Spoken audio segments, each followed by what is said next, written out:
Hey, hey. What's good? What's good? Happy Friday to everybody in the building.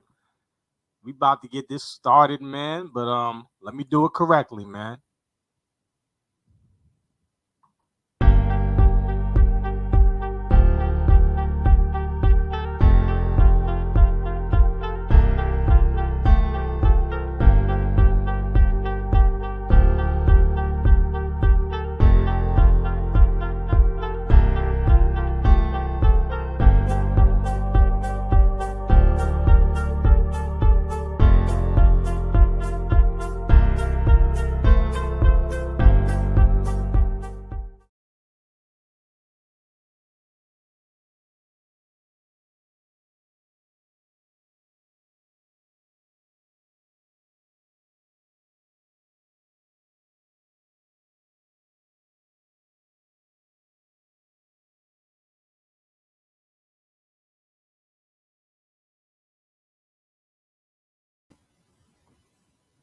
What's up? What's up? What's up? Let me see if it's playing.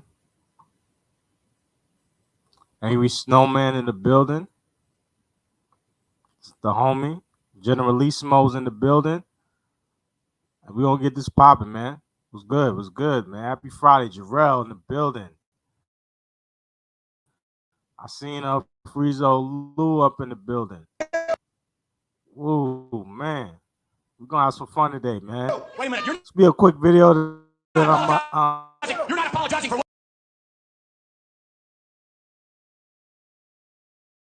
what you did, Donald. Don't apologize for anyone displayed Bob Backlund. There must be an explanation. You owe Arnold Scowen an apology. Maybe I should apologize. Maybe I should apologize. Well, that's more like the Bob Backlund of old. That's more like the all-American boy. If finally you have seen the light, if you're going to apologize, go ahead. It's not maybe. Yes, I should apologize. I should apologize to yours truly. I should apologize to all these millions of people right here.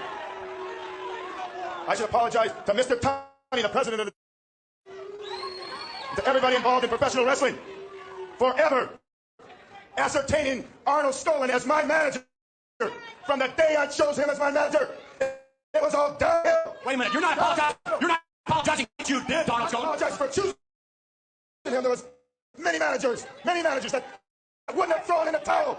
The best day of my life was on July 3rd, 1994. Because I realized that all you plebeians can't get with it. You don't have enough courage. You won't pay the price to be successful. You're doomed. You're doomed. You're down in life. I did more to try to boon your life than any athlete in the world. I sponsored kids' tournaments to try to help your children. That was then. That was a Bob Backlund of old. I never have ever eaten marijuana.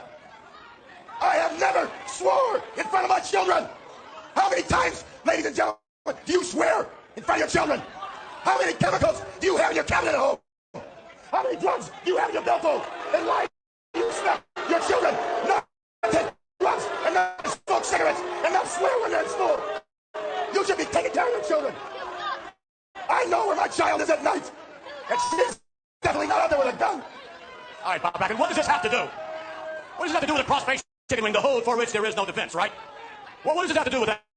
It has to do with discipline. It has to do with pride. And it has to do with determination.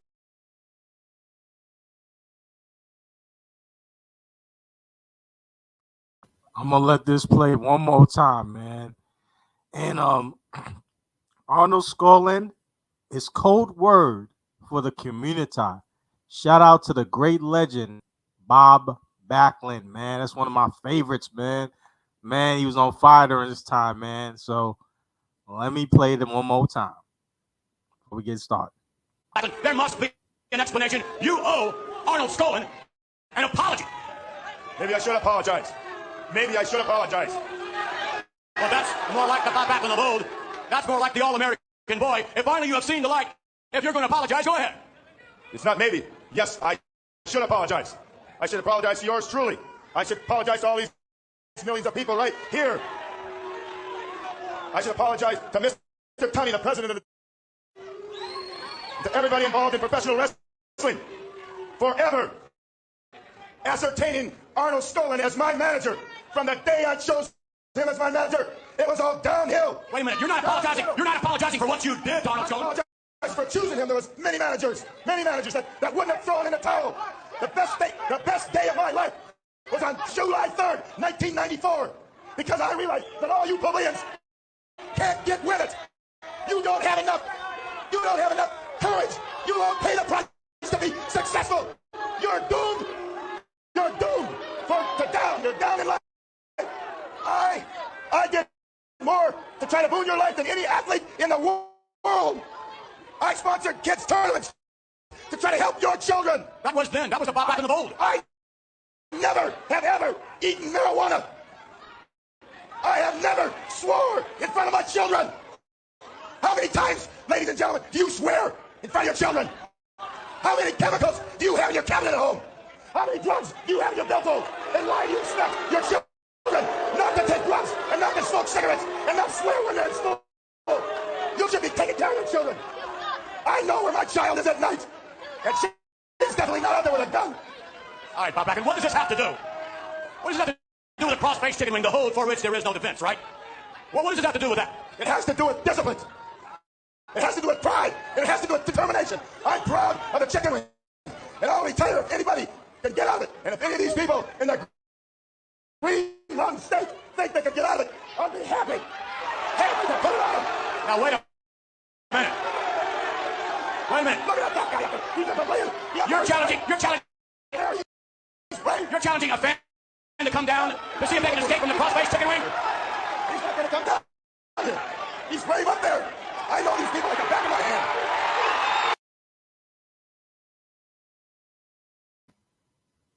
All right, man.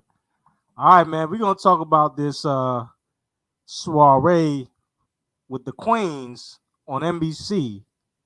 Talking about that Crown Act, man. We're gonna talk about that real quick, man. And let me pull up some of the people right here that stopped by or probably still around. We got Angry Snowman in the building, showing some love, man. We got General Lisa Mo Washington, my homie. Man, I told you, we're going to do that wrestling stream, man. We're going to go in depth, man, on that one. And I'm gonna definitely, it's going to be fire when I get him. And don't worry, I also got something coming up with Eisen. I got to holler at him. That was my fault. So we're going to get this going. We got Jarrell in the building. Jarrell in there heavy with it. We got A Truism, man. Yo, check out A Truism's channel, y'all, and follow him on Odyssey. If he's on here, please put that in the chat, man. If anybody didn't get it, to come check that joint out, man. A Truism, Words of the Storm Crow is in the building. Laughing Dog was the first one up. Salute to the homie right there. Laughing Dog's in the building. Who else we got down here? We got a few people. We got Snowman Burr in the building. And you know what, Snowman? Let me drop the link, man, and we're going to have some fun with it, man. Let's see what I can do right now. I'm going to put the link right here in the chat. This will be a quick video, man, and then we'll go from there. I ain't going to do a drawn-out video. I'm just going to review and educate, just like the Fair Use has provided us to, and we're going to go from there, man. So let me see if I can share the screen with y'all real quick, man. And we're 1 week away from July 4th, man. July 4th is, I think, on a Monday, if I'm correct. It's on a Monday.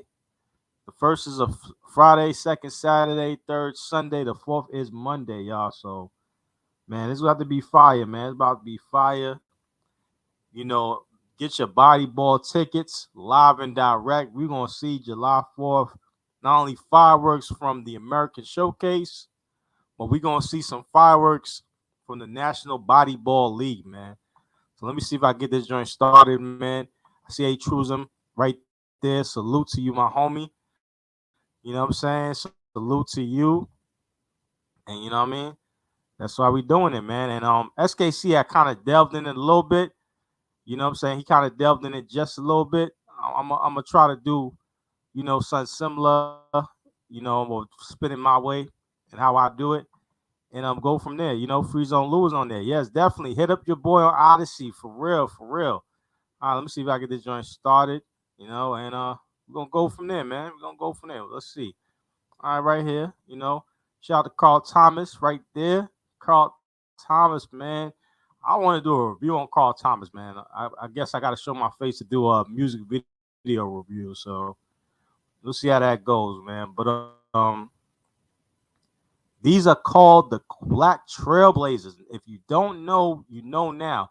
The Black Trailblazers on the importance of hair, makeup, and visibility. Shout out to MSNBC for giving us that. Let me put up the fair use, y'all. While I do that, you know what I'm saying? I'm gonna do the fair use. I'm gonna have it. You know what I mean? Let me see if I can do it like this. Yeah, definitely shout out to the panel. You know what I'm saying? Definitely. Fair use right there. Boom. All right, so let's get this started, man. Let's see. Let's play it, man. And the link is in the chat if y'all want to stop by. If not, I'll put it in again. You know what I'm saying? And we're gonna have fun this Friday, man. Jarrell, what up? Clue Minotti, man. The Nostradamus of this space, man. The Nostradamus is Clue, man. If y'all want to know y'all the future, hit up Clue. Clue will tell you in a heartbeat what it is. Jarrell in the building, Freezo Lou. What a stream you had last night, man. What a stream. Man, I think you going for that 2K22 Rookie of the Year, man. I think you going for UNA Tourism, man. You guys are going for it, man. So let's get this started, man. And we're gonna roll with it, man. Let me know if y'all can hear. Oh, all right, there you go. You're beautiful hair. Oh. Yeah, come on now. Can we toast to this? Yeah. We have all been in Yes. How do we get our hair and makeup together? Back in the news business, your beautiful hair would not have been allowed even 5 years ago. Yes. I'm gonna tell you when I did it. Second, y'all. Hold on one second. Let me do it this way. While that's loading up, man, Reed saying she went renegade, man. She went renegade. That's like Chicago talk right there. I don't know if she's from Chicago, but I hear a lot of the Chicagoites, the Chicago National Volleyball League players, man, they talk about going renegade. You know, you got renegade GDs and renegade vice lords and renegade black disciples, man. She went renegade weave, y'all, like renegade hair. I'm gonna go back with this real quick. We're gonna go back to the beginning. Because they're the Trailblazers, that means they're the Genesis and not Sega. You're beautiful hair. Now, can we toast to this? Yes. How do we get our hair and makeup together? Back in the news business, your beautiful hair would not have been allowed even 5 years ago. Yeah. I went renegade last year and started wearing every kind of braid style. Let me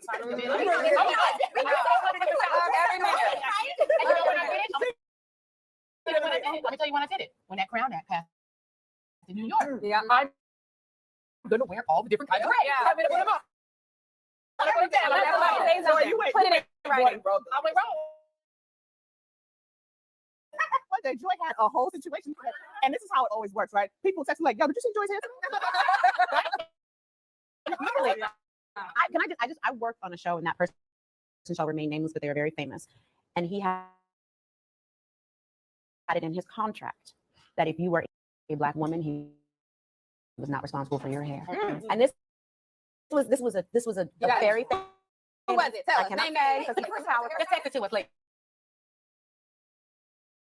But for all of you, I mean, in every single one of our businesses, we've had to deal with our hair being fried, falling out of our hair. yeah. Somebody who didn't know how to do us. Yeah.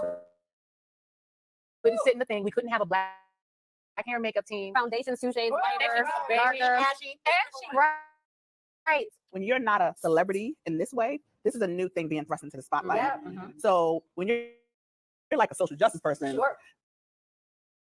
and they don't care how they make us look at all. I have been in places where they just handed me powder.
All right, my bad, y'all. My bad. All right, so let's do this real quick. All right, is that the right one? All right, let me move myself.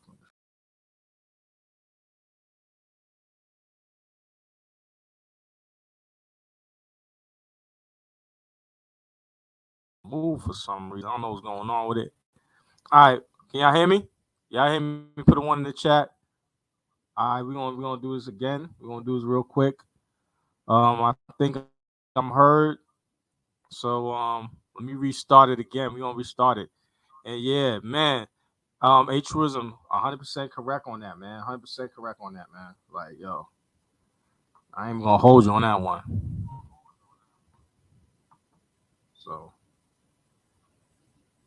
you know, all right. So let me do this real quick, and I get an echo. Okay, let me see. See, that's me right there.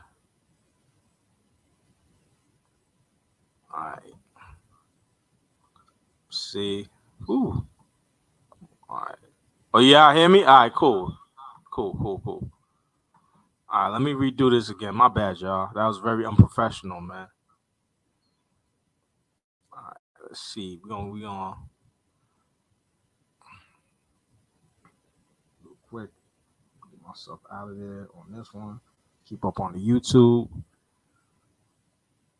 Okay, lower the quality. Yeah, I lowered it as much as I could, but I think when I put that screen up, whatever reason, it just came up. So let me try it again. My bad, freezer on that one. Try to do that. We're gonna start from the beginning. As I said earlier, Joy Reid went renegade. She went renegade with it. I don't know if she's from Chicago. I don't know what, but let's play it again. From the top.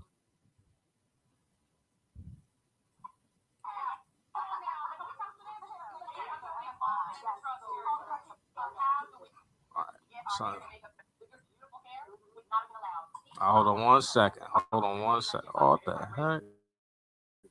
All right.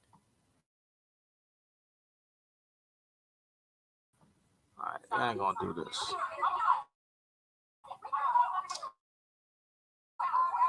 Yeah. Ah.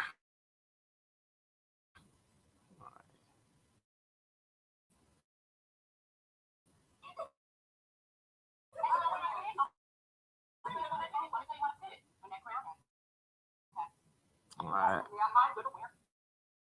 All right. There we go.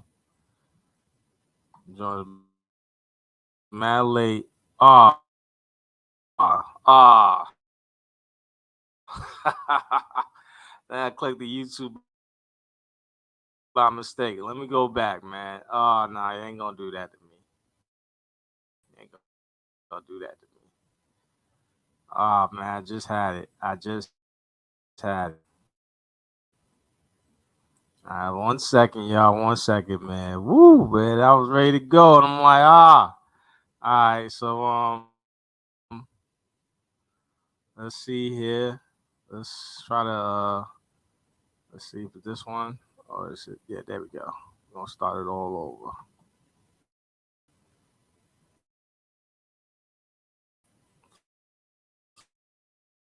Start it all over.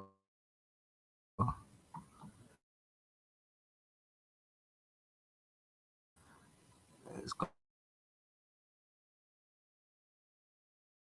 gonna take a minute.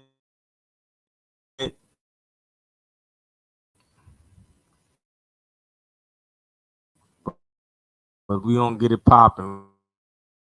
We gonna get it popping. Uh, uh, see here. I think it could play now. Let's see if it'll play. If y'all can see it, let me know. Put a one in the chat. If y'all can see it, I'm gonna let it play from the beginning.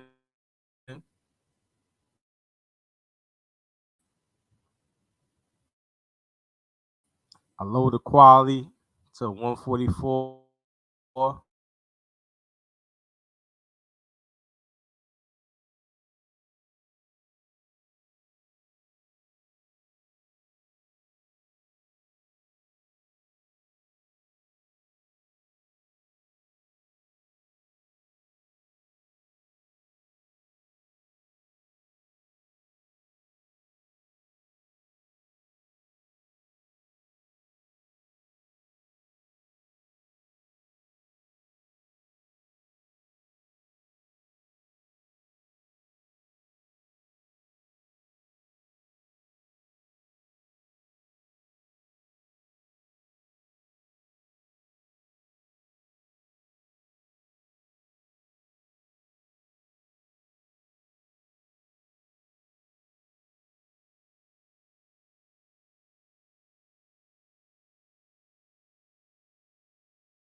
That was my fault. That was my fault. All right, let's redo this again.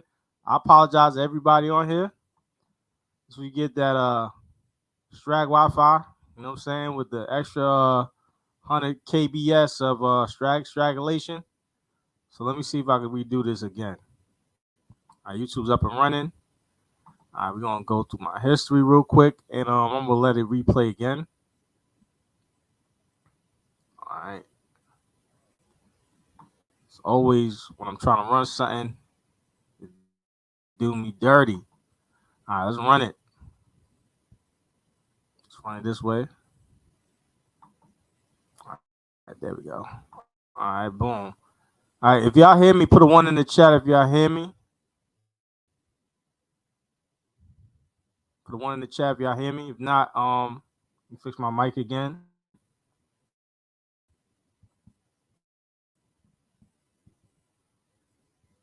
We're gonna do this. You're not gonna deter me from doing this. All right, let's see. All right, boom. Let me see here. Okay.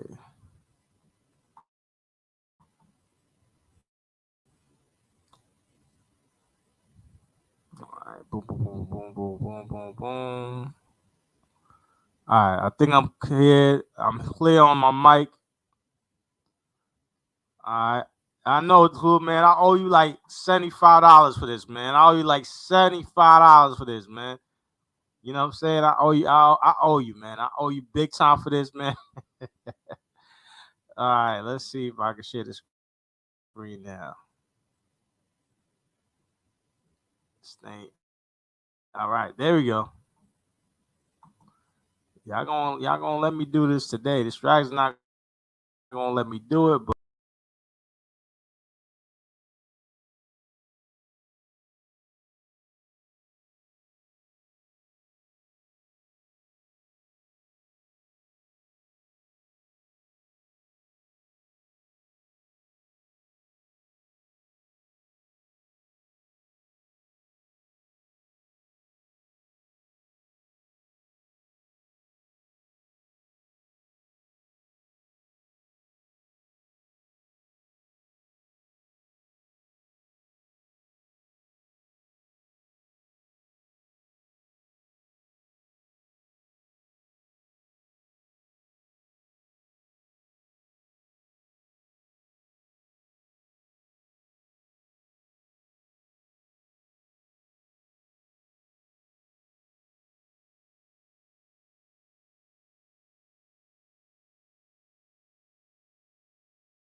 Can y'all hear me now? If y'all hear me now, put a 1 in the chat. I don't know what happened, man.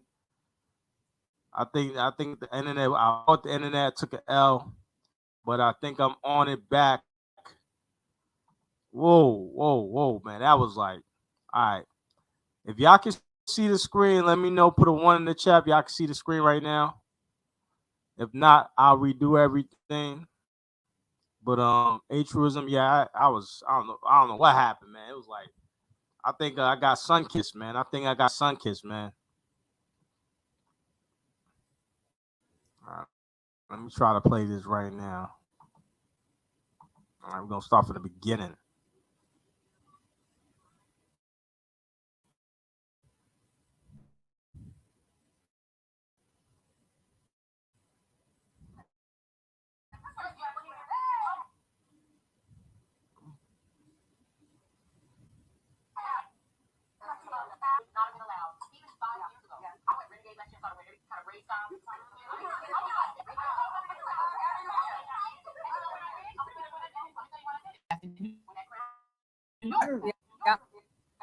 I'm gonna wear all the different kinds of red. I'm gonna put them on. I'm gonna put them down. You went right. I went wrong. Joy had a whole situation, and this is how it always works, right? People text me like, "Yo, did you see Joy?" Literally. I worked on a show, and that person's show remained nameless, but they were very famous. And he had it in his contract that if you were a Black woman, he was not responsible for your hair. And this was a very Who was it? Tell us. Name, guys. Just text it to us later. I'll text it to us later. But for all of you, I mean, in every single one of our businesses, we've had to deal with our hair being fried, falling out of our head. Yeah. Somebody who didn't No know sound? how to do us. We couldn't sit in the thing. We couldn't have a Black hair and makeup team. Foundation, sushi.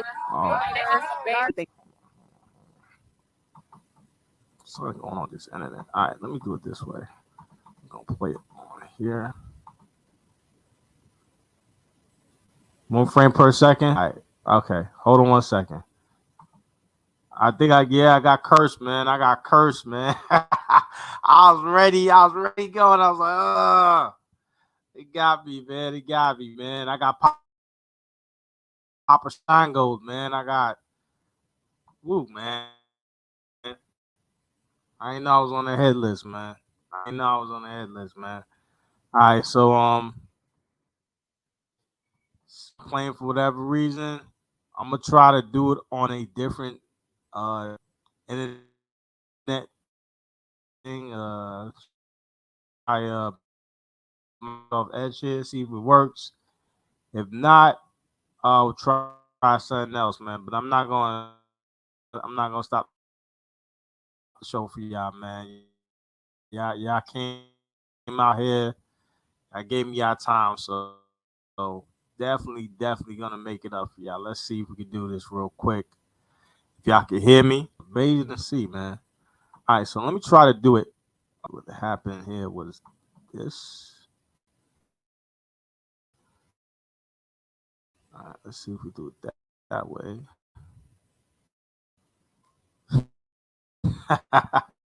Laughing dog, man. All right, so let's see if I can do this real quick, man. While that's going, man, shout out to Free Zone Lou. He dropped a good show last night. If y'all didn't get a chance to check it out, please check it out. It's going in on the partner of the pro blacks, which is the white liberal. You had a tourism dropping gems, Sage the Highway and dropping gems. You had let me see, a snowman right here, man. Snowman about to go in. Snowman, what up, man? What's up, man? What up, Snowman? Yeah. What's good with you? Crazy right now. Everybody must be. Let me switch. Oh damn, I just had it. All right. Let's do it. About that today, yeah. The SCOTUS dropped the bomb, man. The chop shops is gonna have to go to the state legislation, man. So that's gonna be something, man. Hey, man, that might be a great Daggle driver. What's up, bro? Try refreshing your screen once and see if that helps you out.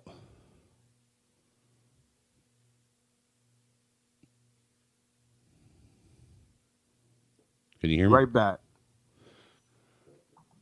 I'll be right back with it. I'm Right refreshing on. it It right now. seems like there's like kind Yeah, I'm of a refreshing lag. it right now. I muted myself. What's up, everybody? Look at that. Look at that. The privileged white guy just come over here and took over Kamasi's channel. Now I can come up here and get on some dumb shit, right? Hey, what's up, Clue? Good morning to you, sir. Laughing Dog, what's good, brother? A Truism, what's good, my dude? Survival, hey, you can go eat shit, man. I still love you, though. D-Rock Den, what's up, my guy? We got Generalissimo Washington up in here. What's good, brother? We got Cool Kamasi out there dropping the link in the chat for anybody that wants to come up and chop it up. Jarrell28, what's good, my dude? Free Zone, man, great show last night, man. Great show. Like Free Zone ended last night, we cannot stop exposing these Strags and Maggles and Daggles and, you know, all these white liberals that want to help, you know, what's the word I'm looking for? Enable all this nonsense and bullshittery going on. You know what I'm saying? Hey, you're right, Clue. White folks always stealing your shit. Always. Us white folks.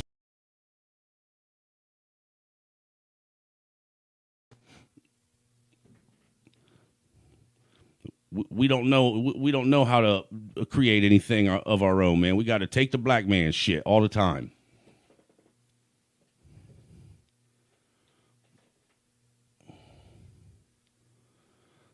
Survival. I stepped out for a second. Yeah. My Wi-Fi is acting up, man. Yo, you hear me? Yeah, there you are. Now you sound like you're on time. I'm on my phone. Yeah, I'm on my phone. All right, so what I'm gonna do but you're is echoing. I am. All right, let me move this mic out the way. Am I echoing now? I don't hear you echoing, I don't think. Yep, now I hear myself coming back. I think it's your other audio. And I'm gonna It's an echo only when I talk, not when you talk. It's an echo only when I talk, not when you talk. Oh, okay. I got you. How'd it go now? Check 1, 2, 1, 2. Yep. Yeah, now we're good. Yeah, I just muted the computer one. All right, so what I'm gonna do is I'm gonna share it on my computer. That way, and I'll just talk on the phone. You know what I'm saying? Dude, sounds like you got the feds hitting you like they were hitting me. I had to do that all the time at the old house. Yeah, you got Comcast for your internet, don't you? I got actually Verizon, man. I got Verizon. But everybody's on the internet right now. All the kids on there, they're on their tablets, man. So are you telling me they passed that Crown Act? Man, I think according to this video that I'm about to play, if I can get it running, they said they've been running this for a while. So let me see if I can get it running, and then we'll go from there, man. But it looks like they've been doing it for a while, because the way Joy Reid had mentioned it, Mrs. Renegade, that they've been doing this for a hot minute, man. So let me see if I get this going. And they don't think that there's anything more important going on in the country right now that they need to be worrying about as far as passing any kind of bills or acts that they got to be worried about a black woman's head? I don't know, man. I don't know. Reason Lou, what up, man? If you want, I think you on there now. This is mad delayed on the computer end, but let's see. What's happening? Awesome. Good, man. It was good, man. I'm glad I got I'm glad I got everybody in here, man. This is good. All right, let's see if I could restart it. If not, Lou, I'm gonna try to pass it off to you. See if you're not at work. You're probably at work though, but I'll try to. If not, I'll try to download it. What's good? Yeah, I'll download it and I'll play it on my thing. I can download and play on my thing, man. But yeah, man, like so many things going on right now. We got the Crown Act. We got the SCOTUS dropping a bomb 2 times in New York and also in the chop shop, man. It's about to be crazy, man. It's about to be crazy. Hey, and if you guys don't know anything about it, the best way to make coffee is like this. Yeah, you got the loud and the coffee, man. All right, let's see. Let's start now. All right. And it might be heard on my end. I muted everything else, so let me see. You said SCOTUS? No, I think this is that Joy Reid video he was trying to play where they're talking about the Crown Act or the Leave Act. But you said something happened with SCOTUS. Yeah, apparently. They overturned Roe versus. Oh, that okay. I thought that was the chop shop. I thought. Never mind. Gotcha. Hey, truth be told, Roe v. Wade was taken way out of context and was so far from the original bill that it was ridiculous anyhow. I mean, also truth be told, I don't know why they're all up in a frenzy, because all it means is that it's just getting picked back to the states. So each state can decide what they want to do with it. It doesn't mean that it's just completely done away with. Like, nobody has taken it. Right. Also, and aren't these women claiming? Don't all these Strags and Daggles claim to be nurturers? What's nurturing about murdering your baby? Good question. And now they're all up in arms because they can't. Federally, it's not. They say it's not federally protected by the Constitution, which it should have never been protected by the Constitution to begin with. Yeah, I mean, there's no basis for it to be protected by the Constitution. There's absolutely no basis. You don't have a right to an abortion. It's not a right. I'm gonna mute up real quick and I'm gonna try to play this video. Let me know if y'all hear it. Just say something if y'all hear it. Yeah. Yeah, you're good. Okay, I'll mute up.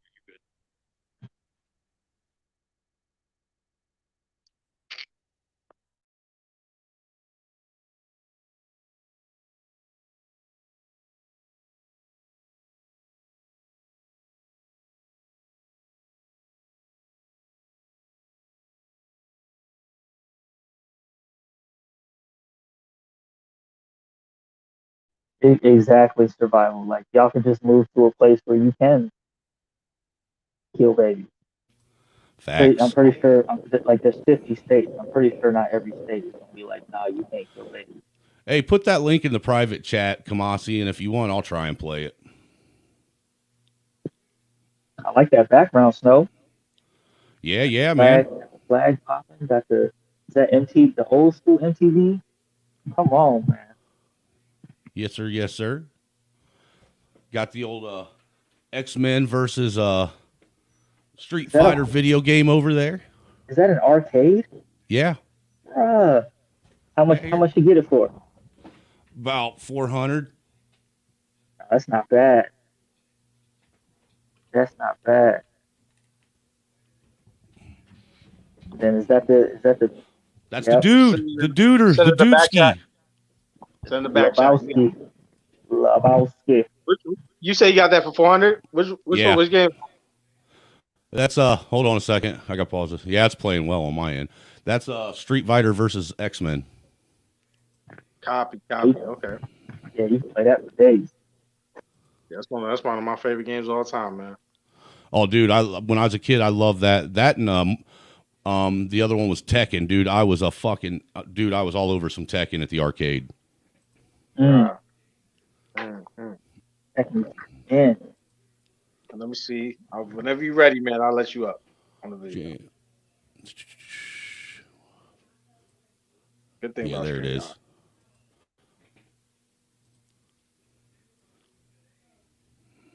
Shout out to Clue Channel. Shout out to him. Just waiting on you to hit that share, buddy. All right, let's see. Right here. There you go. I'm adding you to the stream. All right. I'll play it, and then you tell me if and when you want me to pause it, so anybody can speak. You guys go free. You guys go free. I'll tell as well, but you guys go free. I want you guys commentary, and I'll add commentary too. So go free, man. Now, disclaimer: this is fair use. We're just using this for entertainment and educational purposes only, and do not take anything Joy Reid says as serious. Any kind of educational information. Yeah, no, George. Now, can we toast to this? We have all been in the struggle. All the black trio. How do we get our hair? And I do want to start out by saying that table looks like the Strag version of the Mad Hatter's Tea Time table. This is the Legion of Doom or Strag. You remember that concept? Super Friends? Super Friends? The Legion of, Yeah. the Legion of Groom. There you go. and makeup together. Back in the news business, your beautiful hair would not have been allowed even 5 years ago. Yeah. I went renegade last year and started wearing every kind of braid style that you could possibly do. We know this. We know. I 100 different styles. Every minute. And you know when I did it? I'm gonna tell you when I did it. Let me tell you when I did it. When that Crown Act passed in New York. Yeah. I'm gonna wear all the different kinds of braids. Yeah. I'm gonna put them up. I'm gonna put them down. I'm gonna have Somebody them say on. something. You went, Put you it went in more writing. than rogue, though. I went wrong. One day, Joy had a whole situation, and this is how it always pause it works, right there if you People can. text me like, "Yo, did you see Joy's hair?" Hey, Hey. you see that switch when it went from Tarana Burke to this lady right here? Now, I want to know if you're friends with Tarana Burke, can you tell her the truth or do you have to lie to her every day? That's all they do, bro. She just said it. Did you hear what she just said? Yes, sir. I heard it. Go ahead. She You got said it. she said her homegirl came in with crazy hair, looking all crazy, and they make fun of each other for this stuff, man. They know they look crazy. Yeah, right, dude. And look, let's just be real about this for a second. You know, the normality of most of these women, anyhow, is most of us men have seen it in real time. If we're at any kind of barbecue get together where, you know, men and women couples are getting together, just friends getting together, women will sit there and play all nicey nice and be friends to their face. And then as soon as they walk out the door, they talking shit about the woman that walked out the door.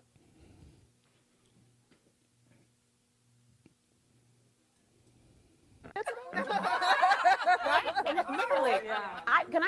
I worked on a show, and that person shall remain nameless, but they Hey, are very pause it again famous. real quick. And I he got had one it- thing to say. Y'all ain't gonna believe, but Linwood, I haven't seen Linwood in a while. But Linwood's crush is in amongst these women. Try Is to it guess this- which one. This one right here.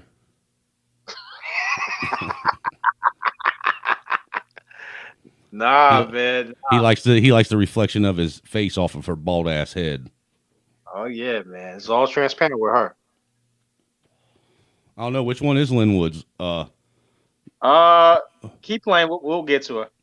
Actually, what we should do is as we'll play it. Let's play a game with the audience and let them pick and see who figures it out by the end. Yes. Put a 1 in the chat if you believe Tawana Burke is Linwood's crush. in his contract that if you were a black woman, he was not responsible for your. Dude, she looked like she got a chinchilla on her head. Yeah, that's bad. That's bad. You remember back in the days when they used to hunt, they put the raccoon on their head? Yeah, that looks like one of them coonskin hats. And then she took all the quills from a porcupine and put it on her.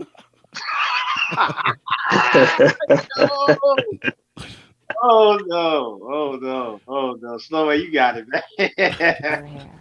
And this was a very famous. Who was it? Tell I us. cannot Name, say name. because he's powerful. Just text it to us later. Text it to us later. But for all of you, I mean, in every single one of our businesses, My vote on Lynn one is the girl that looks like the black Kelly. What's her name? The girl that won American Idol. Clarkson. Yeah, that black Kelly Clarkson looking girl. That's who Linwood's in love with. That's my guess. Which one? we've had to deal with our hair being fried, falling out of our head. yeah. Somebody Well, not didn't her. know how to do us. Yeah. Couldn't sit in the thing. We couldn't have a black hair and makeup team. Foundation. Her, shades. Black Kelly I know Clarkson. who you're talking about. I know who you're talking about. Right. Close, because celebrity complexion, in this way. no cigar. No, I'm not. I'll wait to the end. I know exactly who you're talking about. As soon as they opened up the table, I knew exactly who you was talking about. And you know what's really sad? Like a couple of these girls that like they actually have potential if they would just get out of their own way. They stop hanging out with these girls. Well, Yeah. What's interesting is I don't understand why they find it so that it's so important to be able to put a mask on and hide your true self. Why does there have to be laws protecting that? Mm-hmm. You know, wouldn't you That's wouldn't you think it would be well, don't you think it would be more beneficial for a woman to feel comfortable in her own skin? It's insecurity, man. Yeah, but they bought it. So since they bought it, it is their skin. So whatever they bought, it's kind of like how they treat My Body, My Choice. If you throw the ball in their yard, it's now their ball. Mm-hmm. So whatever they put on their face, that's their body.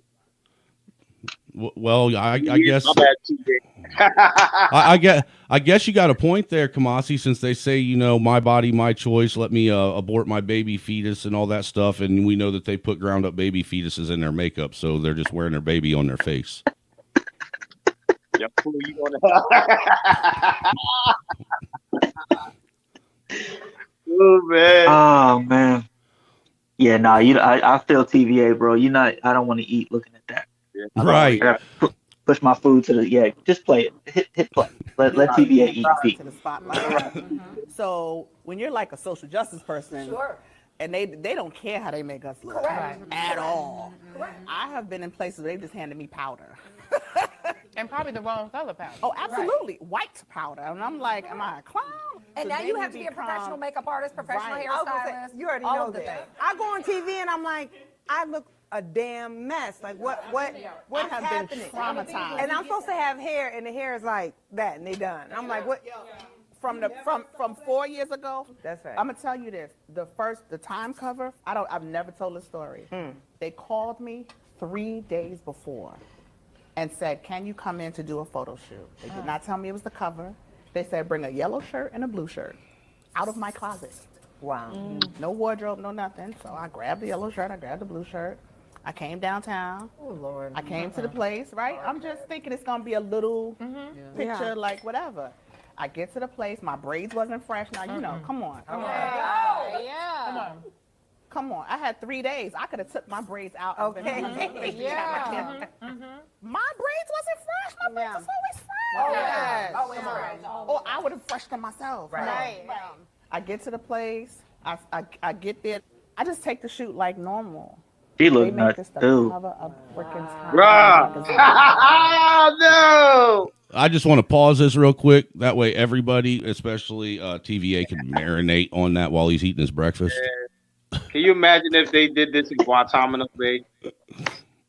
Come on, man. Let that Picture man on eat, man. Let that man eat. that Let him man get his eat, strength man. up. But Toronto, can I just say though, I think what I think people misunderstand is that this is not Vanity. vanity. It's not a diva moment. It's the fact that as Black women, every single thing about us is politicized Right. and criminalized. That's right? As Who's we're having a politicized conversation it, about though? Black hair, and I know everyone keeps saying that we're in the midst of a national reckoning. You know, I'm still waiting for that. I think, honestly, what I think is more accurate is to say that we've been in the midst of an awakening. Right.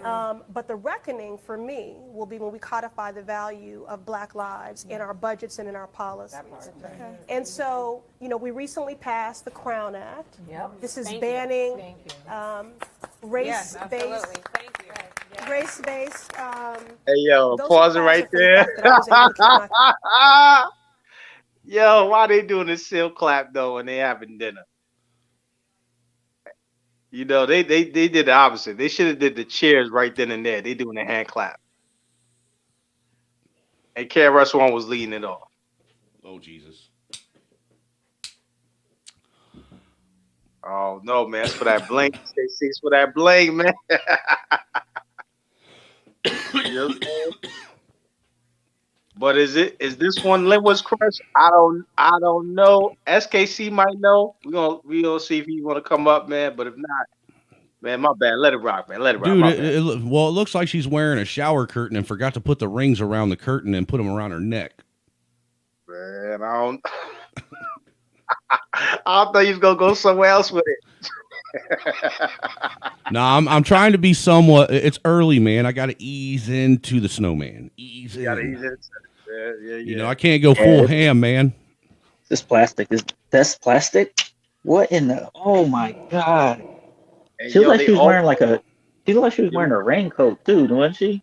Or like Dude, a satin goulash or something. Man, yo. I'm Looking like surprised. Barry Family out here. I'm surprised to see a black woman in general, as much as they complain and cry about oppression and shit, wearing chains around her neck. Oh, yeah. How That's about it? How about it? And white chains at that. White chains, man. New slaves. SKC and Hood Serve dropping the gems on that one, man. Woo. Mm-mm-mm. Let it flow. Let And it flow. she thinks she looked good. Man, look, man. You ain't never gonna miss a shaving on her head. You gonna get every spot. Just look at her head. You gonna not miss one spot. Her head looking down at her eyelashes, jealous as shit. Composure. For the many offensive things that were said, one person across the aisle referred to this as the bad hair bill, you know, which very much makes the case for the very thing that we're talking about. So the thing is that people get it wrong when they think that the Crown Act is just about hair. The Crown Act is about white supremacy. Okay? How I show up in the world is disruptive in and of itself. You know, shout out to the 7 million people living with alopecia, disproportionately black women. I have alopecia totalis, and you know, I thank God for my husband, who in the midst of that, all that loss. Can we make it clear for all the people, especially a lot of you white folks out there that don't know, alopecia is not cancer. It's not killing these women. They're acting like it's some kind of deadly disease they're going to die from. It's just a fancy way of saying they're going bald. Oh, let's take it up another notch. It's caused by their own doing most of the time. Mm-hmm. Yeah, because of all that stuff they put in their hair and all the twisting and all the stress they put on their hair. That's usually what causes it. I don't care how they spin it. I don't care how they spin it in the news. The facts are the fact. It's probably karma from putting all them dead babies in their head and on their face, paying them, saying, "Hey, man, but we're not good enough for you to actually let us live, but we're good enough for you to use us to tease your hair and hide what you really are underneath all this mask." Man, can you imagine a husband though making love to that man? You know the brothers like the doggy position. And you can't even pull the hair. You know, with a weave, I don't think you can, but you just gotta rub the ball. Just gotta rub it. I'm in love with a Daggles. you know, and she know it.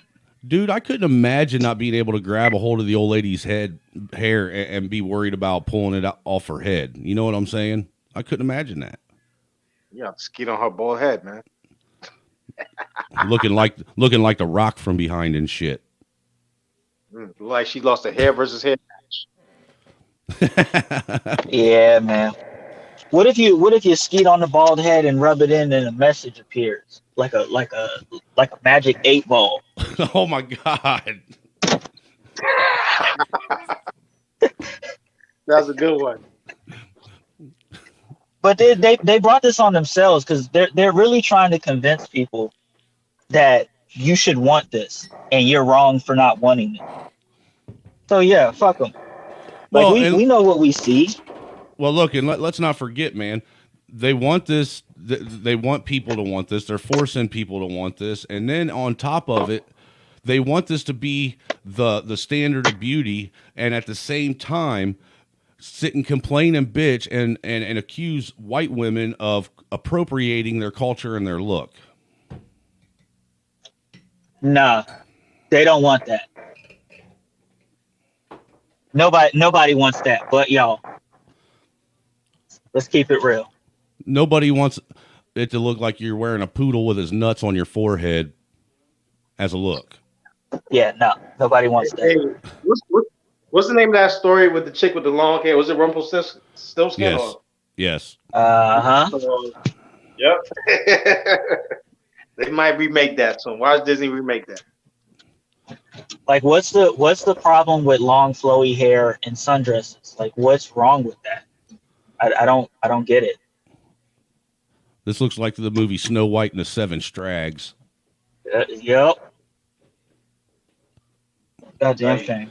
Imagine go ahead and play. I was going to say, imagine if there were 7 Strags that were teaching Snow White, man. That movie would have had a totally different end. Yeah, man, it would have been George Floyd. To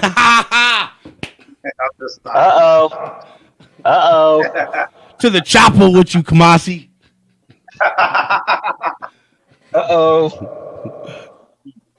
Let it play, though. Let it play, my man. To rock a crown. Yeah. I made my daughter, my 11-year-old daughter, watch that video when you talked about why you made that decision, because that was just so. There she is. Yeah, you're right. Powerful for us. There she is. He loves that fruit punch Kool-Aid hair. Yes. Yeah, shout out to Pennywise. Shout out to Pennywise. They all The float down lady here. of my life. That was until Good Mother came on. Shout out to Good Mother. Have become such a synonymous and conflated part of not only my personal identity and how I show up in the world, but my political brand. That's why I think it's important that I'm transparent about. She got the this deadlights. And living with alopecia. I wear this hair for a reason. It makes white supremacists so damn mad. Listen, they don't think somebody like this should work at the New York Times or be on television. And every time I go and speak at a college, when black girls are like, I didn't know I could be successful and wear my hair how I wanted. What other race of people? Is it okay to say the way your hair grows out of your head is offensive to me? Well, and I've grown up in the corporate world, so 26 years in the corporate space. It wasn't even a matter of someone telling you, it was that you didn't see it, right? And so in order to be successful, you thought this is how you had to come. It wasn't that someone said it, it's just what you thought. So thank God there were people who would show up so that it allowed you to show up, right? Because until you could see other people that wore flowers in their hair or colors or bigger jewelry, whatever that happened to be, you didn't feel like you could do it because that wasn't the people who made it. A lot of what we really are encountering every day is that people don't feel heard. They want us to listen, and it's hard for us to do that because we're always at such odds. So, Maria, please, I want to hear about your hair. Your hair looks beautiful. Stop it. Stop. Your hair Stop. looks Real amazing. quick. I love it. Real quick. Hold Good God. Good God. Look, Like she they blowing really- you a kiss, Free Zone. Break it down, Lou. Break it down, Lou. Like they really think that people aren't listening to them. They really think people aren't listening to them. It's like, yo, we're listening to you. It's just what's coming out your mouth is horseshit. That's it. And I have no problem. Here's the thing.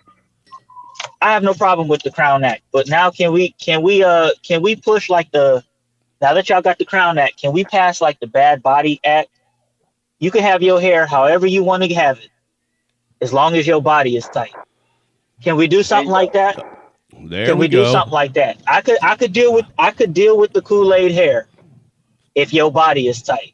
Yeah, and truth be told, that's why you're not getting what you want, because your body is trash. And shout out to Auntie. Shout out to Auntie, real quick, my bad. Auntie said something a while back that I really hold key to what he said. He says, yo, if you don't like what's going on, break the rules and make them change it. Instead, these chicks beg the government, if you see the photo of my video, and they were happy that the government signed this in. So guess who else is going to take advantage of this? You start seeing some Caucasian woman with dreadlocks, some Latinas with the slick down. Start seeing Caucasians with dreadlocks. Start in the workplace. You already have it though, man. I know all kinds of white strags that go in there with dreadlocks they don't know how to maintain. Mm-hmm. But see, this is where men have it wrong, man. Like, complaining about this shit ain't really the best thing that men could do collectively is just not fuck these women, not give them the time of day, not give them any attention at all. Yep, because you can't legislate my attention. That's the next thing they will try and legislate, though. They'll try and make it they'll try and make it some kind of hate crime if you don't want to engage with them, or if you turn them down because you don't find them attractive. I mean, you already see that happening in the alphabet community, where they're trying to make it a hate crime for men not to be okay with dating a trans man or trans woman. It goes. I'm telling you, bro, just because you sign certain things into law is not going to make it happen. You're not going to be able to make me pay attention to you. And I think if they get the imagery of that, it'll be like in the 60s when they sick the dogs on black folks. Like, it's just not going to look, you're going to look crazy. I'm walking down the street, you're all up in my face for no reason at all. It's just, it's right. Just don't give them that attention, man. And also, the woman Linwood's crush said, I wear my hair just to make white supremacy mad. Bro, I was laughing. Because I'm going to ask Snowman, does her hairstyle make you mad? No, actually, I think it's hilarious. It makes me laugh that she is dumb enough to go out in public looking like that. I mean, if you want to go out looking like Bozo the Clown, more power to you, but don't be mad when people laugh at your ass.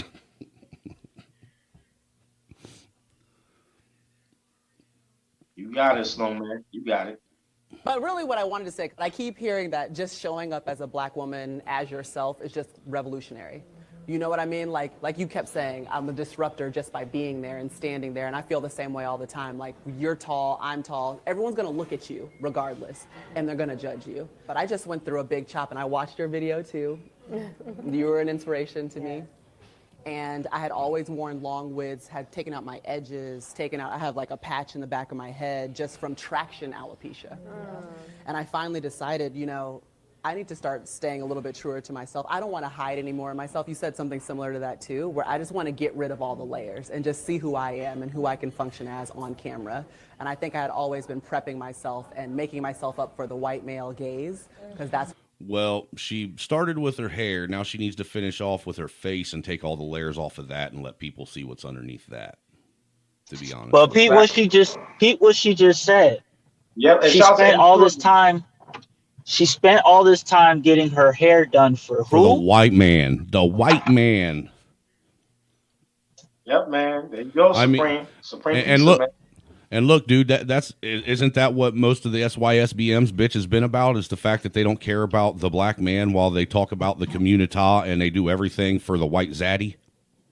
And there you go. They say that you guys are lying and in your feelings and emotional and are just insecure. And right here, one of their own thought leaders, one of the Furious Six, said it herself. We are doing this for the white man. Let me replay that for you all. I think I had always been prepping myself and making myself up for the white male gaze, because that's what sports is. That's what, if you're covering football, that's what, if you're gaze, because that's what white male gaze, white male gaze, white male gaze, white male gaze, white male gaze, because that's what sports is. That's what, if you're covering football, the expectation is. So I'm thinking my hair has to be long, it has to be down to here. And one day I showed up and was like, no, I'm about to do the Winter Olympics and I'm going to cut all my hair off and it's going to be razored on the side, and whatever's there will be there and whatever's not is not going to show up on camera. But it was scary. To bear your whole self on camera and be a black woman is scary and hard. You guys look like you are having a just fine with doing it. I mean, your pockets are fat. You're confusing all these young girls. You're lying to people. I mean, shit. Yeah, and they've been fiending for the white. Hey, SKC, how long they've been fiending for the white man's gaze? How long have they been doing it? I forgot. Was it 1900s, 1800s? I forgot. What, 1906? Isn't it like 1906 or some shit like that? Since they've been, yeah, you're right. I forgot all about it too. Yeah, I forgot the number. SKC, if you could put that year in the chat, it'd be appreciated. Because this been going on for a long time. Yeah, SKC asked another question. Why is she so interested around being around white men and their sports? Right. Man, to ask the question is the answer, man. The question is in the answer right there. The answer's in the question. And the proof is in the pudding. And shout out to A Tourism, man, with the riddle, man. The riddle. With the riddle.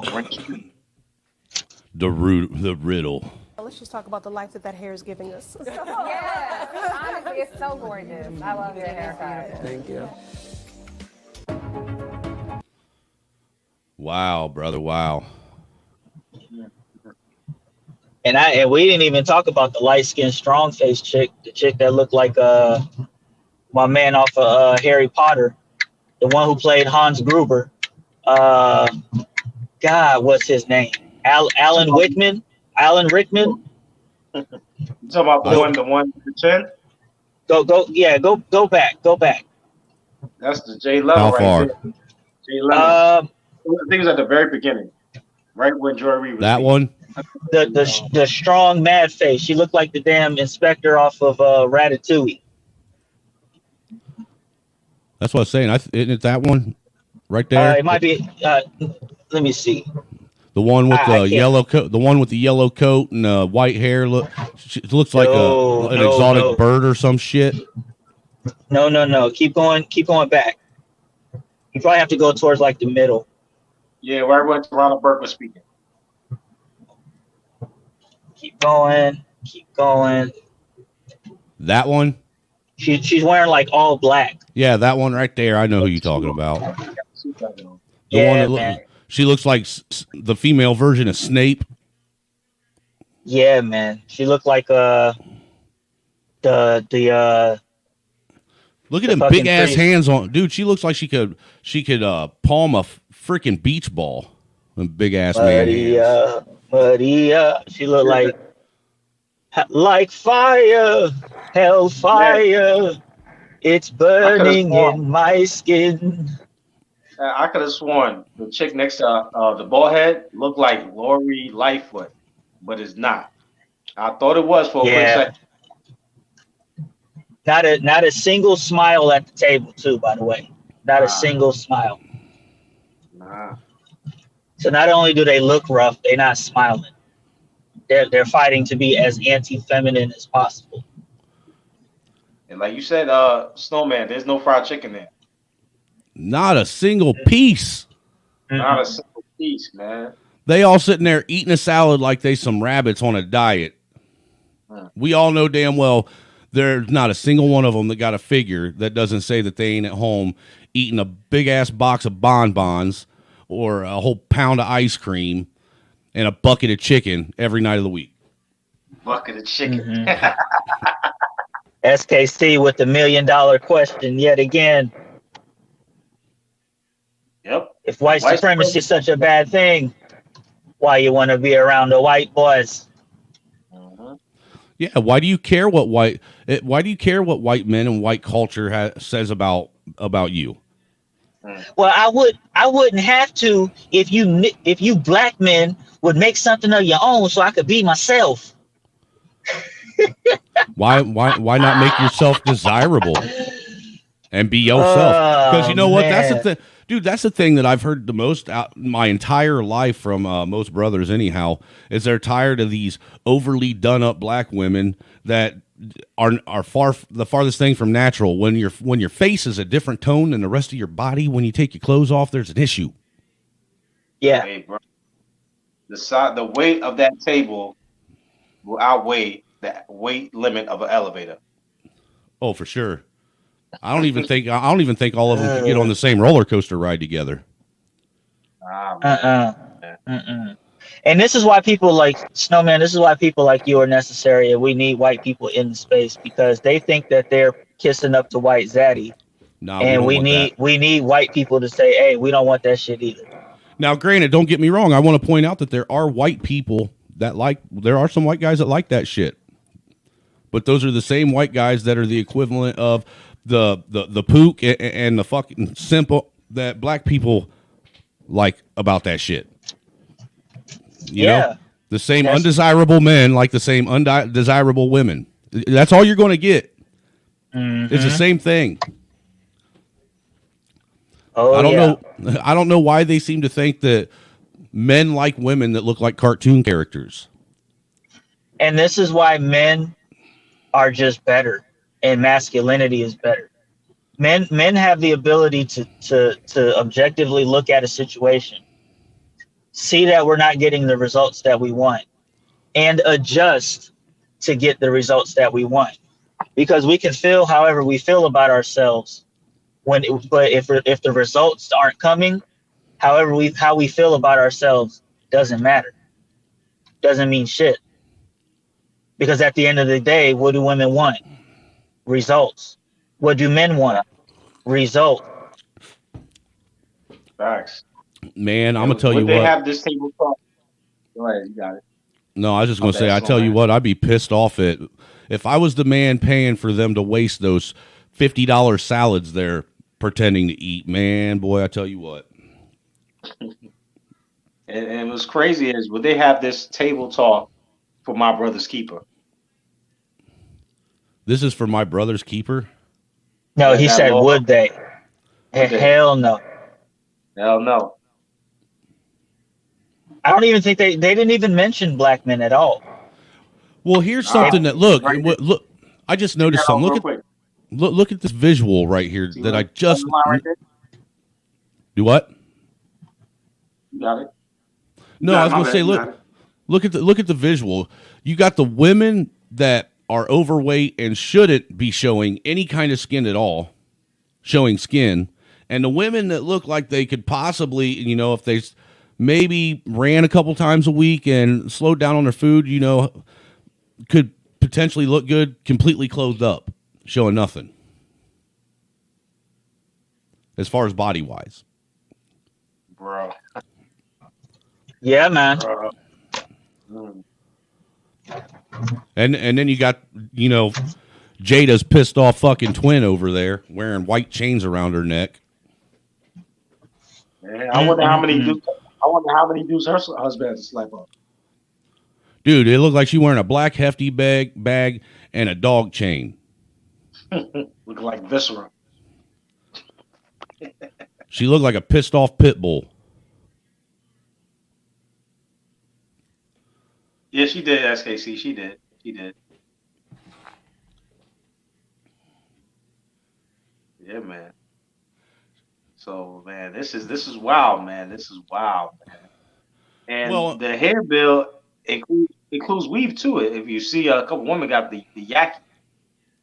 Joy Reid and another one, I think. Well, what was going on as far as black women's hair that they claim that they needed a bill for to begin with? What they want now they want government programs to pay for their weave and shit? Yeah, that seems to be the next step, man. Yeah, in Hollywood too, because the woman mentioned that there were no hairdressers, nobody could fit in. So I guess to get more of them jobs in Hollywood too. And then one of the ladies was in the NBA. I think the one with the weave, one of them had talked about it. She was the NBA director. Yeah. So they basically want more access to power, but because it's not some of these women actually have husbands, so Right. it can't be that. It can only be they want more access to power, regardless of how anybody feels. It's literally taking power. So like if they're at a job interview and their hair looks nuts, they don't want to be able to say that they didn't get the job because of their hair, something like that. You know what I'm saying? So, but the thing that they don't get is they think that the only reason why they're not getting where they want to is because of their hair, but their hair is a symptom of a much greater problem. And so a person who doesn't want to, let's say a person that doesn't want to give you a job, he could just find another reason not to give you the job. Man, you talking about the name bill? No more Sharkeisha, Tremanisha. Like, yeah, man, like I didn't give you the job because you were loud and ignorant as fuck. And there's no bill that you could pass for that.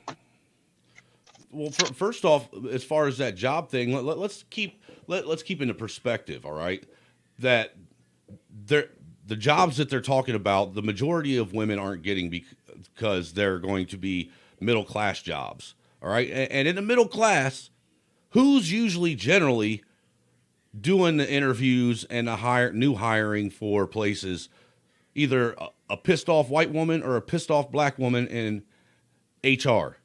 You know, right? Aren't they the ones that usually generally make that decision? So again, why are you sitting and saying that this is for the white man that you're doing this when really you're doing it for yourselves and each other? Yeah, man. They want to be in the meanest with the white man with their yaki flowing, man, or the dreadlocks with the shaved head. That's what they want. Look, as far as black women go, I've always thought they look better when they have their natural, you know, froey, curly hair that they take care of and maintain. That's a fact, SKC. That's a fact right there. Yeah, man. So let's switch corners real quick, man. Let's switch the corner to the Roe versus Wade thing, man, and let's get you guys' thoughts on it, man. Hey, you guys have heard my opinion on it. If women, look, it might be extreme, it might be out there, but look, if women want to have abortions, more power to them. But the rule being, if you go out and you kill your baby, then you get killed in return. That way there's no more abortions from you.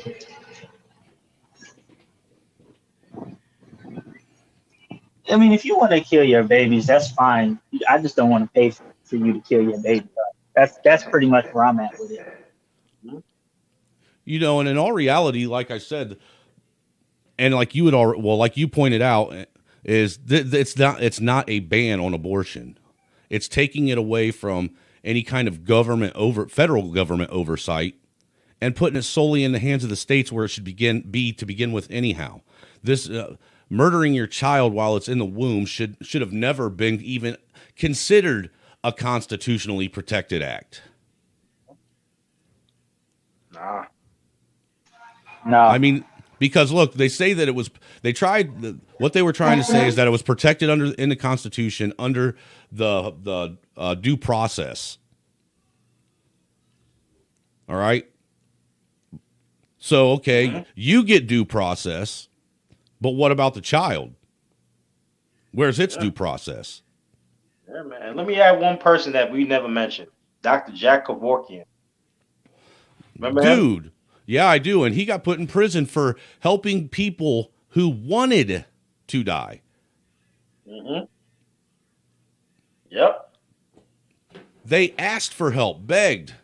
And the medical community, or most of the medical community, they frowned on assisted suicide. That was unethical. Uh-oh. SKC, you on fire, man. They're going to reverse the rainbow marriages. Uh-oh. No more Skittle marriages? Dude, personally, I don't even think federal or state level or local government should have anything to do with marriage and shit like that anyhow. Why are they involved in it if it's only to generate revenue off of it? I mean, think about it. The only reason why you go up and get a marriage certificate is so you can give whatever county you live in some money. It isn't like they're going to deny you the marriage certificate. They're going to take your money, print it out, hand it to you, and send you on your way. They just need their tax money for you going out and having a party. Yep. Basically. That's crazy, man. But it's about to go down, man. It's about to go down, man. Another summer of love. Supreme Court of the U.S. Yeah, some more love, man. Part 2. Part 2. Let's see how this season goes. Yeah, man. Judgment Day. Why you disagree? What do you disagree with?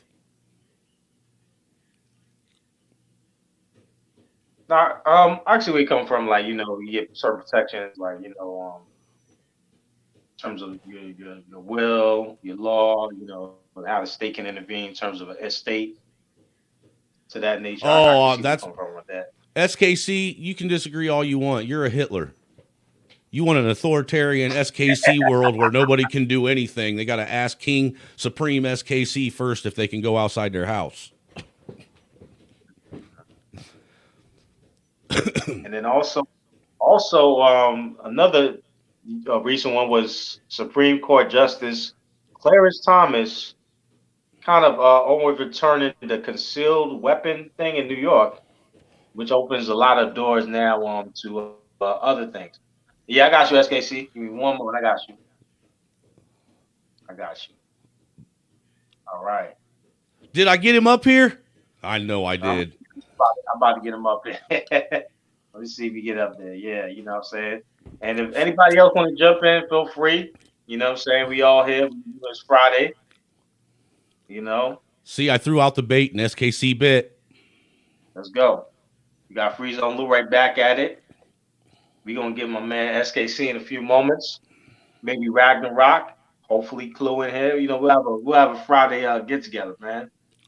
Friday morning, you know, working at the construction field, drinking beers. Well, I'm having my coffee. I don't drink beer. Yeah, you know. Having my coffee and then Mountain Dew once it hits noon. Oh, it is noon. Uh-oh. Now, do be hitting. Man, what you done said that SKC disagree with? Everything I getting say involved. involving the law. Oh, we back to that again. Yeah, this gonna be good. This gonna be good. Well, I like SKC when y'all get into these philosophical discussions about the law. SKC is a dictator. Oh yeah, he's trying to get them Infinity Stones so he can snap. He want to Thanos snap. SKC is a good, benevolent dictator. Yeah, that's what Mussolini said too. All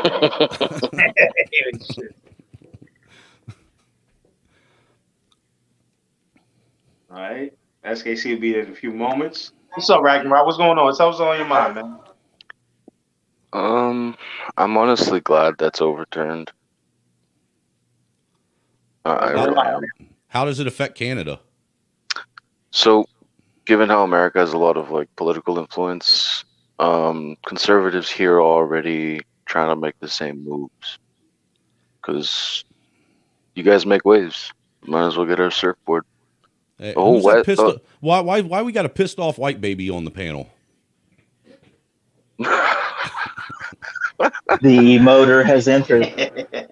Yeah, just to finish my comment, it's like America causes. What's up, man? Go ahead, Ragnarok.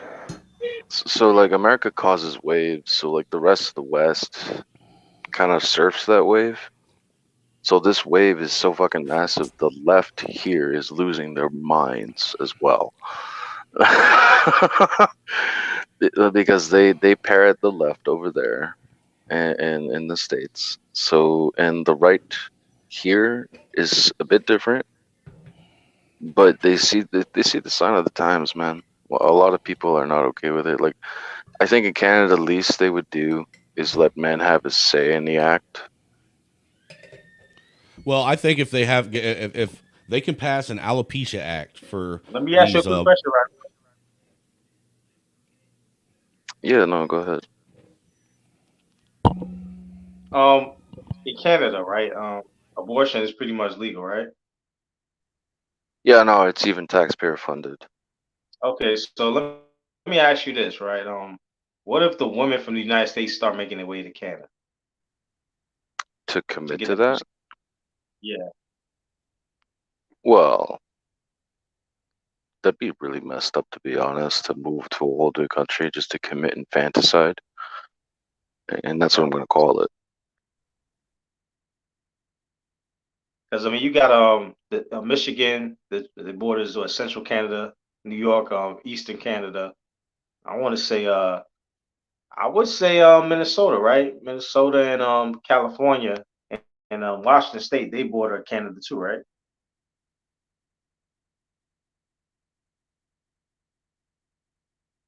Yep. They do, and I hope all of them head to Canada so they could Ragnarok could slay and conquer. Sorry, I had a call incoming. My bad. I hope all those states that are close to Canada. I hope all those people go to Canada so Ragnarok can just ride through the border and slay and conquer. No, I'll just enslave. I'll just enslave them all. Fuck them. Enslave them all. Whatever you want to do, Thor. Whatever you want to do. Yeah, no, Minnesota. You know Detroit. You can cross the bridge and you're in. I have Yeah, I've done that before. spent a couple nights in Windsor, had a good time. hmm That's where my aunt lives. He lives in Windsor.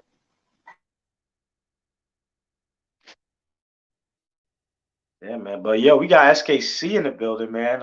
Happy Friday to SKC, Ragnarok. I'm gonna get Snowman and SKC to discuss what they were discussing in the chat a little bit further for everybody else, man. So y'all got it, man.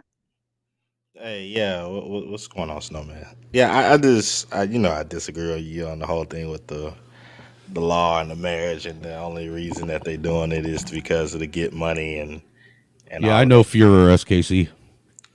that. No, man, it has to do with well, my argument is that it has to do with the buy-in into society. Buy into society. Right. Explain. All right. So okay. So if it was done, in my opinion, correctly, I wouldn't prevent anyone from getting married outside of the governmental arrangement. If you want to do that, you could do that. Um, Nevertheless, the buy-in into society, so far as getting your marital license and all of that other stuff, Mhm. has to do with um, being allowed all of the other benefits that the government provides in relation to all of that stuff. So, like I said, if it was done correctly, all of the people that, let's say, like Keisha and Ray want to have their relationship and they want to have they go off into the I don't know, into the club, and they get married and such, and that's it, and it's recognized by their family and friends, and that's it. Okay, fine. However, if something happens, there's no such thing as we get the opportunity to go to the court to get a divorce or um alimony or any of that stuff. No, it wasn't recognized by society. So society has nothing to do with that. Okay, I get to a degree. I can see where you're going with that. But if it was recognized by society, and let's say stuff comes up where you have kids and you need help with I don't know, child care and all of that stuff. Well, you bought into society, so whatever governmental resources that are set up for that, you and your family can benefit from those things. But you also have to play by the rules. Well, there's the issue right there. Then, I mean, that's not being done correctly. All it is a way, like I said, a way to get money from people for doing what they'd normally do, and you still have people that are not playing by the rules. Yeah, yeah. Now I will give you, I'll cede that argument to you, but uh the all of the other stuff, so far as like school, family stuff, when people go to the doctor and they have to handle this and that with I guess their children, and say so forth, they're not able to pay for it and blah blah blah. Hmm. All of that is the buy-in into society. And Right. all of that money can't just come from nowhere. Well, and look, that's why I said I concede. I concede to the argument where you're saying, like, say you're a married couple that has kids, and you both one of you die, or you both die, or whatever. Well, let's say the spouse dies. Now you don't have to worry about all the extra bullshit that comes along. I mean, you're just automatically looked at as the recipient of the deceased's property, rather than having to fight the state for it, or whoever might be coming after it. Right.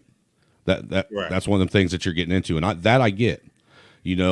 I can see that, but what I see right now is we have state governments that all they're doing is handing out marriage certificates to people, and then still allowing all this fuck shit to go on, to where you're actually buying in to be able to have all this bullshit.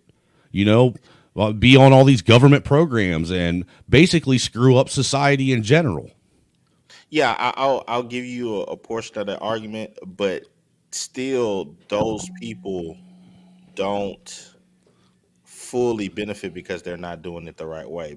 Yes, they have done it in an obtuse way, but what they have fallen into is a trap of other people who have figured out how to make money off of their dysfunction.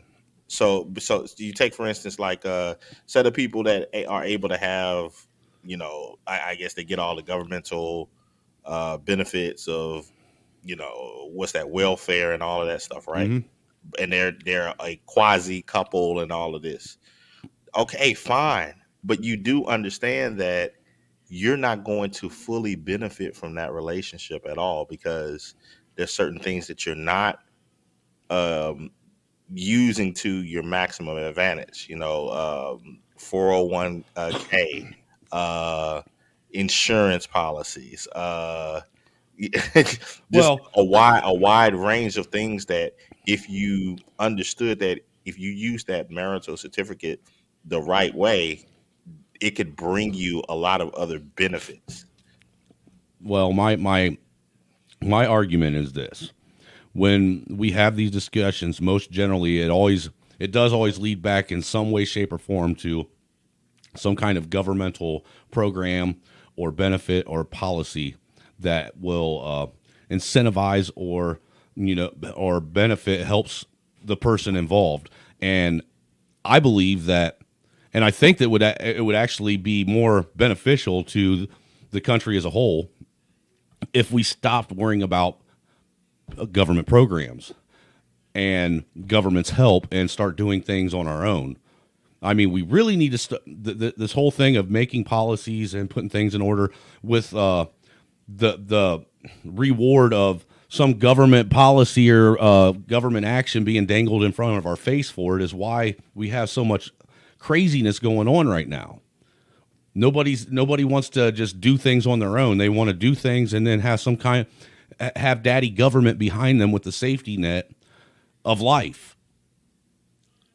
And the sheer simple fact that people don't really, in any essence, really, they don't have to deal with the true benefits of what happens if you fail, and you got to figure it out. Yeah, but that's the whole point of where the problem is where you have a bunch of women that have come into society, and I'll say in some men who have figured out a way to say, oh, so you always wanted in the situation where you could never fail. Okay, we can do that, but we guarantee that 95% of you all will never be ultra successful either. We already have that. Right. So that's the game. It's like, okay, you want it to where you can never fail. Fine. No problem. Now we have created a permanent mud seal of society. And you know just as well as I do that most of those people that actually partake in that aspect of the system, they may bitch and complain about it, but they really have no problem with it because they continue to live it. Right, and that's fine. They have a But it's not fine. That's where all these government programs lead. Eventually, we're going to have more and more people that are like that, and you're going to end up with this, government handing everything out, including your paycheck. That's what's ruining this country is all these damn programs. Yeah, and government being involved in everything. Yeah, now I get that and I understand that, but I'm just saying where we're at right now. And since that's the case of that's where we're at, why not just benefit off of those people? Why not just have them let them be the cash cows of other people? You do not want to live life in a way that actually benefits society. Fine. So we will make it in a way where you are going to benefit society, whether you like it or not. But they're only benefiting a small portion of society, the upper crust. The rest of us, we have to deal with bearing the brunt of the cost for this stuff. That's why you position yourself to where you benefit off the cash cow. See, that's where again, that's where I take argument. I want to separate. I want to see people separate from the cash cows, so to speak, the government, all that shit. It's not going to lead to anywhere where it's beneficial to anyone. If I may. So welfare was designed to be always temporary. It always was. To just sit on that pile of cash, and also that's not going to help that person who's sitting on the cash cow for inflation. Yeah, that's secondary. But the prime factor is the working class is the majority taxpayer. So they don't get many of those benefits at all. Like, they just don't. And you get more money being in the working class. It's not a cash cow. It is not. You know, like, you waiting in a bread line at a food bank ain't fun. It's not. These programs are very limited. It's not a cash cow, but the thing is, they cost so much. There's really no help, bro. It doesn't help. And most of it is just more taxes for the working class, so then they have less money to bring home to their family. Okay, let me give you a point in case on what I'm talking about, so you understand. Everybody here knows D Darrell, right? Yes. He's positioned himself to make money off of that off that mud. Of course, he's a racial sensitivity trainer. No shit. and that's all I'm saying. But you can hate the player, but you can't hate the game. It's literally that. But then do we, if that's the case, and we're going to go ahead and advocate for people to financially benefit off of the fuckery, do we have a right to sit here and criticize and critique them for doing it as well, and blaming them for being part of the system, which we ourselves seem to say that we don't want? I say we get a Latvian system, and so in the Baltic nations, in Denmark as well, you can actually choose and see where your specific tax dollars are going. If it's going to some fuck shit you don't support, it's your tax dollars, you can actually have a say. Yeah. That's a new idea they've been messing around with, and it helps a lot. Yeah, I certainly think you can criticize them. I mean, if people want to live like animals, then just there you go. You get to criticize them for their choice. But so you're going to actually enable it and criticize it at the same time? Well, you have to, because those individuals do not want to be in a position where you can fail. Well, then if that's the case, why are you bitching about me running a stop sign if no one's around? Okay, here's the reason. Here's the reason. The reason why is come on, man. Well played, still, man. This bullshit. The reason why is because I'm placing you in the subset of individuals who can see their place in society and understand that they're like a drop in a larger pond, and what they do is going to have repercussions throughout that entire pond. Just like when we had this conversation before. But you don't care about the repercussions of what all these other people are doing that are attaching themselves to the system, SKC. You're saying let them keep doing it so they can attach to the system and we can benefit and thrive off of it and exploit it. Yeah, that's what I'm saying. I was placing you in the subset of the individuals who would not have the animalistic mentality of I just need to be used. I was placing you in the subset of people who could think and understand that, oh, okay, I'm not going to behave like the animals. I can control my impulses and understand that what I do is going to have repercussions. Well, Other people, they don't believe that what they're doing has repercussions at all. So you have to think for them. And why? And since you're thinking for them, you tax them for that. So let me ask you a question. So what do you think about multi-generational families that's just been sitting on welfare? And you know what? It's not living like an animal. It's a parasite. It's even less. Okay, but that's still their choice. It's their choice, but it also should be my choice where my tax dollars go. Yeah, but okay. unless you get into the point of like when look, just like an let, angry let, let like when me angry let me snowman bring some says context. SKC is a super dictator that wants you to blah blah blah. If I was a super dictator, I would just chop those people's heads off. But that doesn't make any sense in any sorts of benevolence and so forth. So what you do is you say, okay, I understand No. Let's give them work you do not training. want to you do not want to think, you do not want to you want to live in a society where you cannot fail.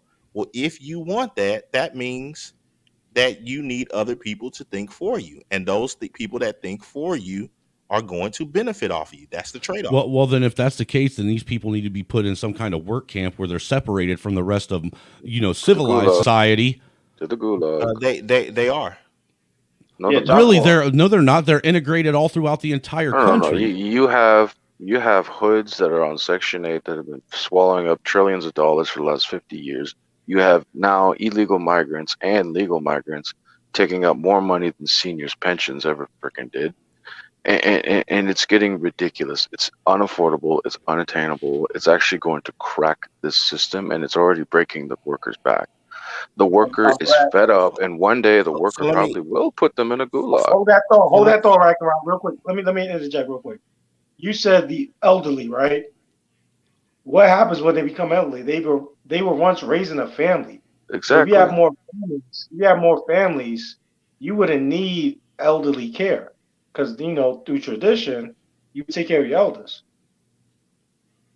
That's fact. Maybe I'm on that note, we're entering a crisis. We have less young people, more old people, so we actually can't even afford to take care of our elders as a collective. When it comes to the economic system, it's unattainable. We're gonna have like Gen Alpha. They're gonna have a new baby boom. The generation after Alpha they're gonna have a lot of children because they're gonna realize the mistakes Gen X and millennials did. We decided to be like, oh, I just want to be selfish with my life. But then when we get older, we have nobody looking out for us. And we see it with our own baby boomer grandparents. They need funds so we can take care of them, and there's not enough of us. There's not enough taxpayers. Okay, So the way and the thing is, when you say that trillions of dollars are going to are being lost, where is that money going? Let's slow it down. they're going to shelter, housing. Okay, and so subsidized daycare. Okay, so who bills that stuff? Government. Okay, and who are the government hiring in order to build that stuff? Woke people. So there's woke construction workers. No, what he's getting at is who is the government hiring? The government hires men. The government hires will take the contract, but the woke will administrate it. The government hires. Let's get down to the government hires men to build that shit. SKC. Okay, so now if you figure out how to get the contracts that are that are going towards those types of things, then you benefit off of the dysfunction of those people. But that benefiting pool is shrinking constantly because the working class, who are the taxpayers paying so that they can even provide those contracts for the infrastructure, is shrinking. So technically, you will see a lot less infrastructure repair, upkeep, or even new ones. We are literally going to enter an age of stagnation. That's what it is. What happened? My question, SKC, is what happens when the negatives of what you're doing from these messed up communities or whatever that you're literally enabling to grow start outweighing the benefits of you making money off of it? Then what do you do? Okay, so that's why you have certain things that come up with, take for instance this last SCOTUS gun law. Mm-hmm. That's why you have those things take place.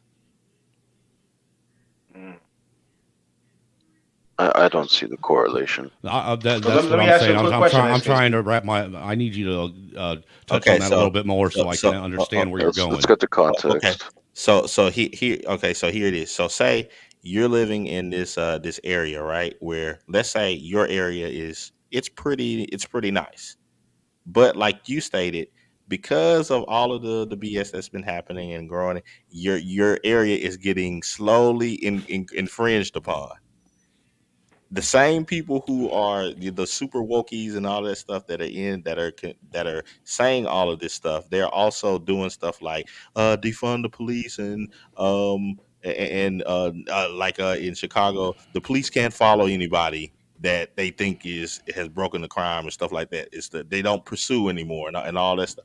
Well, then that's where you say, okay, yeah, I need to go ahead and seed some money going over into this thing and this thing with SCOTUS, and then SCOTUS says, "Oh, okay, yeah, we repealed all those gun laws, so we understand that it's to a thing of you can't call the police, and they're not going to do their job anymore. So we just open it wide open. So best money and So best guns. hold on. I see where you're going. So now what you're saying is rather than because we enable this shit, and it's gotten to a point to where now you can't have cops. We ain't going to spend money that the taxpayers use on actual, going out and patrolling the streets. We're going to put that responsibility and burden on the honest, hardworking people and make them go out and patrol their own damn streets themselves without any kind of funding from the government or any kind, or without getting paid for it. Now it's going to become my job and your job to keep these people that we allowed and enabled to get into this position ourselves. Somebody in the 9 to 5 has no time for that.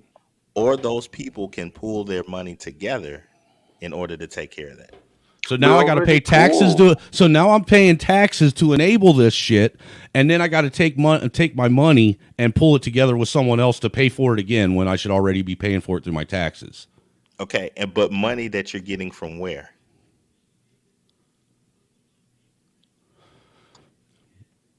Dude, you're talking about a vicious circle here.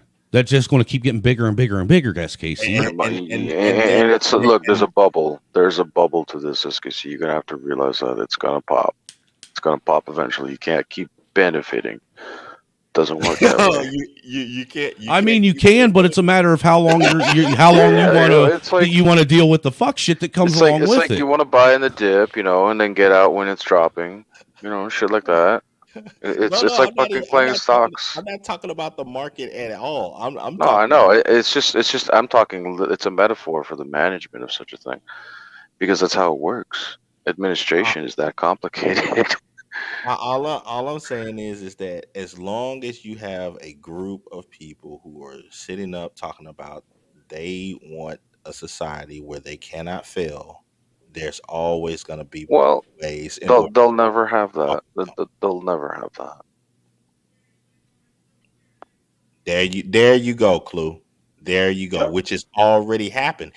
There's places, babe. Riverdale in New York. Riverdale, New York has its own kind of Jewish police force. University have its own police. Yeah. There it is. Bel Air. There's a whole bunch of places in right here. Almost every hospital campus has their own privatized police force. So the richest minority in the world, and then all these universities with tuitions that are overpaying throughout their fucking noses. No. Which that rich minority paid off for the student from the bank. Yeah, okay. It's all good in the house. Yeah. I was talking about a literal neighborhood. It's called West University neighborhood, but it's just an area here in town, and some other places in town they have their own law enforcement. So it's like you can pool your money together and take care of it that way. To where you want to play the game that way. Well, then you come over here with this and that and such. Then you have people that will go ahead and just put you down. Okay, so in that same vein, what if you had like some hood in Detroit start policing itself? How are you gonna pay them? They can't let them go ahead and do it.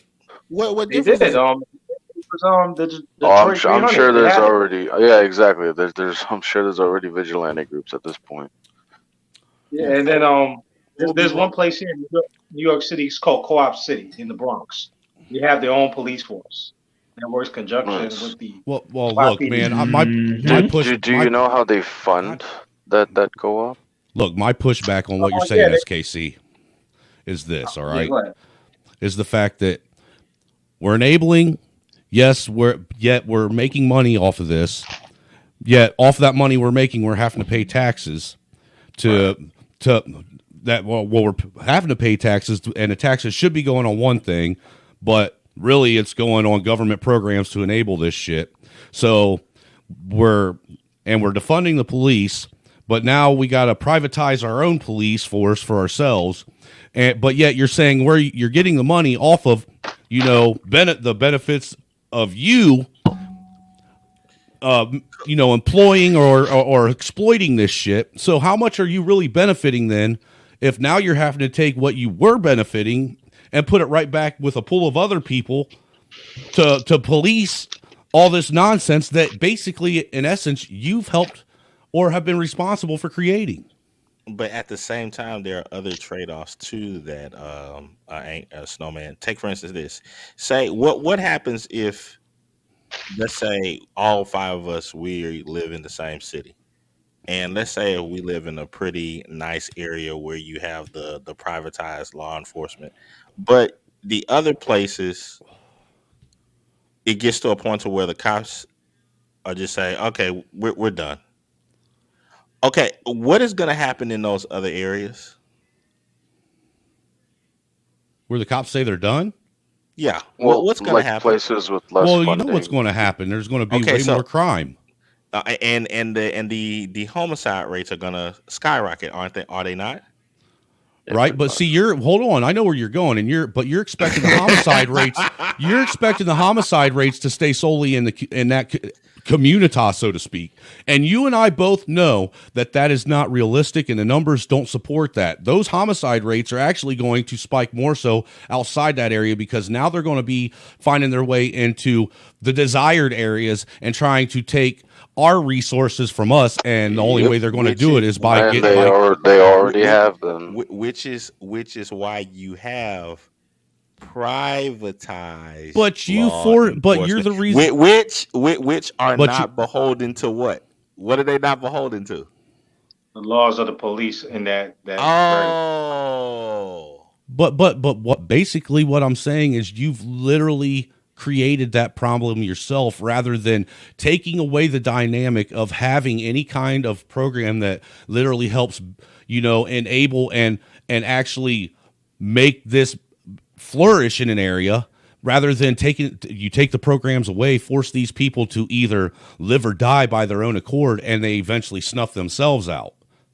Look, everybody needs to be.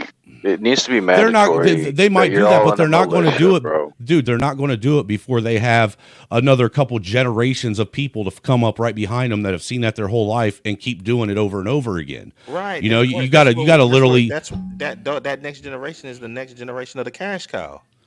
Well, fuck the cash cow, bro. Let me add one thing real quick. We forgot they didn't cut off deputizing sheriffs either.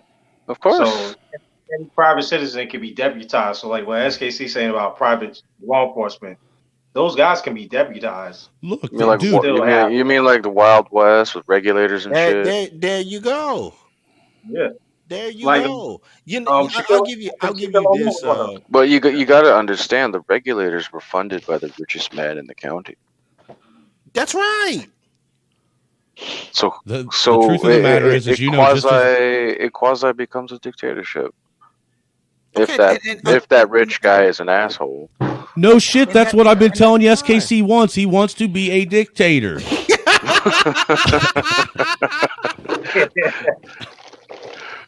SKC.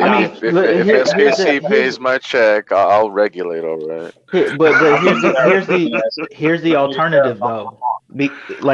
What's the alternative, man? Because Snowman, you're saying that this should happen like it can just happen. What do you mean? This should happen like it could just happen? You're saying like take the problems away from the community and take away these government-funded programs and stuff that they also benefit from. Look, I understand, Lou, that you can't just overnight take everything away from people. I'm just saying that adding more to it. I mean, we're at a place right now where there's so many programs and government sticking their hand into so much of everything of our private lives that now it's starting to get to where they're sticking their hands in the people that do play by the rules lives and dictating their lives. That's why you got to go back. You got to go higher on the hill. No. I need to propose. Yeah, No, let me I get that. propose something, guys. Let me propose this. So the thing is, if the tax cuts were done, so like that means a lot of cuts for these social programs. Buy cash cow. The thing is, all these people get to take a lot more money back home, and then they can choose to commit to investments, which would then actually cause long-term growth. This cash cow is short-term as shit.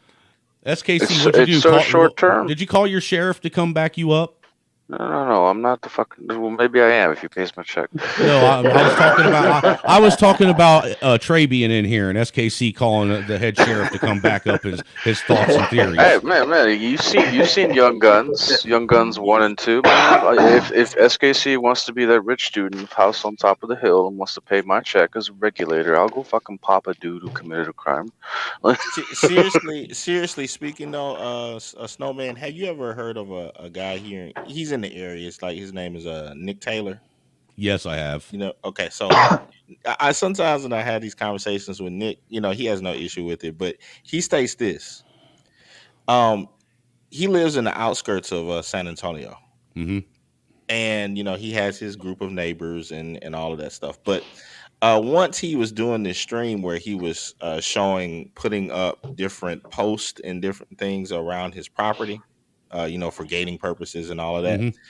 And there were like these little spaced out, these little reflective shining posts that he had up. They were kind of flat.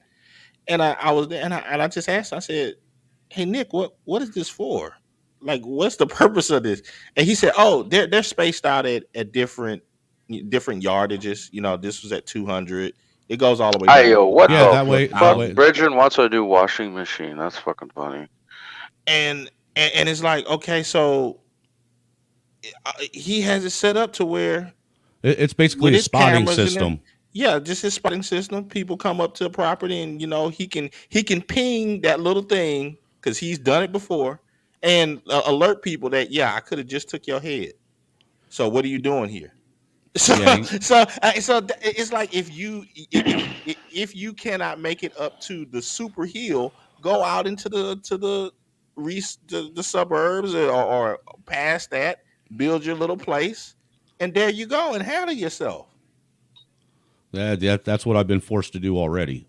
That's why what's the I'm in the problem? outskirts of a city on a piece of property. Problem? You know that the cash cows they can't handle the outdoors and the and the stick. My problem is this, SKC. They have no life skills for that. SKC. My problem is eventually even the man on the top of the hill has to walk down that hill every now and again and integrate himself into that which he's created. Gotta do groceries. And have to deal with the potential of what might come of it. No, what he does is he starts to do business with you. That's why you got to network with him and say, "Hey." So now we got to since we've done this, we have to trap ourselves on the top of a hill and never leave. No. It's not the whole thing about never leaving and all of that stuff. Let me give you a point in case. Do you really believe that the people who are feeding off of the cash cow right now, that they don't get around to wherever they want to go? No, I know they do.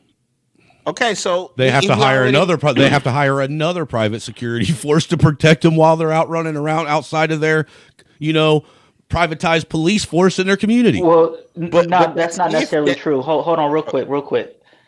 Those cash cows will hire security for a place that they're not even residing in. Right. Because those people with cash cows have multiple locations and can just up and leave. So if you break into their house in, let's say, Beverly Hills, it hurts, but it doesn't hurt that bad because they got a house in, let's say, Sweden, or a house in London, or a house in. So that's what happens when it snowballs. You put yourself in this place where you actually have a plethora of options. And so if an area that you're in is just too much, you could sell that house and just vaporize that thing, and because you got something going somewhere else. Oh, you saw where my answer was going to be. You're not just restricted to that particular area. It's You- not. It's not like you're at a house on a hill because I have a helicopter on my hill and I could just hop in my helicopter and fly to another hill. I like how you added that sell your house because you knew where I was going to go after that. But even with selling the property that you got there, you're still taking a net loss off of that. Not necessarily because you have that cash cow that's coming in, so that Doesn't even if matter. it was Any a loss losses on the house, So it's of no consequence. let's entertain a concept. If the founding fathers were resurrected right the fuck now and taught everything about what was going on and brought up to speed, they would shoot every tax collector with a heartbeat. Is that the real SKC? That's my boy D the Real. Oh, okay. I couldn't tell, man. He got excited for a minute. Hell no. I'm not that crispy. Well, we already know you're Nigerian, so we knew that was. Wait, that's D Darrell. That explains why he wants to be a dictator of his own little nation down there.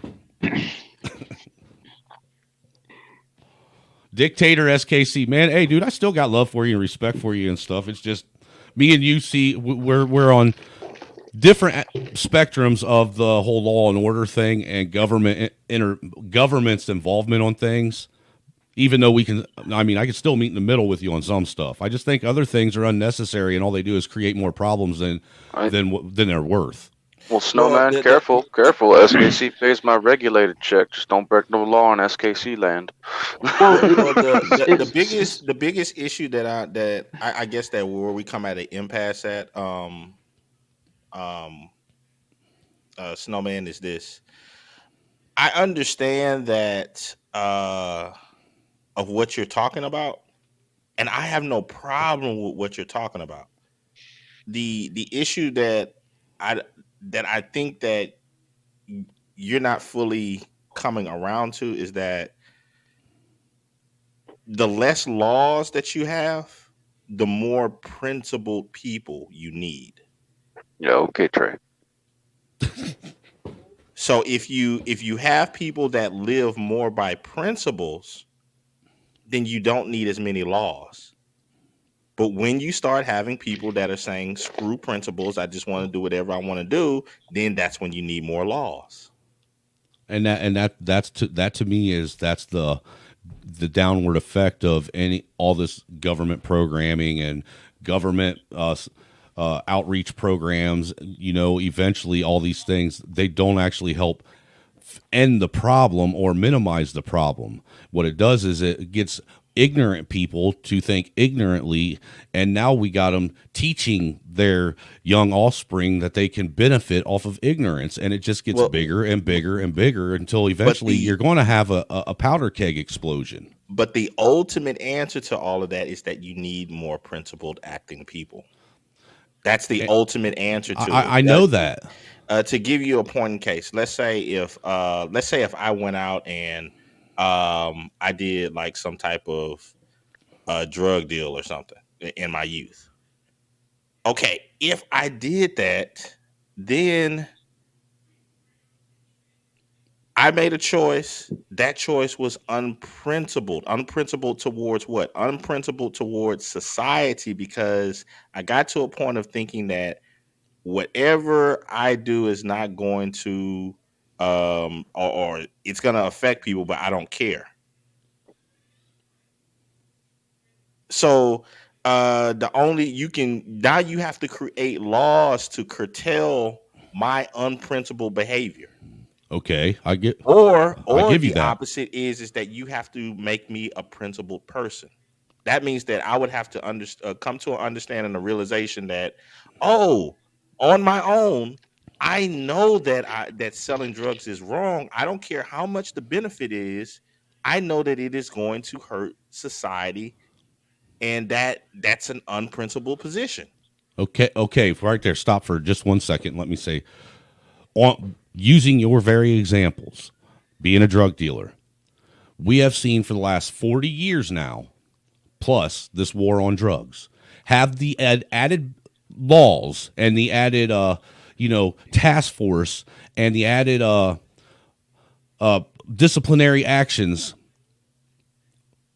that you've had to do for enabling this stuff benefited or has it even curtailed the problem even a little bit? I would say slightly. And here to give you an analogy, it'll be like this. You have two choices. Either you can have your hospitals that deal with I don't know, let's say cancer, or you could have people to say, no, I'm just going to eat right and take care of my body. No, you're always going to have a bunch of people that are going to say, I don't care, man. I want my French fries dipped with chocolate and liquor. It's like, okay, that's your choice. So now I have to create something because you are going to come to a point to where you're going to say, oh my God, help, help, help. But see, that's where I have to disagree. There is one benefit that happened under all that the drug wars. The private prison companies essentially got free labor, of which the government subsidizes and gains from. Yep. So actually, but in essence, my point is look, a lot of what we're talking about. Do go to some things that are good, because we need people to work on things. No, hold on. At the end of the day, the whole purpose of all this is, so dictator SKC says, is that we're trying to end these problems. We're trying to figure out some way to make it undesirable to where we have more desirable people. But what's going on is that's not happening.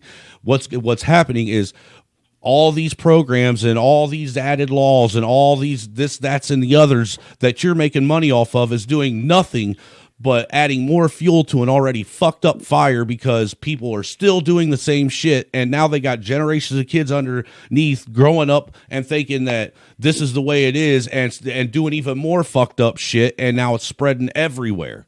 At some point, you got to take everything away. No, you can't just take everything away. No, I'm not. And here's the reason why, Snowman. Here's the reason why. No matter what you do, you cannot create people who want to think. And I mean, when I these say people aren't thinking, though. I'm saying thinking outside of themselves. But you. Well, look, for centuries now, we've been told going to work and paying taxes is normal, bro. Look, for centuries now, guys, we've been told for generations now, paying your taxes, going to work, be a good little civilian is the norm. Okay, like, look, is that freedom? Is that freedom working for your corporation or your government or whatever the fuck? Yeah, sure, you'll start your small mom and pop, you're still paying out your nose. Is that freedom? No, it's not. Frankly, this system is going to continue to create. We don't know the alternative. No, look, I'm not a complete and total anarchist at all, by no means whatsoever. I don't believe that it's. Well, hold on, Ragnarok. Let me finish. Let me finish my thought here. I'm not an anarchist. All right.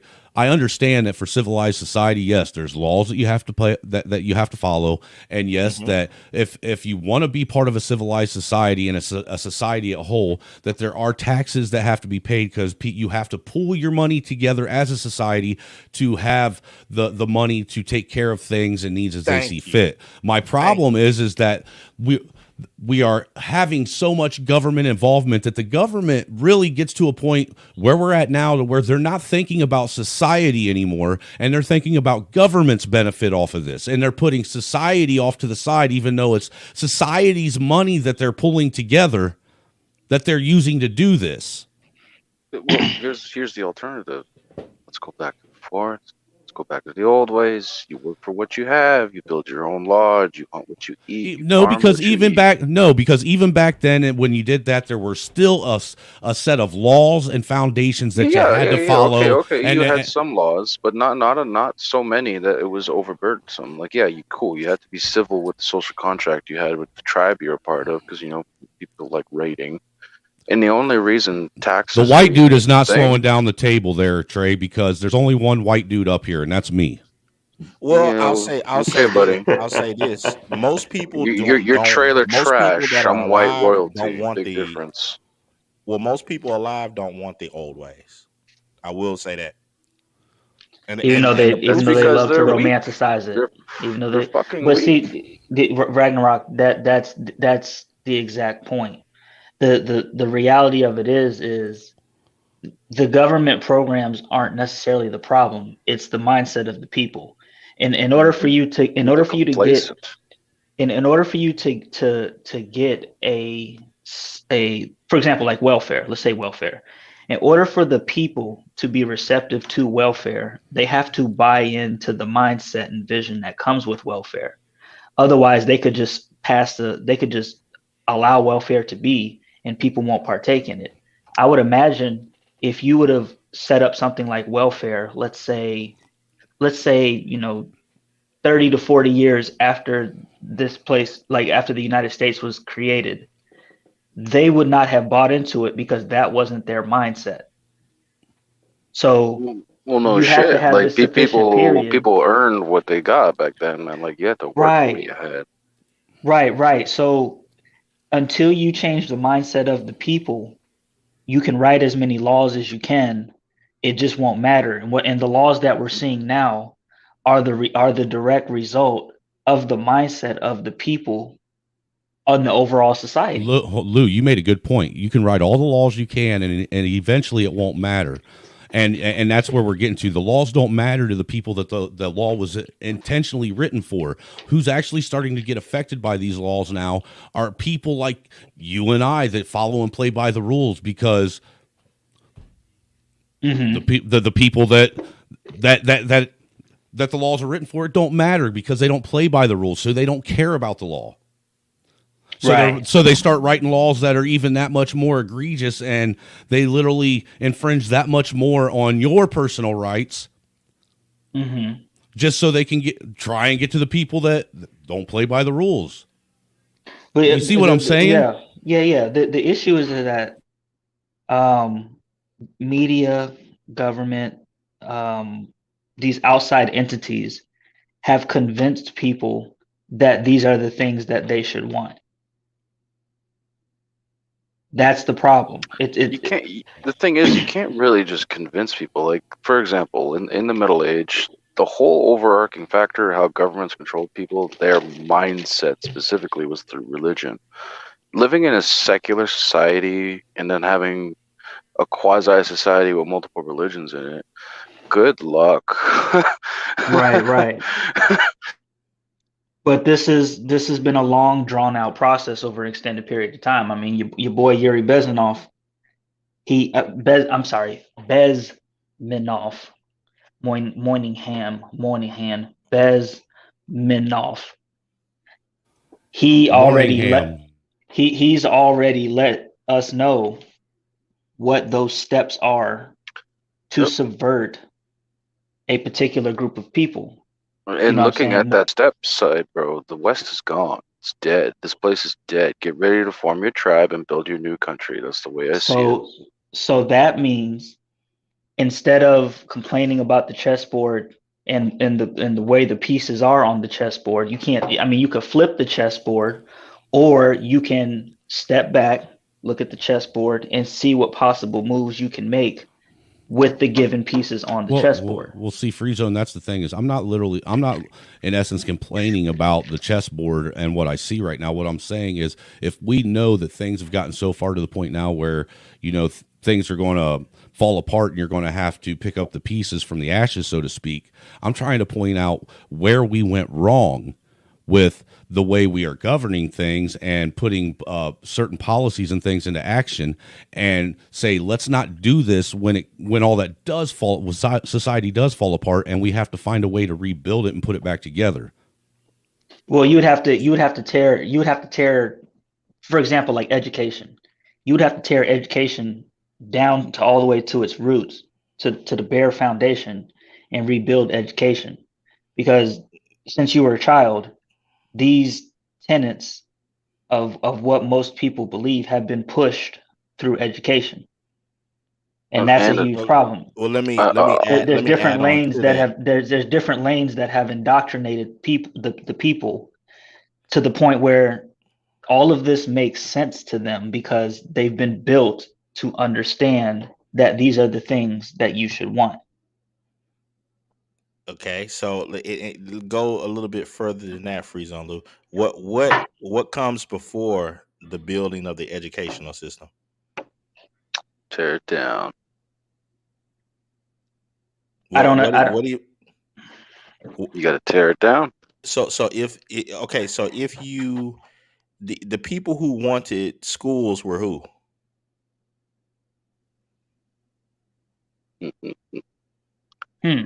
Parents.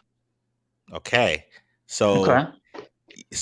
even when it comes to the educational system, all of it goes back to the family makeup. Yep. Yeah, it's all that is literally the foundation. And Yeah, and and again that's what we constantly we push. and again, you would have to look at these programs that the government has put into place to help benefit these broken families, and somehow or in some way limit them if you're gotta have them, or just do away with that altogether.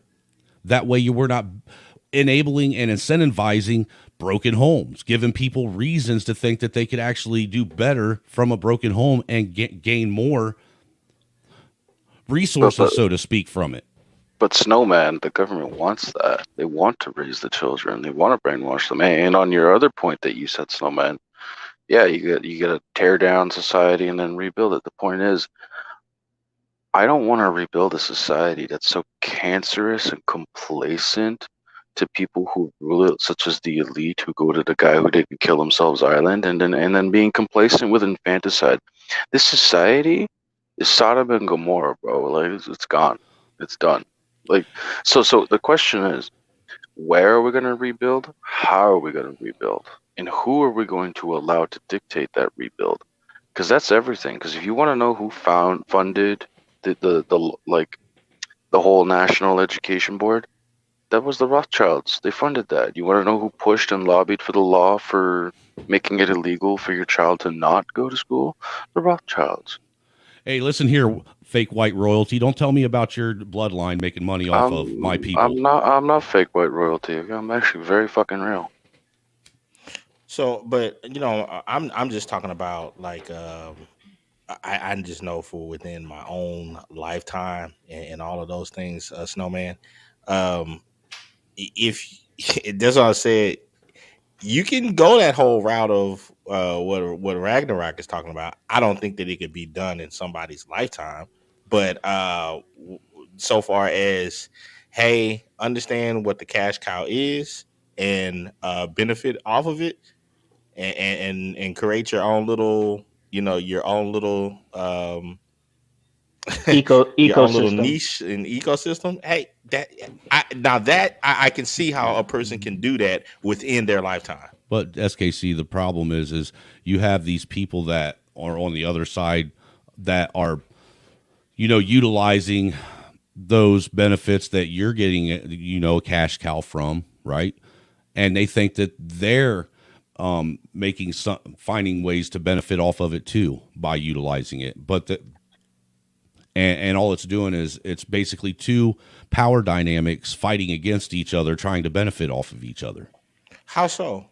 Like, take for instance, let's say I staunchly disagree with the ideology of D. Durrell, but at the same time, if D. Durrell, let's say his industry needs marketing, I'm not going to say no.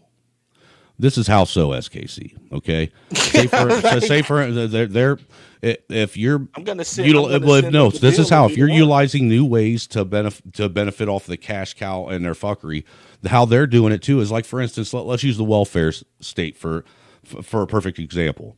You got people that'll take and get money for welfare, food stamps, this, that, and the other. They'll take that food stamp card and they'll go to somebody that they know has money and they'll sell them their food stamps for 50 cents on the dollar. Then they'll turn around, take them real dollars, that paper money, and they'll invest that in a half bag of cocaine or heroin or meth or whatever, and go out on the streets and they'll use these programs money as the capital to start what they consider a lucrative business that's yet again violating the rules that you set up on how you're supposed to play the game. Right. So you can basically you're giving them all the tools they need to continue breeding more of this shit. Can you guys let me address something? And that's why you have to continue to create the laws, because you know that it's like having the have you ever been out on a farm before, Snowman? Yeah. Okay, for a fact that it doesn't matter how many traps you set up, how many barbed wire things you set up, that the outside predators are always going to try to find new and inventive ways to come in. It's a continual game. What you just said right there is literally helping prove my point. You know that no matter how many laws you eventually set up, them predators, you can put all of them out there that you want, and eventually they're still going to make their way to you. The only difference is one of these days you're going to end up putting so many laws or traps out there that you're going to walk out and step into one of your own damn traps. If you think so, I mean, hey, that's where you have to do your due diligence and go from there. But I mean, I would just say you make it to where you have to continue. It's a cat and mouse game. It's going to continue. I just gotta say this comment. I love living rent free in people's minds. I love it. Okay. Yeah. Oh fuck yeah. Yeah, it's just one of those things. That's just the price of society, where you're not going to be able to force people to live principled lives, Snowman, because they don't want to. We know, Trey. You're the sheriff of Nottingham, and you go out and do the due diligence of the king of Sherwood up here on the panel. I mean, and here's another way of looking at it.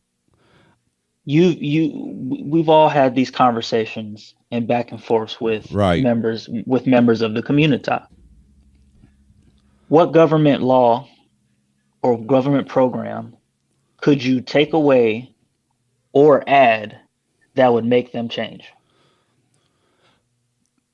I don't necessarily think that things would make people change, Free Zone, but I think that if you take away the actual the benefits of people doing fuck shit and the capital that they actually use to be able to do it, they would eventually, in essence, they would exterminate themselves just because of lack of resources. I think the resources that we give is what allows them to continue to breed more of this and more of this and more of this. You take the resources away and eventually it dies off.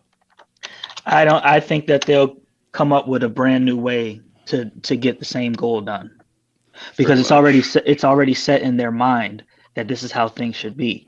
It's like guns. Like if you take guns away from everybody, people will just figure out different ways to make guns. These ghost guns. Yeah. That's my point. Look in Canada, they tried to ban handguns, bro. You got kids out here making 3D printed guns.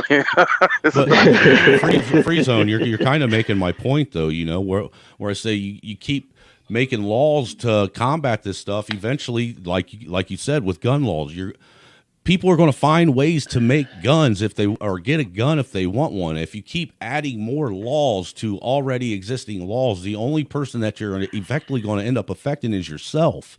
I don't believe that. And here's the reason why, Snowman. Like, take for instance, it runs in cycles. This happened before, like all of this stuff with the high crime and blah blah blah. It happened before. What did they do? They came and swung the hammer with the '94 crime bill. every now and again you have to go nuts with the predators out there and say, you know what, I'm gonna go ahead and come off the farm. Y'all didn't mess with me enough. We'll pull out this Gatling gun and I'm gonna just clear out a section of the forest. Well, And I'm gonna burn up some stuff and tie it sometimes up you gotta and blah blah call that blah. wolf But pack. I'm gonna do it in a controlled way to where I'm not going Well, to mess up SKC. my lumber and and other things that I need in due time. And then the animals are gonna get in an uproar for a little while. They're gonna be, oh my God, I can't No, believe hold you on. did this to us, Wait a and blah, second, blah, blah. SKC. And then you slow it down, and then you go, and then the cycle continues. Now, let me ask you one question. Like, we'll go with the 94 crime bill. Do you have an issue with people that partake in sitting at home and relaxing with smoking a little bit of weed? Does that bother you? Do you have a problem with it? You think they're harming anybody? Okay. No, I'm asking you a question. Do you think that that's a problem? Well, look, before you answer, SKC, look, the No, vast this is a majority specific. of people in the 94 crime bill that were, look, man, smoking weed is not the majority of dudes who were swooped up by the 94 bill. That's a left. That's not It's my a left fucking. wing. That's not I my know, fucking but the point. Will you left shut keeps up for a fucking minute? saying that, bro. Maybe, I don't know. I just don't respect trailer trash. Whatever. I don't care. Do you have a problem with it? Do you think that's a problem? You want me to give a yes or no? Yes, I right? do. Because everybody can give a yes. You can not do something and not partake of it yourself and think that and still see that it's not a problem if you're doing it in moderation. Okay, so this is my. Do you just want a yes or no, or do you want my full answer? Go ahead, SKC. I'm just asking. You can answer it however you want. The only thing I ask is that it be an answer that can be, understandable, and it doesn't have to be yes or no, but still direct to the question. Okay, I'll give the long of it is this. Yesterday, Nick Taylor was given a short on some stuff that went down in Detroit, and he stated, you know what? When I was younger, my old man made me give up my Dodge Charger because he said, "Hey, it's too. It just attracts too much heat, and there's too many issues that are connected to it. Particularly you being a black man within this city." He said, "Okay, he knew he had to go ahead and give it up because of how the stigma and what was going on." He was looking at the chessboard. That is my answer to that whole thing. It's like, if you see that, holy crap, even when I remember growing up as a youngster, my dad gave me and my brothers a rule. Hey, here's your first vehicle. If I ever catch you with 3 other friends in your car riding 4 deep, the car is gone instantly, no questions asked. Now, Free Zone, do you understand why my dad would say something like that? Why he didn't want me riding 4 deep in the city of Houston right after the crime bill? Yeah. Because you increase your chances of getting a strike. So boo-hoo, I don't get the opportunity to ride around with 3 other friends in a car. So what? Okay, to that example that you just gave, we're going to go this route. So you like to sit and partake in drinking a little bit of wine in the evenings, right? You and your wife sit and wind down, relax, whatnot. Something happens. You know that you're not supposed to go out and do stuff, drink and drive, whatever, this, that, and the other. Something happens where you have no choice, but you have to take one of your children to the hospital. There's an emergency that needs to be addressed right now. And you get in your car, you've had a glass of wine or whatever to drink, you and your wife both, and you get pulled over and cop a DUI now. So boo-hoo, because you knew that it was wrong, even though you were perfectly safe and sound to drive and it was an emergency. You knew the rules. They could have slid those rules and just called the ambulance, bro. What if you live in an area where the ambulance doesn't come out there? There are a lot of very, very urban areas where if you want to get to the hospital, you got to take yourself. Yeah, no, you got a point there. What I'm saying, SKC, is eventually it gets to a point to where these laws, they start affecting just average, everyday people that generally are playing by the rules. But the system has written the rules in such a way to where even the rule players are starting to be affected by these rules by no account of their own, other than the simple fact of we keep altering these laws to try and get criminals, and now we're making honest people criminals. Okay, now I understand what you just stated. Wine cooler, that's gross.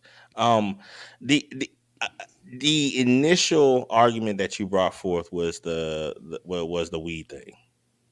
As Stephen A. Smith said, the reason why I went the alcohol route is because you said what you did about cars, so I figured I would bring it to something that is a legal substance to partake of with limitations. I mean, if I'm inebriated and an emergency comes up, it's like I need to figure out. I didn't say inebriated though.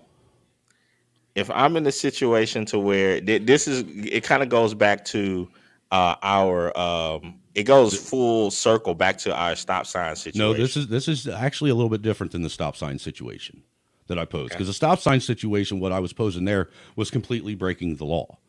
Yeah, either I'm going to abide by the law or I'm not. This right here, you're at home, you're abiding by the law, and you didn't have enough drinks to get inebriated. You weren't sitting there trying to, completely let go. You were just sitting there having a glass of wine with your dinner.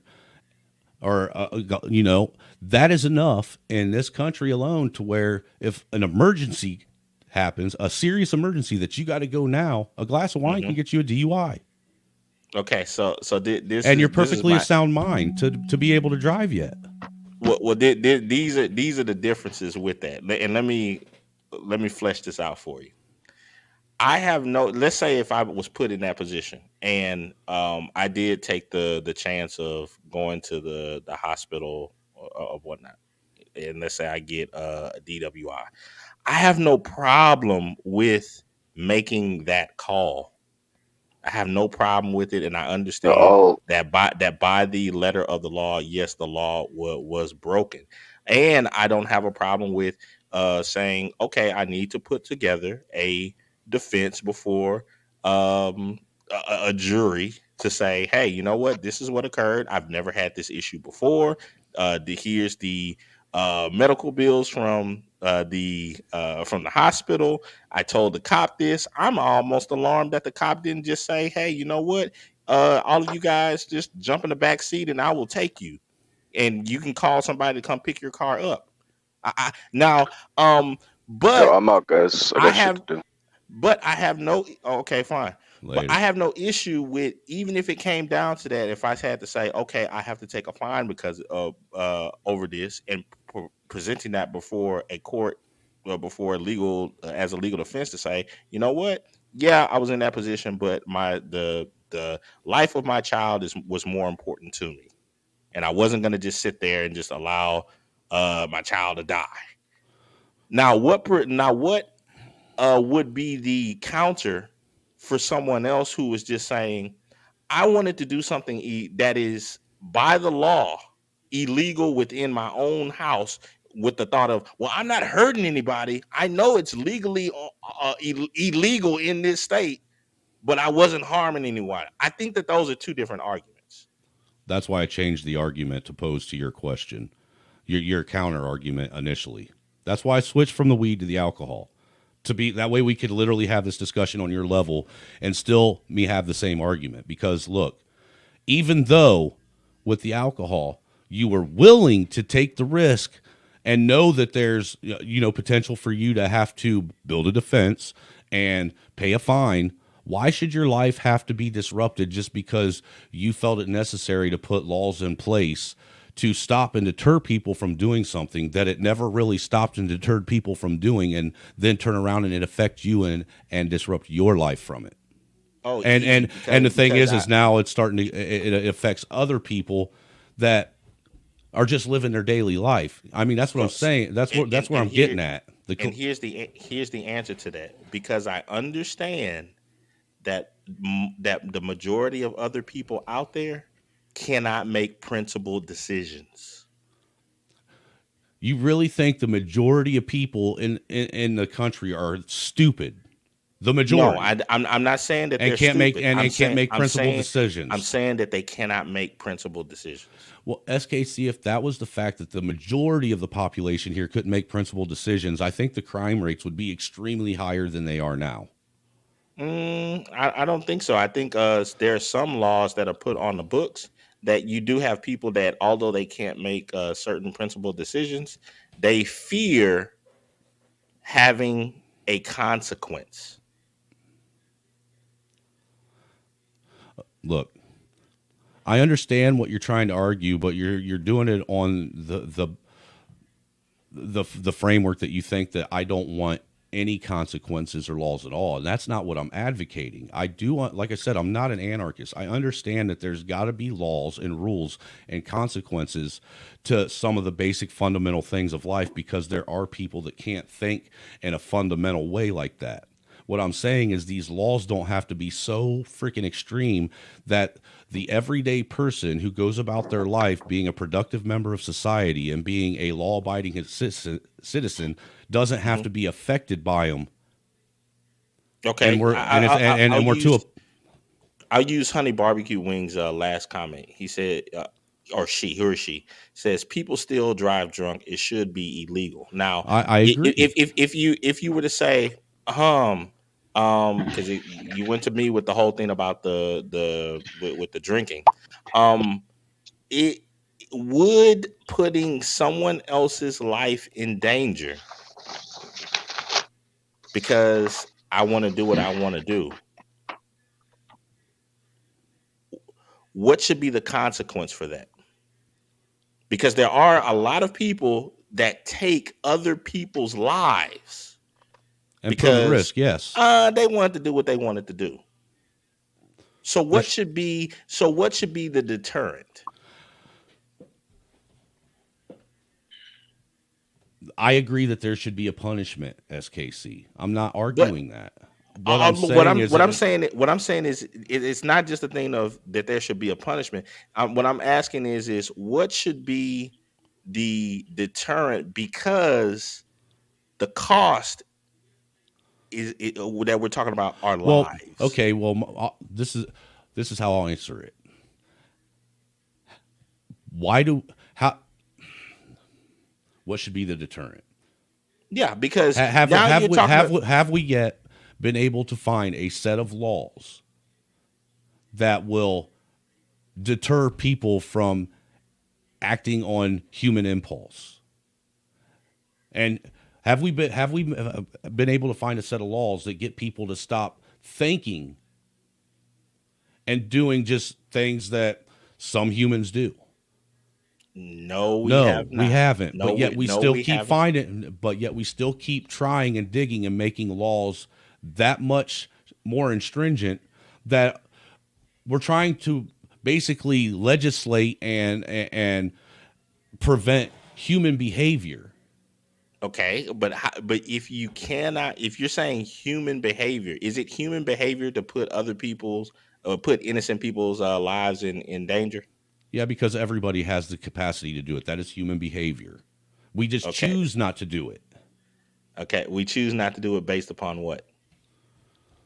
Some people because they think it's disgusting. There's a whole host of ways. Because they make the principled decision not to. But there are some people out there that get to a point to where they don't care. Right. So what I'm saying is you make consequences that will cause people the normal person to abstain from something like that, but you don't keep making rules and laws that are so extreme that people that can sit and make that delineation between something that is right and something that is obviously morally wrong, to where if they just do a normal situation, like I said, like need to have to take something, a child or a spouse to the hospital, that they get caught up in this system because for no fault of their own, other than doing what they thought was right. Now you do know that you're making the argument of like, take for instance the exception to the rule argument, kind of like when people do the whole abortion thing and the women come up and they say, but what about the people who have been raped? And you know that that's not the majority by far. The majority of the people who got behind the wheel and put other lives in danger were not trying to take a sick kid to the hospital. I know this. So the whole idea is when you look at the aggregate and you say, a lot of people are making the decision to put other people's lives in danger on the road, and it has gotten to a point to where there have been a lot of people who have died. They've made the ultimate sacrifice. What do you do? Do you just say, meh?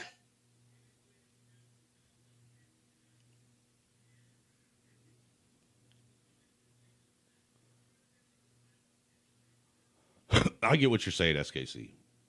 To a degree. So, I it's said, kind of like what Sage was saying the other day. He understands that, yeah, it sucks, but when you look at the bigger picture of it and you take yourself out of the center of the universe, then you understand that, holy crap, yeah, this decision could have cost somebody their life. Right, but I see you seeing everything as per the extreme and outcome. And that just ain't reality. You have to think that way if you're thinking about public safety.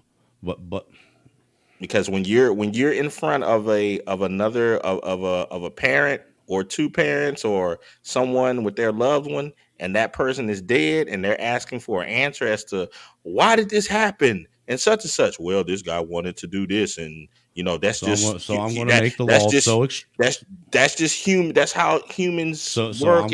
I just need you to suck that up for the team, right? So I'm going to make the law so extreme that it literally forces and dictates everybody's life for them, and nobody has the ability to make any conscious decision on their own. And if they don't follow the rules the way I set them up, then they have to follow they have to deal with my extreme consequences. I don't give a fuck if whether or not you're a law-abiding citizen, you go to work, you're a productive member of society, you pay your taxes, you're a married family that goes out of their way to do everything right. You fucking didn't follow my rules the way I had them set up, so fuck you.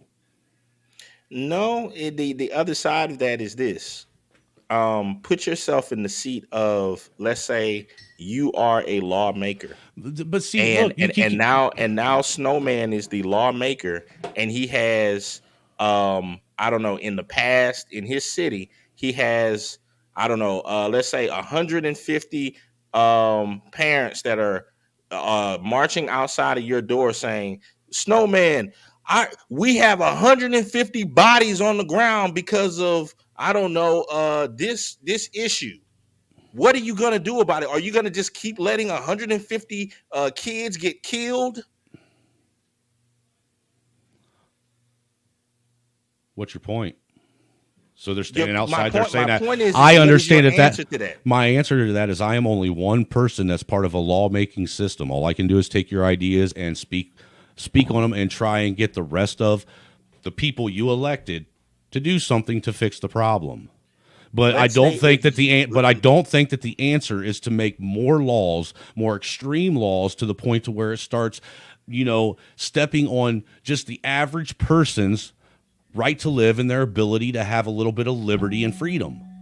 Do you understand that this entire conversation that we're having, it does circle right back to the stop sign? Because do you know back in the day, there were people who fought against the stop sign, I know, stoplight, saying, yes, I know. What the heck is this? I mean, I got to get to work. I never hit anybody and such and such. Right. I get that. But see, the stop sign thing isn't it doesn't, It costs lives. It costs lives. You're still. I still feel as though you're insinuating that I want it to be a society of no laws at all whatsoever, and that is not what I'm advocating for. I'm I'm not advocating for. I'm insinuating that at all. advocating for, people to be have some common sense and be conscious of the fact that the average citizen that is just out there making a living is now starting to be affected and have their lives hindered by some of these laws that are put in place to deter criminals from doing things. That is, there's got to be a line somewhere to on this stuff. That's called the cost of society. There are trade-offs. If you were out in the middle of the Badlands and you want to drive as fast as you can do that. There's nobody else out there. But as soon as you start to work within a society where there's more and more people, you have to make trade-offs just as you would in your own household, where with your own kids, where you're like, you know what? Normally I would when I was in my youth, I would walk around the house butt naked or just in my underwear with a beard. Okay, people don't do that when they have their kids and company. So let me say that basically what you're saying, SKC, is that if you want to not have to be, ruled over like you're living under an authoritarian dictator, then you need to take your hippie ass out in the wilderness and be by yourself. But if you want to live around society and mankind, you got to deal with the fact that, you don't get to make choices, and that you're going to be told how you're going to live every aspect of your life. That's just human nature, because that's how people are. Somebody's going to be in power and somebody's going to be the ruled. All I'm saying is that there are trade-offs. I'm not saying anything. I think that when you say to me that I'm arguing for the extreme, I think that you're saying the same thing for me, that I'm arguing for the extreme. I don't think either one of us are. I'm just saying that in order to live in a functional society, there are trade-offs to certain quote-unquote freedoms. I agree with that, and I think that there should also be trade-offs to certain quote and unquote laws. I agree that there should be punishments when you make bad choices, but I don't think the laws should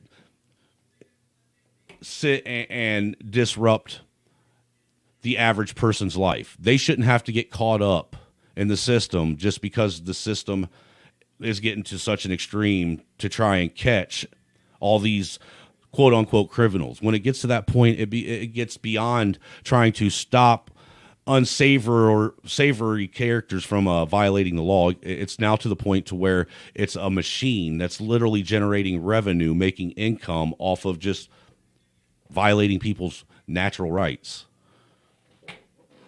Well, I'll just say we're at an impasse. We disagree. I think that because we live in a society that is, for the most part, that is unprincipled, that you're going to need more laws than not. As an example of that, I think would be you take, for instance, a relaxation of the laws. We live in a nation where information is abundant, and that people can see what a vehicle can do to a human being by just going on YouTube or making a cursory YouTube search. Yet with the relaxation of laws, what do you see? People doing highway shutdowns, burnouts and skids and all this other stuff, knowing that just one bad decision or one mistake or just one miscalculation, that someone could die. Well, I'm trying to figure out. First off, where's this argument? In my rules of things, I would say, you know what? You need extreme laws for such activity, because if you are sitting up with all of these people who are supposedly have some sort of common sense or thinking ability, then they would understand that engaging in such activity could cost lives and is unprofitable for basic human society.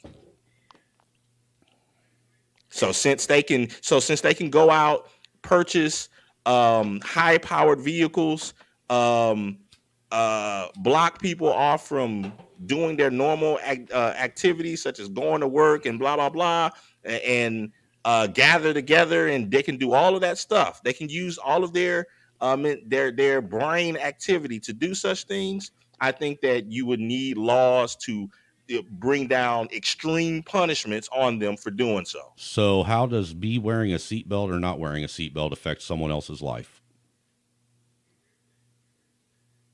What do you mean? That's an extreme law, in my opinion, as far as cars go. How is me not wearing a seatbelt affects or someone being living or dying? How does me not wearing a seatbelt do that? But we have laws in place as far as driving a vehicle that you have to wear a seatbelt or you get fined. How does that? Easy. If you were to say to me, SKC, what would you put in place to curtail or to fix that law?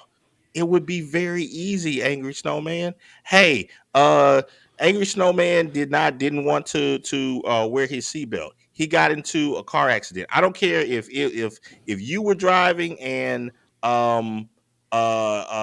you caused the accident, or somebody else flung into you and was something happened or whatnot. If it was shown when the ambulance gets there, or as they will say, when the ambulance get there and they see Angry Snowman didn't have his seatbelt on, we don't have to deal with him.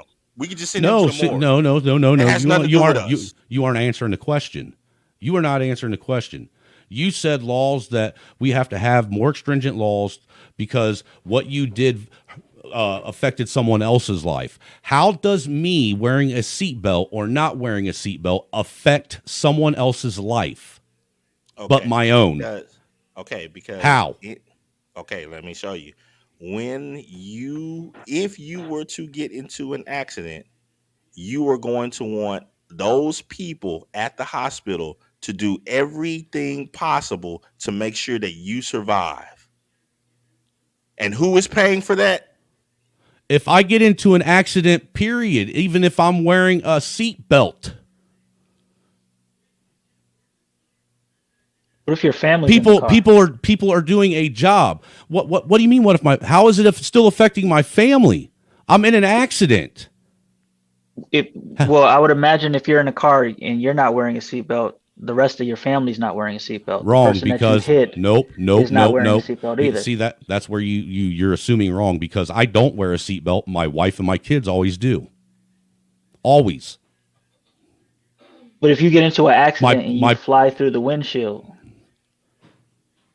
Okay, that's still affecting my life. My life. Who's using the vax argument? The what?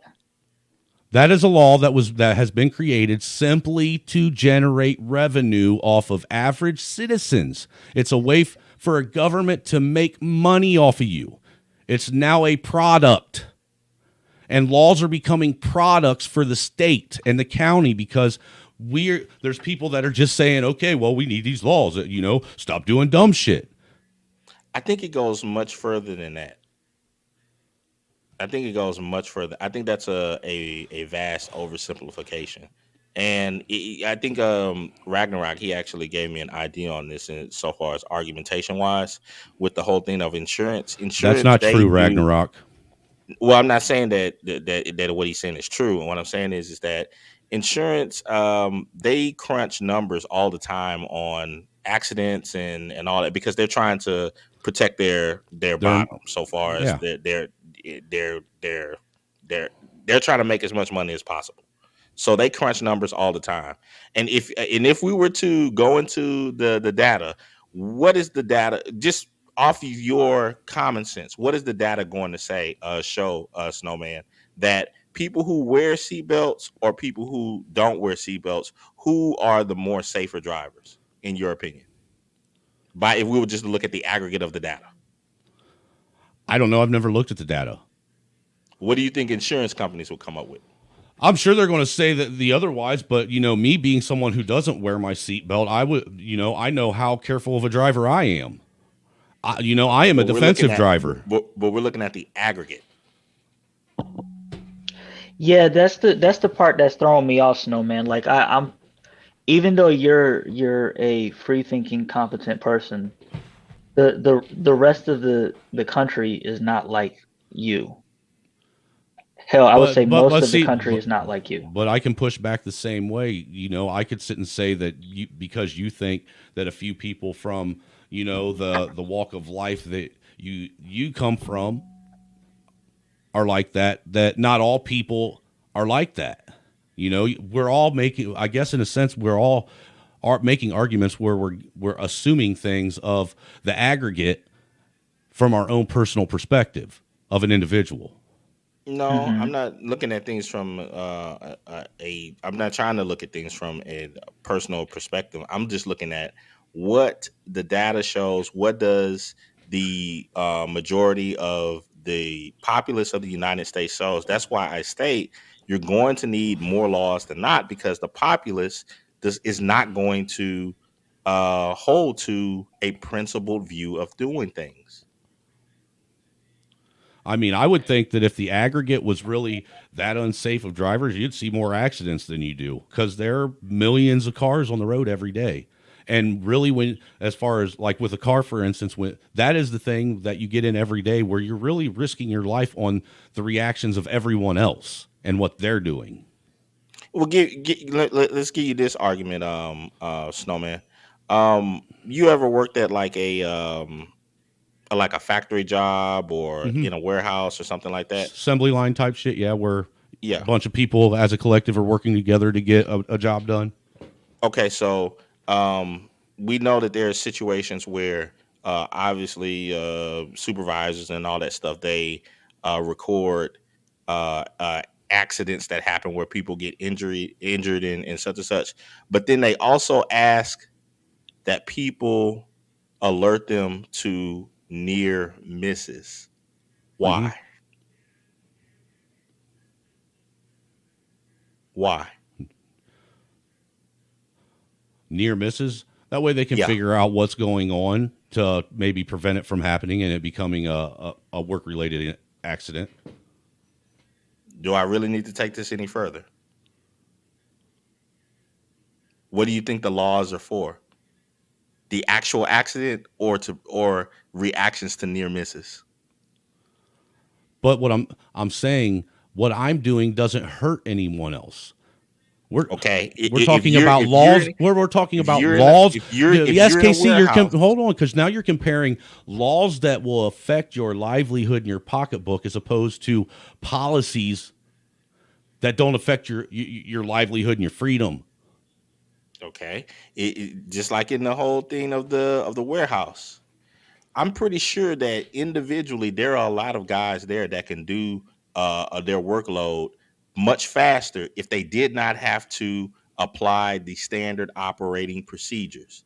Ragnar, Nevertheless, the standard operating procedures are there in place so that you don't have accidents because you're working with multiple people. first off, I want to say Ragnarok. I understand that you think you're a fucking walking encyclopedia, but no, you're wrong. I've been in an accident. I've not wore a seatbelt. It, it has been proven. My insurance still paid for shit. But you see what I'm saying, Snowman? I'm Look, pretty like I said, sure that like I've guys said, in I that look, factory. SKC. Like I've said this whole time, I can see to a degree where you're saying I can meet you halfway on the majority of this. My problem is it seems like the people that want rule of law can't meet halfway on the other side. That way, the collective of average individuals that are just going about their day to day life don't get caught up in the mix of trying to, you know,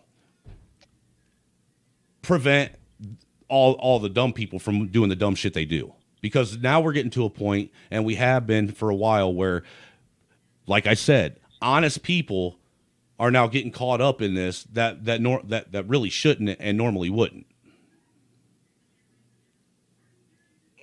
Oh, okay. I would just say this. Let me argue from the other perspective, Snowman. Let's say you're the cop. You pull me Okay. over. Mm-hmm. You pull me over for going, I don't know, 45 in the school zone. Okay. The school zone limit is 20. Mm-hmm. I'm looking at you and I say, Officer Snowman, I live down the street, man. Mm-hmm. I've lived here for 16 years. I've never hit a kid before. Okay. Are you writing the ticket? Yeah, because what you're doing, like you said earlier, now you're stepping away from and going back to something that affects another person's life. What you're doing, me but wearing I've a never heard seatbelt, no, anyone. me wearing a seatbelt doesn't affect anybody's life but my own. But I've never hurt anyone. Doesn't matter. I'm just trying to live my normal life, man. Me not wearing a seatbelt only affects me. What you're now arguing is something that goes back to your initial argument of what you're doing is affecting someone else's life. Those are two different things. I just wanted to say, brief commercial break. Y'all are exceptional Aikidoists, mental Aikidoists, going back and forth. I'm really enjoying this. Continue. Continue. I'm not trying to make a comparison of the two. I'm asking you But this you scenario. are, SKC, because you're trying to have the same argument. But use different situations. I'm trying to see if I can meet you halfway on something. So let's just move to this scenario, and I'm asking you, Officer Snowman, are you writing the ticket? Yes, I'm writing the ticket because it affects someone else's life. But I've never hurt anyone. I live in the neighborhood. Dude, I have kids too. I know how to drive. Well, hold on. Now, to be realistic about it, if you're going to ask me and you want me to be realistic and not just drop a quick off the cuff answer, me writing a ticket would depend on a lot of variables. All right. When you were speeding through this school zone, was school in session? Yeah. Was school in session? And while school was in session, were there kids? Was there a lot of activity going on outside of the school? Like, was it in the morning when they were getting dropped off? Was it at lunch while they was it at lunch while they were, on their lunch break and outside, talking and this, that, and the other? Was it at the end of the day when school was letting out and there's a lot of traffic and you were had absolute disregard for what you saw around you? Or was it one of them things where, it was between morning and lunch or lunch and let out and all the kids were in class and nobody was outside and you just, overlooked the fact that you was driving through a school zone? That's what it would rely on, because if you were sitting there and there was obviously a bunch of foot traffic out there, yeah, I would write you a ticket because that's you being negligent of just your environment around you. But if it was at one of these times where, the lights are flashing, but you don't see any people, and you had a momentary lapse in judgment, no, I'd probably give you a warning.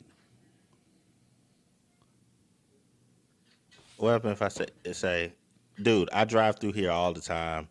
Kids in, kids not, foot traffic or not. Dude, I've driven through here all the time. I've never hit anybody. See, now you're trying to sit and change the situation to the extreme, like you said I did with that stop sign, SKC. No, I'm just saying. You asked me a question, and I gave you my answer.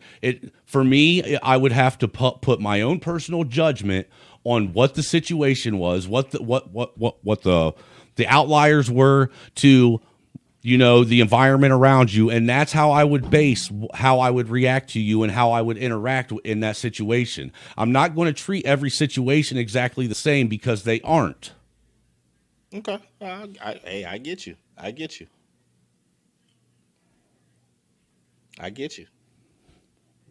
I mean, I lean towards dictatorship. I know. Yeah, I guess you could say that the whole idea of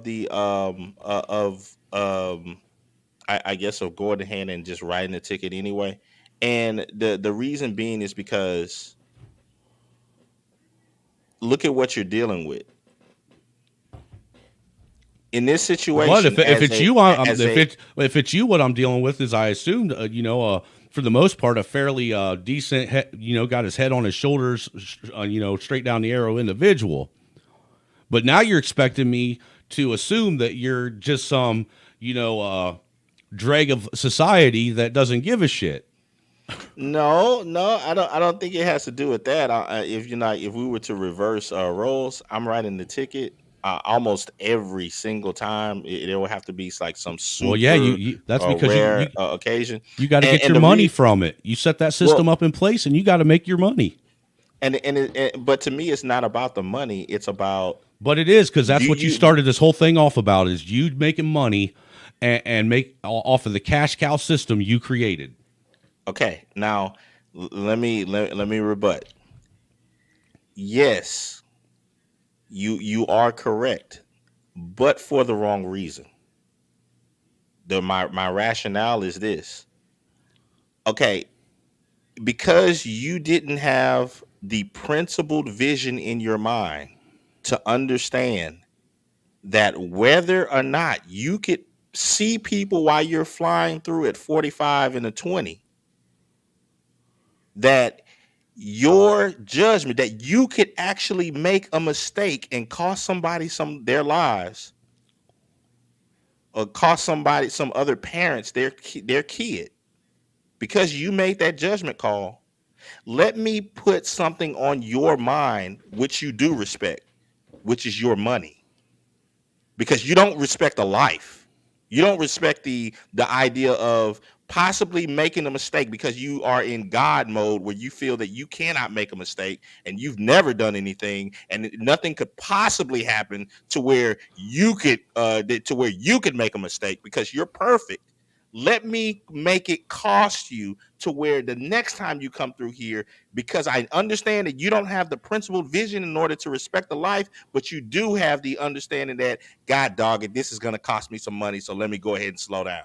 Okay, Captain Because if I have Understanding, to deal assumer, with man. people, because if I have to deal with people like that, then that's where I need the law in order to cost them money, because they respect the money loss rather than other people's lives. Okay, I'm glad that I never got pulled over by you, who assumes the worst out of everybody on the fucking planet. I'm just saying, man. It's not about it. It's not about assuming the worst. It's about an action and the reaction. Now, I don't have to treat the person like crap while I'm writing the ticket. I can go about with them cordially. Hey, I'll just remind you that, hey, this is a kid's zone. We have these signs posted. I would just remind you to, please remember this, because, so anything can happen. So while I'm at it, even though I know you're a good, honest person, I'm gonna go ahead and reach in your wallet and take half your week's salary from you. But you have a good day. Yeah, because you obviously needed me to remind you of because your tax dollars that you pay don't give us enough money for all the raises we want and all the cool toys that we want. So we're just gonna go ahead and rob you while we're at it and take more money out of your pocket, so we can get the things we want and you can't have nothing. Absolutely, because you ain't gonna own anything and you're gonna like it, right, SKC? Absolutely, because I'm dealing with a person who feels that gaining 10 seconds in an area that's probably the maximum amount of time that they could have gained is equivalent to the possibility of taking a child's life. Like I said, SKC, you're having the same argument with two different situations, though. You're assuming that they're trying to gain anything. It's like I said, the outliers of the situation and the circumstances are just as important as the punishment, or that's why police are given discretion. Snowman, you're kind of walking into a bad situation right now. No, I'm really not. Yeah, you kind of are, because what you're doing is that you're not looking at the act itself. You're looking at the integrity and character of the person who violated such act, and that's not applicable in a particular situation. No, if you're speeding, you're assuming again. No. If you're speeding, doesn't matter where you're speeding, you're violating a particular act. So if it doesn't, the character of a person, I'm just a good, honest citizen you're trying to take my money. No, you violated a particular law, regardless of what the law is. And so if you get caught violating that law, you might be the most outstanding person in the world. You might have just got a Nobel Peace Prize. You might have just freed a nation. You might Okay, have just fine. freed a group of people. You're right. You're right. I But violated you that law. violated the law. I violated Yeah, that law, yeah. and I took human life out of consideration and violated that law. How did me not wearing a seatbelt take human life out of consideration? Anyone else? How did I put anyone else in harm's way other than myself? I guess the better question would be, how could you? Could you think of situations where not wearing a seatbelt could cost other people's lives? No. Can you? Yeah. How can not wearing give me one example how not wearing a seatbelt can cost someone else their life? You fly through the window and you roll onto the interstate, which causes another accident because somebody hits your dead carcass on the interstate. Did the accident cause the accident, or did the seatbelt cause the accident? The lack of seatbelt caused the accident, because if you had worn a seatbelt, you would have increased the likelihood of you not flying out of the front window. There was already an accident in progress anyhow. So did the seatbelt cause the accident or the accident? No. I'm saying you're driving, you get involved into an accident. You're texting or something. You look up, boom, you hit a car in front of you. You fly through the windshield. You roll onto the street.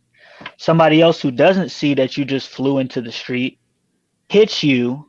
Their car hits another, like it causes your car, because like a speed bump, they knock you over, which causes another accident.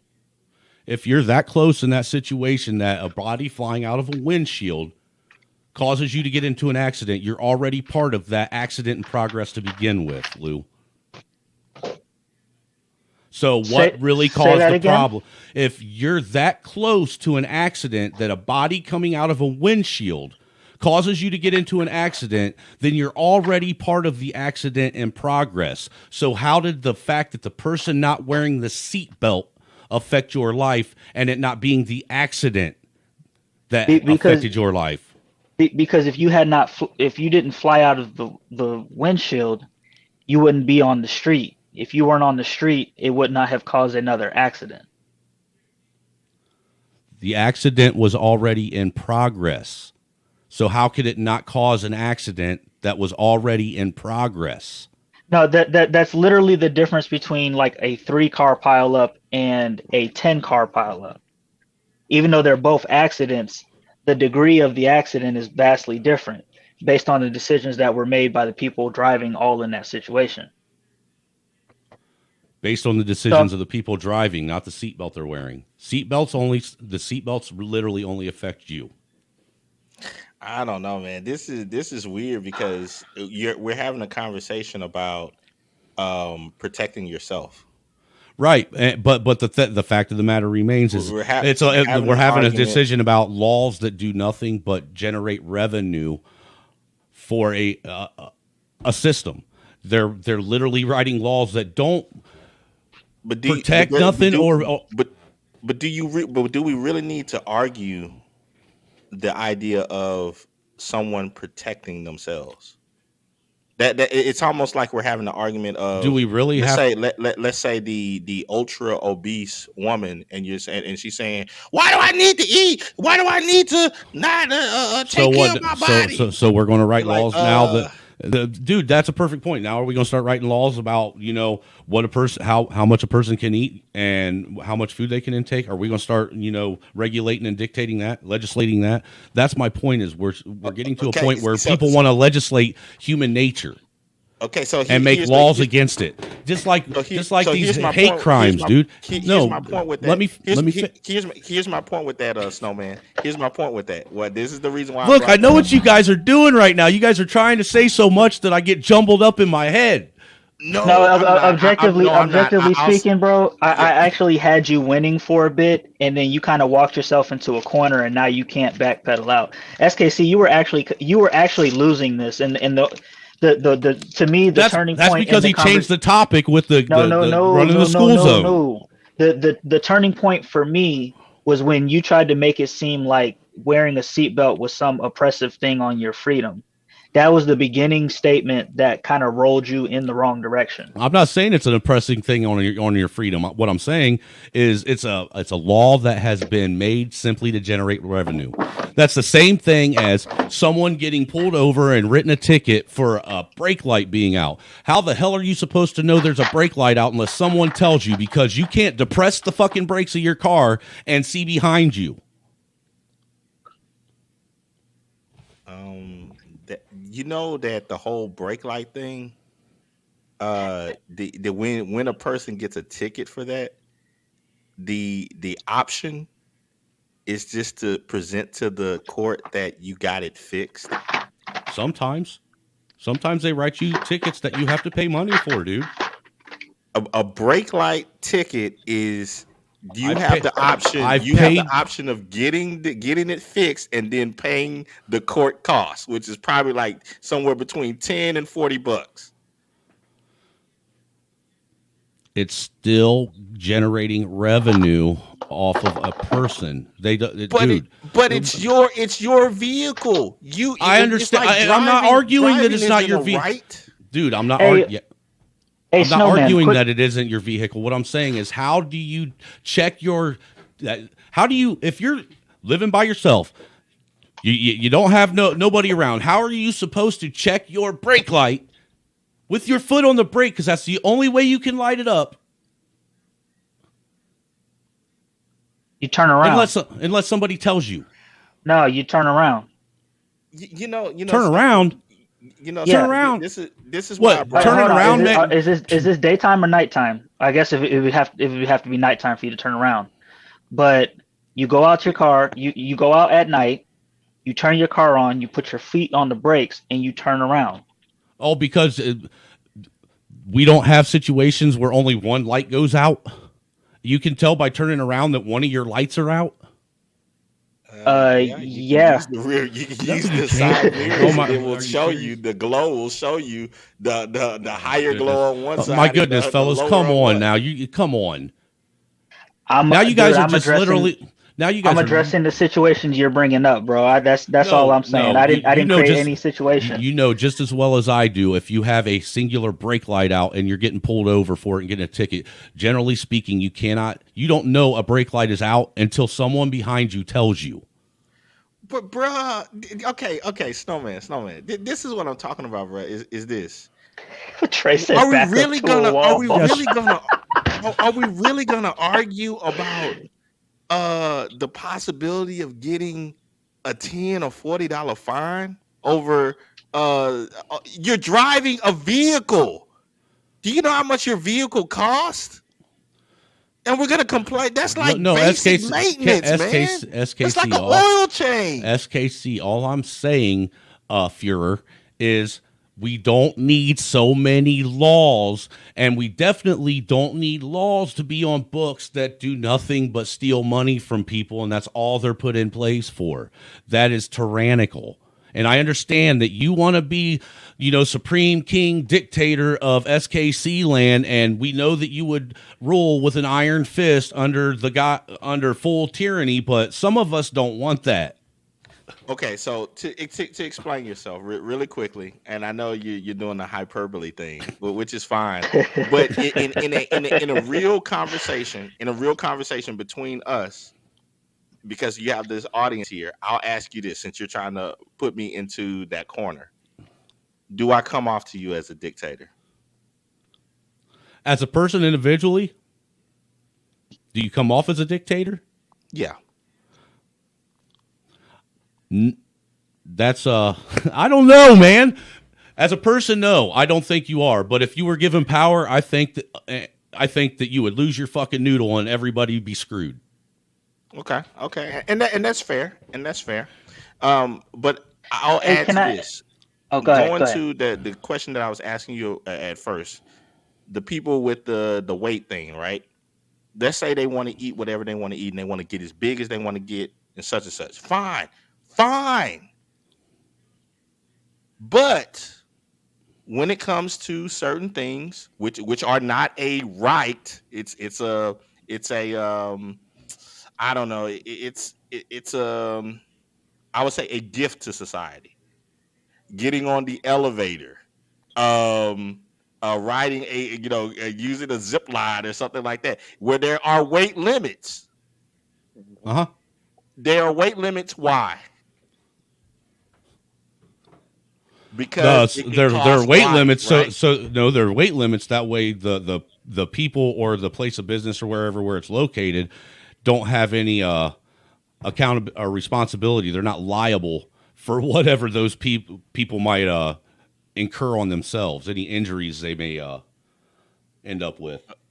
Okay, so it's a liability thing. Because, y'all lost me now. Yeah, this y'all Aikido'd into a whole different. Yeah, that's y'all are Obsidian. Y'all are doing some Obsidian shit right now. That's KC is. Like y'all are it. You are too. Y'all both are. Y'all are complicit. Y'all are both flipping because we were just talking about. Because here's the thing. Yes, we are. That's fair. That's fair. Because here's the thing. When you're talking about laws on the road, everybody that you share the road with everybody. Yep. But when you're talking about eating. Nobody's really affected but you for eating with however many Big Macs you want to eat. Bullshit, man. You tell that to the medical institution. They're affected big time. Thank you, Snowman. You knew where I was going. So that's I know. Yeah, I know exactly where you're going. I know how you're trying to correlate shit. There it is. There it is. But that person will sit up and say, I don't care that because look, I already know what part of your arguments. I already know what part of your argument's going to be. SKC, you're going to say, well, now you can't because you don't want to follow the rules. You can't be a part of these systems and programs and things that the government provides because you ain't following them rules. But see, what if they're one of them people that actually went out and got a marriage license at the beginning of all this and bought into that system? Now, even buying into your system and to being a part of your system isn't good enough. Now you got to buy in, and then you got to be willing to accept me changing the rules at my whim whenever I want in order for you to stay part of this system, and that might cost you making more payments to my system. That's right, baby. Socialization is a trade-off. It's a trade-off, and people make those trade-offs in other ways that, just like you stated, you know what? You got to come out of your pocket in order to be a part of this and this and this. Well, everybody here has came out of their pocket to pay for the internet. I'm gonna tell you what. That's why I would respectfully decline to be a part of your civilization. I would live outside of it and maybe do business with you, and that's as far as it would go. Hey, Snowman, I just looked into it. If you didn't want to wear a seatbelt, New Hampshire is the only place that does not have any seatbelt laws. No, in the really? country. I just thought that was interesting. Yeah, I did not know that. And the reason why is because most people in New Hampshire is like hella small, hella small, and most people are within like the southern portion of New Hampshire, and there's apparently there's not enough hazardous roads for them to justify that law in that state, so they don't have it. Right. I didn't know that. That is kind of interesting. Because I was looking at, I'm sitting here looking, like you brought up the seatbelt, and I was actually wondering, like, how did the seatbelt laws get passed and why? And I just kind of at one time seatbelts were an option in vehicles. Yeah, I'm looking at the history of it right now. It says here, and this is some of the history of it all. Lap and shoulder belts have been found to be 50% effective in preventing all fatal injuries to front seat occupants. That's my point. It doesn't do, or it doesn't protect or save or affect the situation any more or less than what it already did. Yeah, we So just would you, if you could change the laws, would you have it so that the driver didn't have to wear a seatbelt, but I would everybody have, else in the car yeah, would? I'd have it. Look, I would have it to where adults have the option to make that decision. Now, I would focus on, as far as seatbelts go and restraints, on children. Yes, you should have your kids in a restraint because they aren't of the sound mind to make that decision for themselves. That they're under their parents' discretion. It's the parents' responsibility to look out for their safety. And parents should always try to do whatever they want to maximize the safety of their children. Mm-hmm. You know, but as far as So- adults go, yeah, I don't think seatbelt laws are necessary. So That's he- one of them so things he's- where you're going to wear them or not anyhow. So basically, he just wants to reinforce it, going all the way back to our conversation earlier. Protecting the family. That's what I we want to talked about enforce. the whole thing about family. When we had that conversation, free zone. What he wants to do is create a system of. How you from going the to spin government- this? How you going to from- spin from- this? He wants to create a system Here comes from the the Aikido. government that's government ordained. This is what he's creating. Do as I say, not as I do. Oh, you're so full of shit, dude. How's that do as I say, not as I do? Because even I, who don't wear a seatbelt, make sure my kids do. You yourself have said it. I make sure my kids do. That's the only so law. As hold far on, as wait a seatbelts go, minute. that's the only law that I would impose. That you, as parents, when your children are in a vehicle, you should have them restrained. You literally just said what I said. Do as I say, not as I do. Well, fine. If that's how you feel about it, I'll concede to that and gratefully accept it. Do as I say, not as I do. I'm no different. I'm no different than SKC. The only difference is I don't want to. I don't want to completely pickpocket you while you're doing as I say, not as I do. What kind of an honorable man are you, Sounds like a snowman? dictator. That sounds like a dictator. Oh my God! Nice try, SKC. That was a nice try, but that was a weak move. How Hey, is it a weak well, move? hold on, It's exactly hold- what it said. How? So when you're driving in your car with your family, do you wear your seatbelt? No. Does your wife wear a seatbelt? Yes. That's her That choice. just- She prefers to be in a car with a seatbelt. That just sounds like if you get into an accident, that just sounds like you just increase the risk of your family losing a father, just because you didn't want to wear a seatbelt. No, you don't. He just said the statistics say that wearing or not wearing a seatbelt doesn't increase or decrease No, I said the outcome. I'll put Yeah, I it on the didn't- screen. It I- says here that lap and shoulder belts are about 50% effective in preventing fatal injuries. So it neither increases or decreases. You have a 50-50 chance. No, it increases. increases by 50%. their effectiveness of preventing fatal injuries by 50%. Okay. Maybe my mind takes that a different way. I see that as it's saying that if you're looking at the percentage guideline as 0 to 100%, if it's 50%, Oh, don't do the math thing. Don't do the math thing, bro. Don't go here. I don't want to do that with you, Snowman. I don't want to do that with you. I'm just saying that percentages aren't real numbers. no, Don't I do didn't this say to I me. did. No, I didn't say percentages aren't real numbers. I'm saying if you're doing this on a percentage scale of 0 to 100. Dude, we've both played RPGs, right? We've both played RPGs, like the role playing games and whatnot. You know, Final Fantasy or something like that, right? We've both done that, right? Uh-huh. Okay, so you find a little man. He goes in. He opens up the treasure chest. He pulls out the little thing. It's some armor, and then the thing says, "Okay, your damage goes down by 50% while you're wearing this armor." It's the same thing. Okay, I get what you're saying. Fair enough. I do get. I understand that.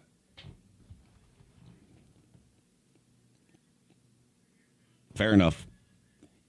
So again, it goes back. But again, like Friedman's Journal do said, as I yes, I am say, willing. not as I do. No, like Friedman's Journal said, I am willing to flip the coin on that and let the odds make that decision for me. Do as I say, not as I do. Not really, because I'm not asking anyone else as an adult to wear a seatbelt. No, what I'm saying is when it comes to the family role, the idea is do as I say, not as I do. With my kids, you're goddamn right. Because my house, when it comes to my kids, is a dictatorship, just like your entire country. And do you see what kind of issues that could create for an educational facility? My house is my how are you comparing my house to the educational system now? I mean, how are we?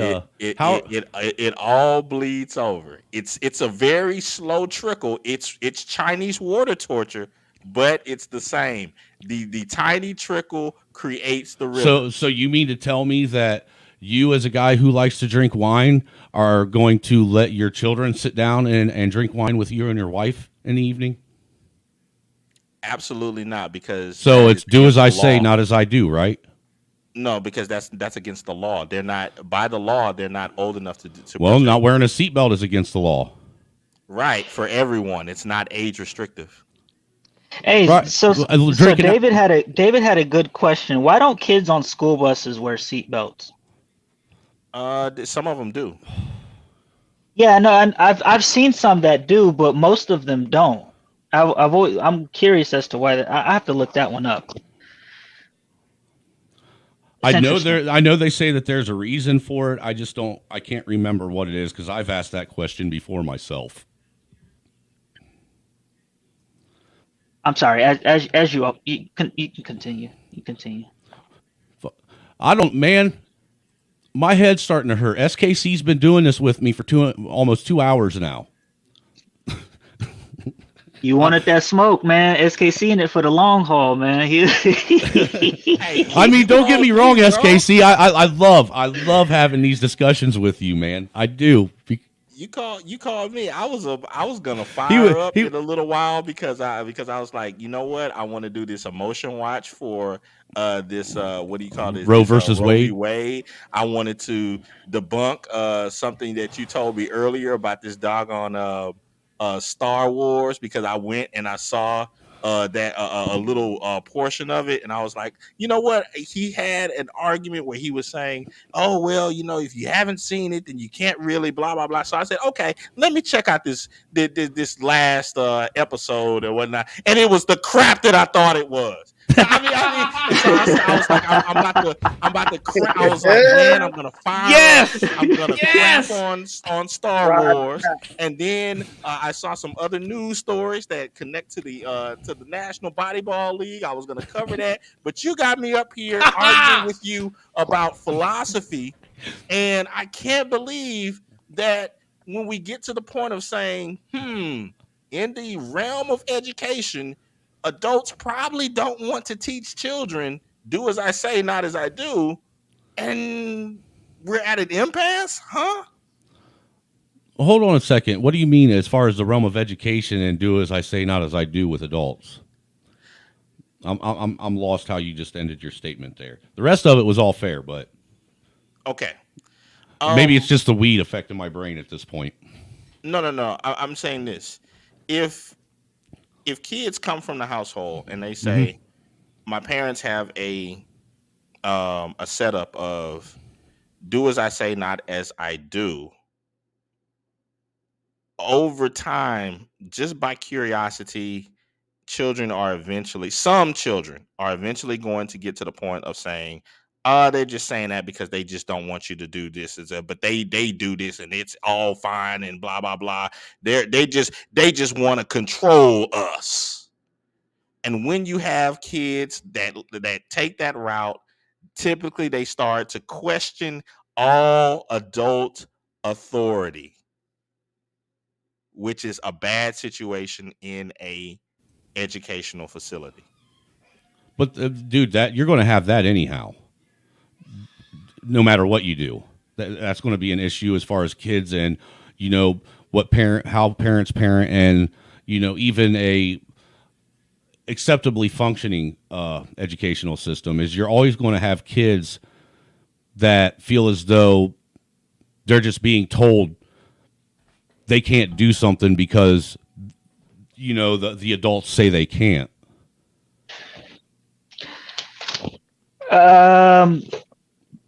No, that's not necessarily true. There's a difference. There's a difference between I don't want to do it because I see my parents drinking and they tell me not to, and I don't want to do it because I've never seen my parents drink.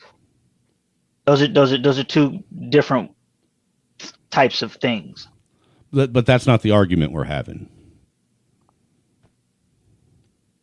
You sure? Freeman's Journal put in my thought in 2 sentences. That's true. Questioning and rebelling are two different things. I'll give you that. Hey, love. You work with kids. Okay. Is it a good thing for children, generally speaking? We're just talking about general, we're not talking about specifics. Just generally speaking. Is it good for kids to have the thought pattern of their parents teaching them do as I say, but not as I do? Yeah. Okay, why?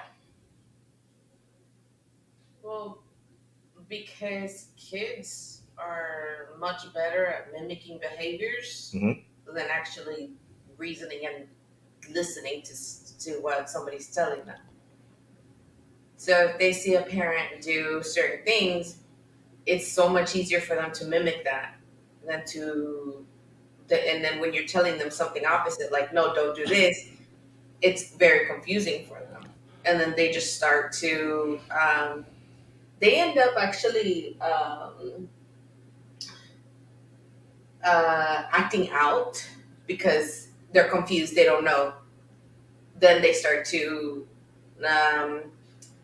they start to lose the difference between right and wrong and just different things. So if you start like that, you don't have a very good base to bring them up in, if that makes sense. Okay, thank you, love. Okay. Now I understand what she's saying. Now to tie that into the whole seatbelt argument and the do as I say, not as I do. If my son was to sit and question why I don't wear a seatbelt and why I choose to make him wear a seatbelt, my answer wouldn't be do as I say, not as I do. It would be more along the lines of because I care about your life and your safety. But for me, I'm willing to risk that because it hinders my ability to be comfortable while I drive. And in order for me to stay... But I care about you too, Dad. I want you to be safe too, Dad. Right, but the simple fact is Dad goes out and he does things and works jobs that already put his life in danger anyhow. But I want you to be safe, Dad. I don't want anything to happen to you, Dad. It doesn't matter. I still live. In order for me to be able to provide for me, Dad. No, I won't. Get your butt in that room talking back to me, goddamn. What the hell's wrong too? I'm the adult and you the child. What's wrong with you? Don't make me take your damn switch away from you, you little nagging ass kid. No, but I understand what you're saying, but there are ways to have discussions like that and it not be a do as I say, not as I do mentality with your kids. And not to mention, I understand where she's coming with that too, especially in respect to parents that they're like that with about every aspect of their life. And they are, authoritarian type parents that just want their kids to be seen and not heard type shit. But that's not how it is in my house where I'm like, I know that, Snowman. Let me clear this up a little bit. I'm not ragging on you. You're right, and I don't take it as you are. That's not the point. What I'm saying is, it's like when you extrapolate that out to other people. Like, say if some other person was to hear this conversation and they run rampant with it. Okay, Becky. You don't do what Mama says is doing here. I'm a crackhead, okay? I've Yeah. always been a crack, but I want something better for you. Don't now go in there, go get my crack and bring it to me, but you don't never take it, okay? Mama takes it because mommy's depressed. Look, dude, I'm with you on that. I 100% agree with what you just said. We all know Now, with happen. Friedman, I do want to point out that comfort in a vehicle is actually very important to alertness and awareness. If you ain't comfortable when you're driving, and anybody that's drive for any length of time on the road knows that does affect how much you're aware of what's going on around you.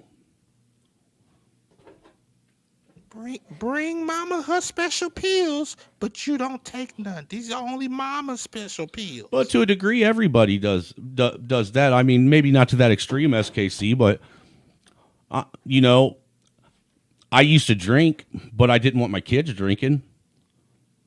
You know, Yeah, I've went out and I've done some really dumb shit and made mistakes, and I talk to my kids and don't want, use those as ways to try and model what not to do and share with them what the outcomes and outliers can be. Is that real? Is that still a do as I say, not as I do type thing, or is that you just trying to share your mistakes with your children and trying to get them to see the bigger picture, so to speak? Well, what I'm saying is like when you extrapolate that out, and now you're dealing with a school. Now you're having a bunch of kids in the same environment, and these are where some of these ideas come from. Right, I understand that 100%. And a school that situation, disrupt learning and all this other stuff.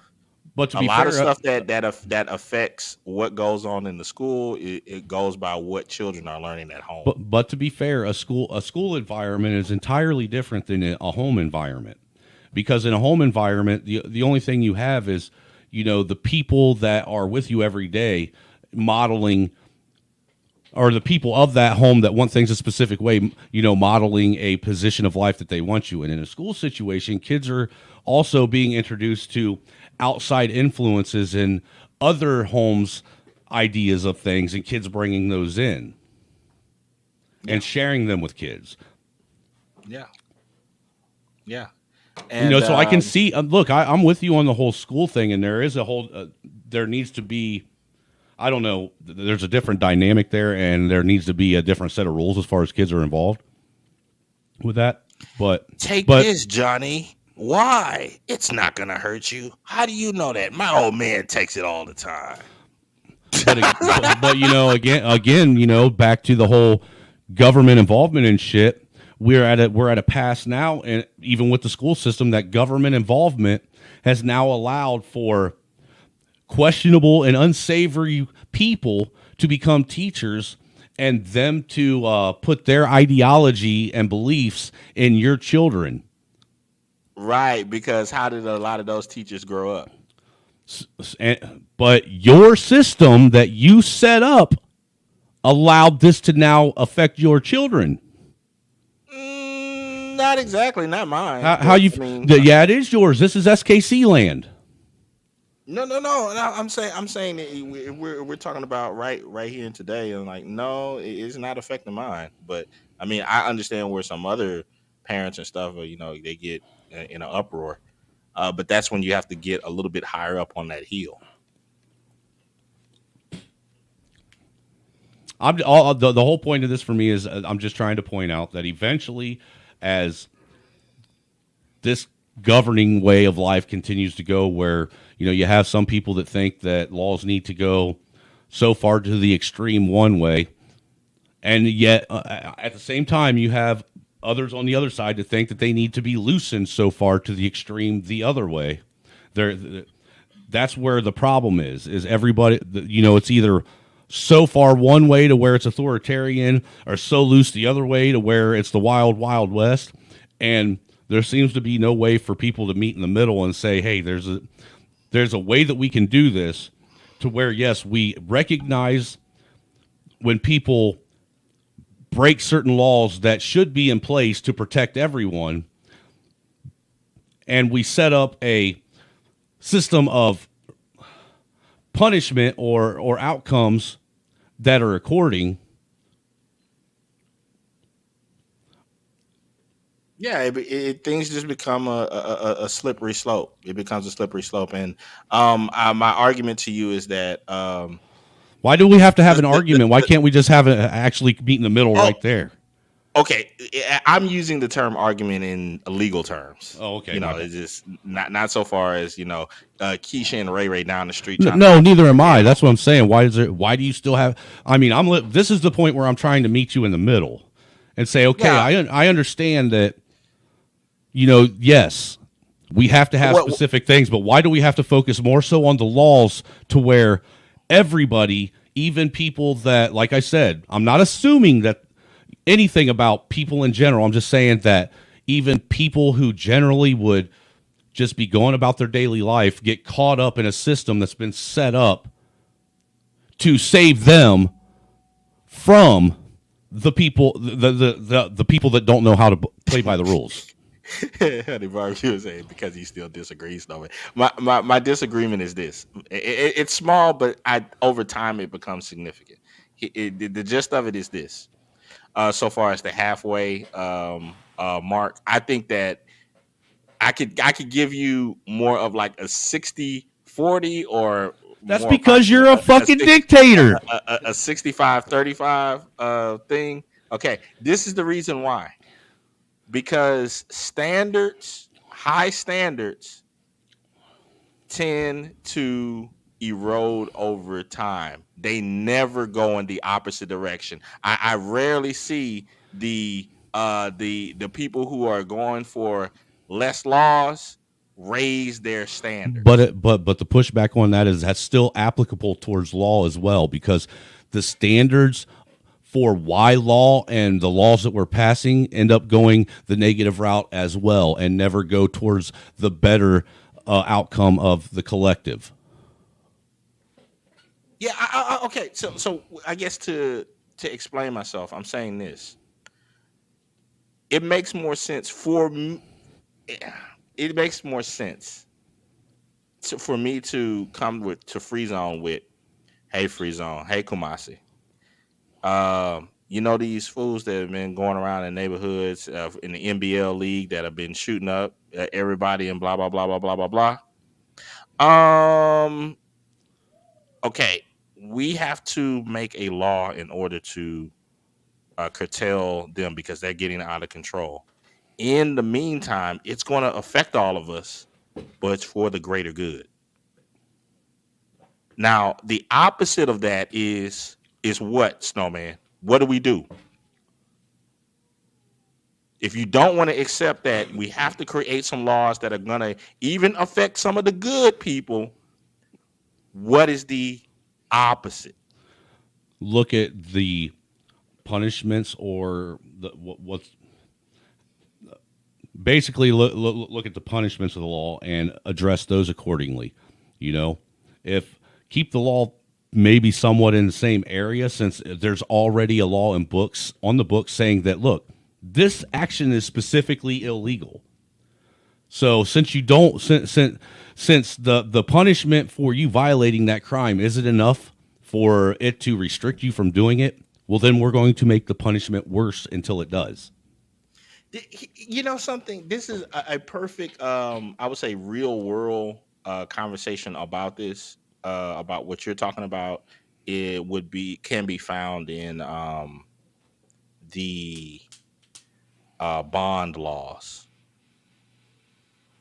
Right, because look, think about it. If you already got the law on the books and it's already preventing the average individual from breaking that law, you don't have an issue with them, but the person that you're trying to restrict and prevent from doing said criminal act to where it affects everyone else still doesn't care, then is it the law that's the problem or the punishment that's the problem?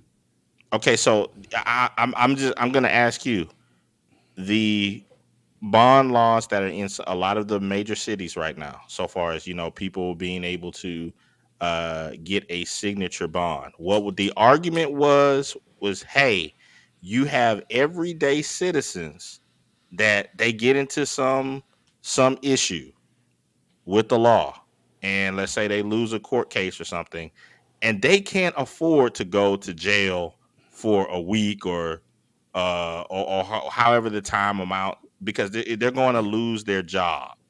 And so why can't you allow these people to do a signature bond, and they are able to pay it over time? I'm not saying that these people have accepted that they did whatever they did was wrong, but they do have jobs and blah blah blah. Okay, so that's out there right now. That's on the books. Okay, look, hold on. Now the before problem. hold on, before you go anywhere, let me say one thing as far as that goes. Okay, before I lose it, as far as the bond goes, if you're an actual average individual that's out working a job and this, that, and the other, anybody that's actually done something where they get taken to the county and they have to bond out and they don't get an OR, the bond is actually at a rate that most people who are working for a living should be able to afford it and get out. I mean, think about it. $5,000, that means you only have to pay $500 to get out, or $1,000 bond, you should only have to pay $100 to get out. I mean, that's generally where most of these common crime bonds are set to get out of jail. Right, but you may have somebody that's working and that said, you know what, gas prices then went up. I have 2 kids. I'm living paycheck to paycheck. Dude, I can't afford that doesn't $500. It doesn't matter, because when it comes to that, the court should be allowed to be in a place to make you feel obligated to show back up to court. And that's the whole point of that bond, is you put it out there saying that's a promissory note that I'm coming back to court and to deal with this, and I will get that money back. You don't lose the bond. That's the argument with this whole bond thing that people try to make, is they act as if that's money that you've outlost. The only way you lose that bond is if you violate that agreement. Okay.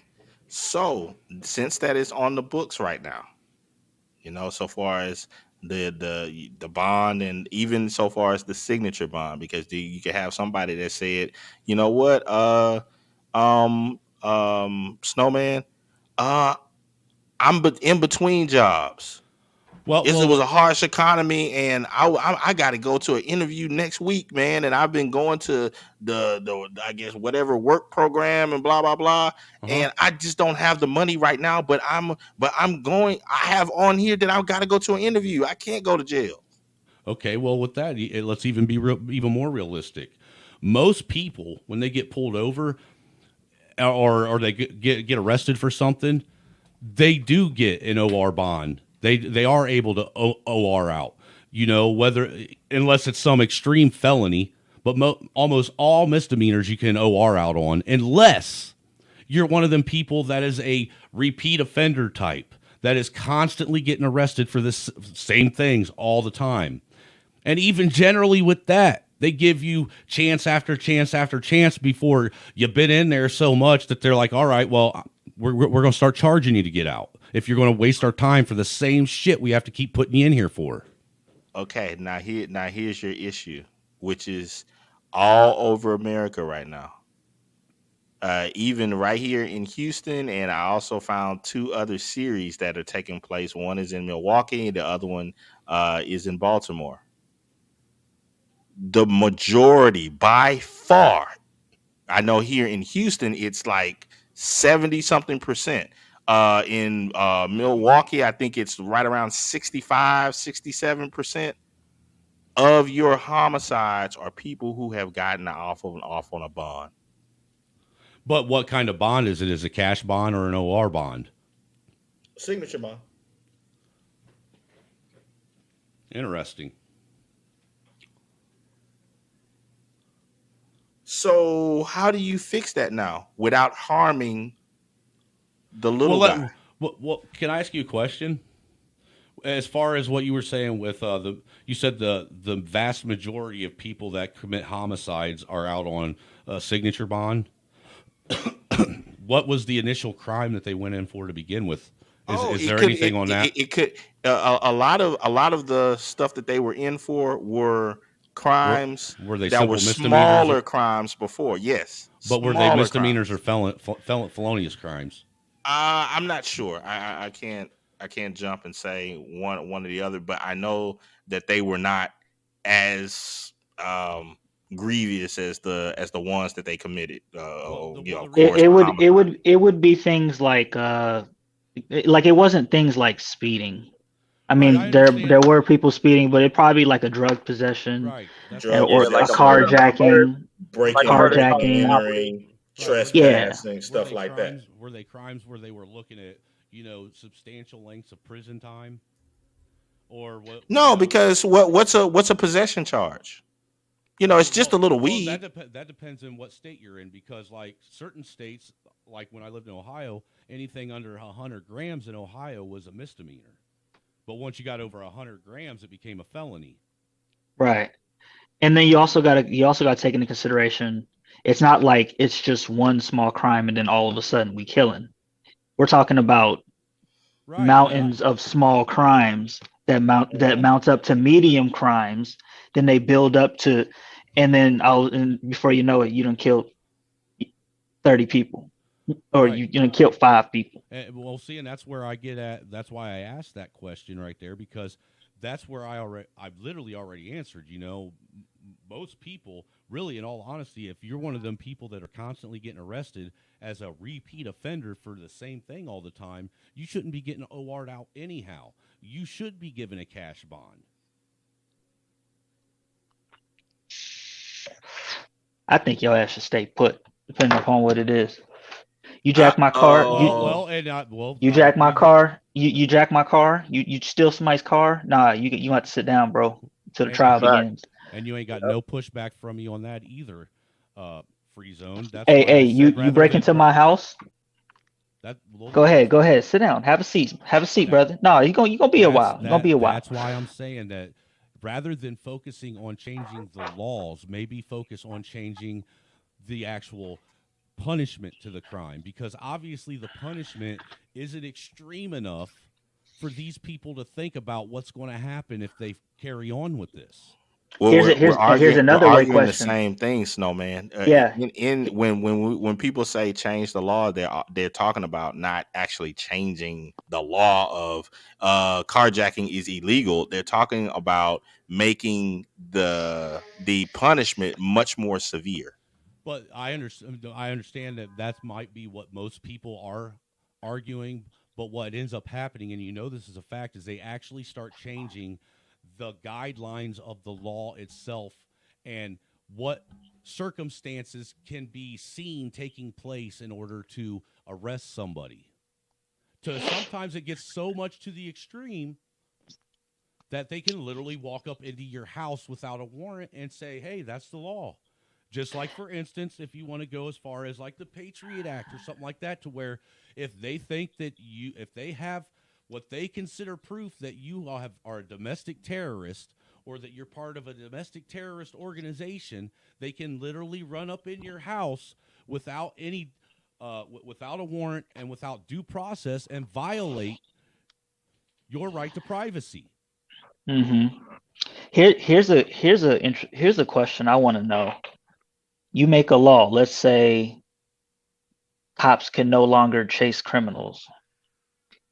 How bad do things have to be to realize a mistake was made and we probably need to change the law back or something?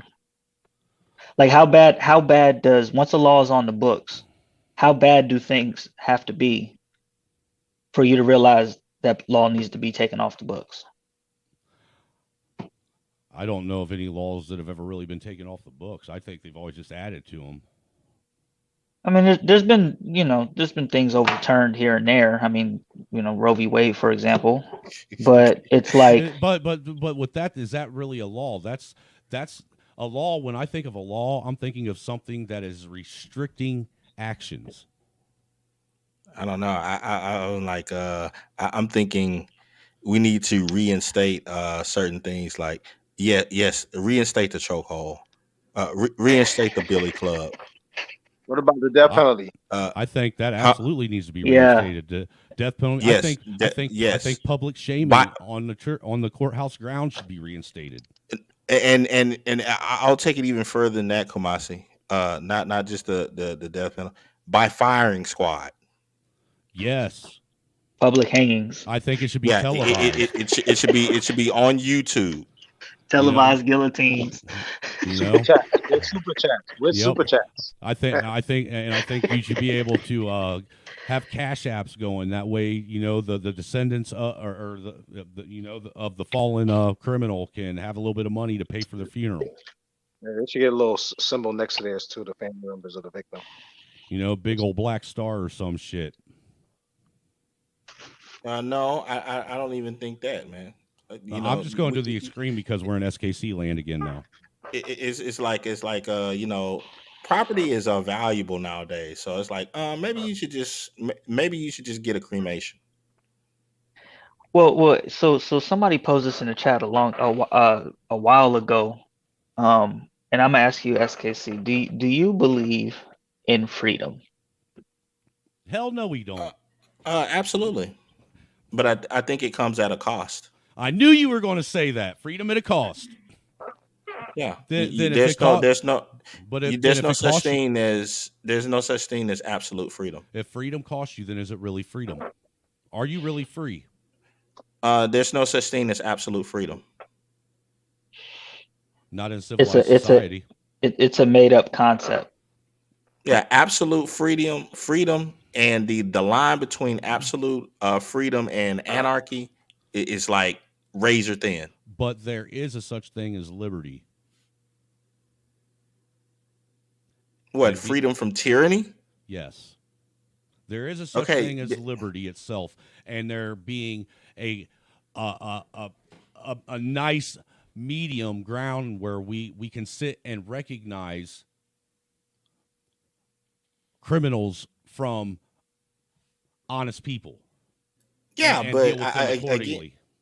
Again, but that's the problem is that I think that things, and I'm not, this is not a slight to you, Snowman, I'm just saying in general, I think that people have gotten so soft and so well, that's because all these government programs you put in place. That way you can make money off of the cash cow, SKC. If I could finish, I think that people have gotten so soft and so used to certain things that they don't even understand the amount of liberty that they have, so much to the point to where they'll argue up and down about something like a seatbelt.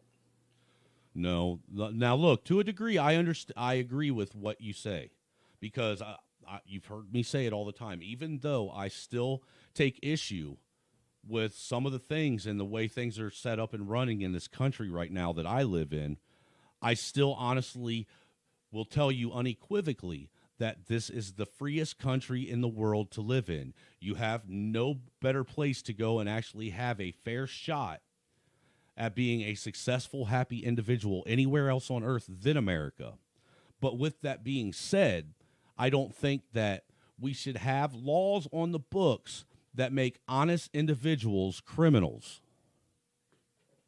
such as wearing a seatbelt. I don't know. I mean, okay, well, let me put it this way. You use the term honest. So honest means to tell the truth, right? Okay, so if the truth is the law is the law, then why would certain people break the law? Okay, well, let me answer that question with a question. If the law is the law, why do we grant the officers that we hire to enforce the law discretion of how they want to enforce that law? Because they're public safety officers. If the law's the law, they shouldn't have discretion. It should be followed by the letter of the law. Because they're public safety officers. But if the law is the law and you broke the law, there should be no officer discretion. The punishment should be clear, cut, and dry every time. Okay, that sounds like you're living in a tyrannical. I'm just going off of what you laid out, SKC. No. What I'm saying is to clear it up. what I'm saying is how can a person be described as, oh man, well, these are honest people and blah blah blah if they're breaking the law?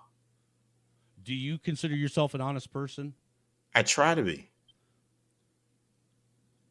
Have you ever done But there, but anything there's that's not gonna, but there's, so you're going to tell but there's me not that gonna, there's not gonna be a situation of where, just to take it a bit further, there's not gonna be a situation where I broke the law and then I'm gonna sit up and argue and say that I didn't.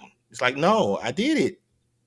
Okay, I can try to give you some sort of explanation as to why, but I'm not gonna sit up here and say no, I didn't. No, I did. no, The and law said this. I broke it. no, what I'm saying, and I agree with you. An honest person ain't going to sit and say they didn't break it. I mean, even where I stand, when I've broken the law, I've never sat and tried to make excuses and say I didn't break the law. The law is what it is. Yeah, I'm pretty sure David can do that. Now I would just have to accept it and right. pay the consequences. But see, that's the point that I'm trying to make is why should it be so much to the extreme that you should have to pay the consequences of things that you don't even realize that you're violating? Because why should you have to take that risk? Because you didn't realize that you were violating it, although operating in a society that you have a responsibility to, just as a society has a responsibility to you. So, that's the social contract. Shouldn't part of that responsibility to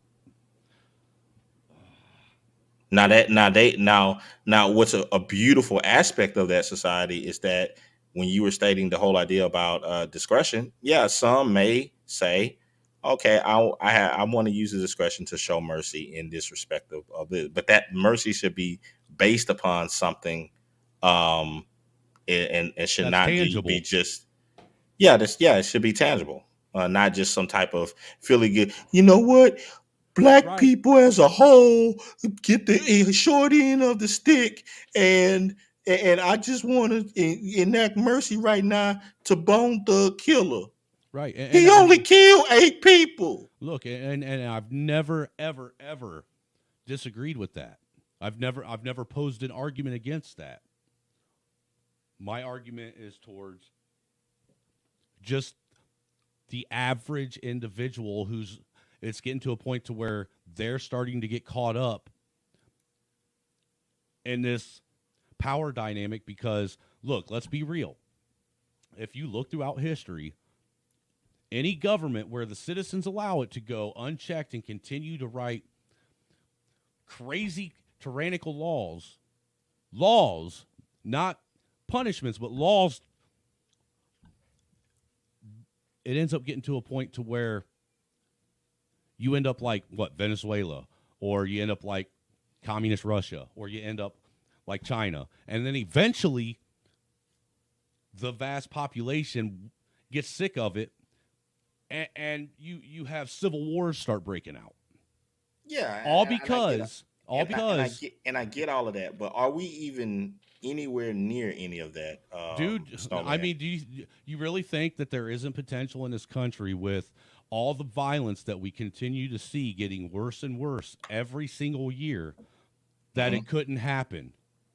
Yeah, I will say that, but the violence and all of those things, are they not here because of lawlessness?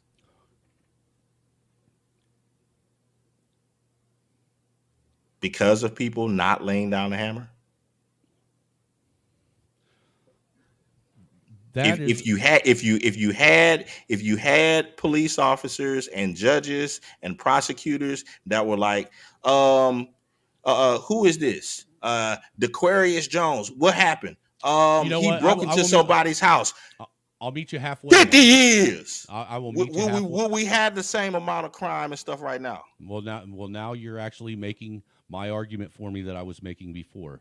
I will meet you halfway and say, yes, it is because of lawlessness, but it's because the lawlessness that is being done and being seen in this country isn't being punished properly. Right. And when you start to punish it properly, that's when you start having people talking about, oh man, in America, we have more people in prison than anywhere else in the rest of the world. Look at our recidivism and such as all these Well, that's where all the tears come. With that, I go back to, then maybe it's time in America, when it comes to law and order, we stop focusing so much on how the law is written and more so on how the repercussions of breaking the law And that's why you need somebody in there that's going to be, I am so and so, breaker of men. I mean, I don't think that we're really that far off on what we want, SKC. I think it's a matter of where we find our differences in the execution. If we have a choice out of now and before, I like it a little bit better when the people are sweating bullets when the police pull them over. I follow the law and I still sweat bullets when I get pulled over. Dude, I got pulled over 2 weeks ago because I wasn't wearing my seatbelt. Mind you, I wasn't wearing my seatbelt and I got pulled over by a sheriff. And my heart still sunk into my stomach when I saw them lights go off behind me. And to be honest with you, I think that's a healthy feeling that all people should feel that way. I agree with you. But what do you have now? Man, what you want? What you want? What you want? Why are you saying this? I don't need to do that. It's like that right there should be instant. Oh no, from that point, you are going to jail now. Well, look, the lack of accountability and punishment for people breaking the laws is what's led up to people not having any respect for law itself. Because people that go about their day in life being law-abiding citizens don't have disrespect for the law. Obviously, they follow the law because they respect it and they respect their freedom and realize that isn't given to everybody. And now we're in a situation where they're putting more laws on who? The law enforcers. That's the insane part. Yeah. Like the cops got the cops. If anybody is restricted, it would be the police at this point. They damn near can't do nothing. Yeah, nothing. I didn't get a ticket. I didn't get a ticket, Friedman's. I got a warning for it. There you go. You should have been cool. Like, man, well, I'm a signature bond out this one. Look, I didn't have a problem with getting pulled over, and I don't have a problem with getting pulled over. My problem is like I said, is the revenue generation, because we can't sit here and act and pretend as if there aren't police agencies that have a revenue generating system set up to where they're literally robbing people. Yeah, I mean, they got quotas. Give me my money. Give me my money. I prefer. That's where SKC is. He wants to rob people of their wealth by writing laws into actions to where not only is he taxing them at 50% of their shit for all the stuff he gives them in the social contract he makes them sign up for, but now he's going to pull them over for everything he can think of and take the rest of it. Yeah. hey, snowman. Yeah. If you want to go there and whatnot, take for instance these what do you call these street takeovers and stuff, right? Uh-huh. Okay, so all of those CCTV would be in use. I would run drones. It's like hey, do whatever you want to do. He's saying, you thought Obama was doing drone strikes? You ain't seen shit yet. No. I'm not talking about those type of drones. I'm talking about so far as to track the people, because they all are gonna try to do beer. They're gonna try to do the whole, we're roaches when the light gets turned on and scatter. Right? It's like, no, we're gonna track all of you and mandatory. Without, it's like you're not coming out of this court. Mandatory 5 years, dude. You sound like an FDR, Jimmy Carter, freaking George Bush Jr. and Senior, Obama, fucking abomination all rolled into one. The cars and all of that stuff. I'm putting cameras in your light sockets. I'm watching everything. it's not even the whole thing of the cars and all of that stuff of they're getting impounded. It's like, no, we're melting them down. You want a government funded home loan and an FHA loan, then you're going to have to update your house to make it a smart home so I can turn your shit off and on at will. If I can watch everything you're doing and make sure you're raising your kid. Man, you are crazy, SKC. I do not want to live in SKC land. I didn't say all of that. I gave you a scenario with like the street takeovers, and I was saying with that, those individuals, if I was to do it, mandatory 5 mando, and the cars melted down to the ground. What did cars do to you? Damn. Huh? What did cars do to you? Hey, y'all saw what Eric Adams is doing over there in New York with the motorcycles? No. He confiscated he took all the motorcycles that were confiscated, and he took a bulldozer and like ran and signaled for somebody else to run them all over, which is basically what you're talking about, SKC. What a dickhead! All while he's afraid of this whole 2A thing. Again, this is why I would not accept SKC's offer to live in communist SKC. Now I would do business with him because obviously he's paying good because he's making a lot of money off of the people that are dumb enough to live there. What if SKC is really like all of this is like a front, and SKC is really like a mayor, the mayor of Iowa or something? Dude.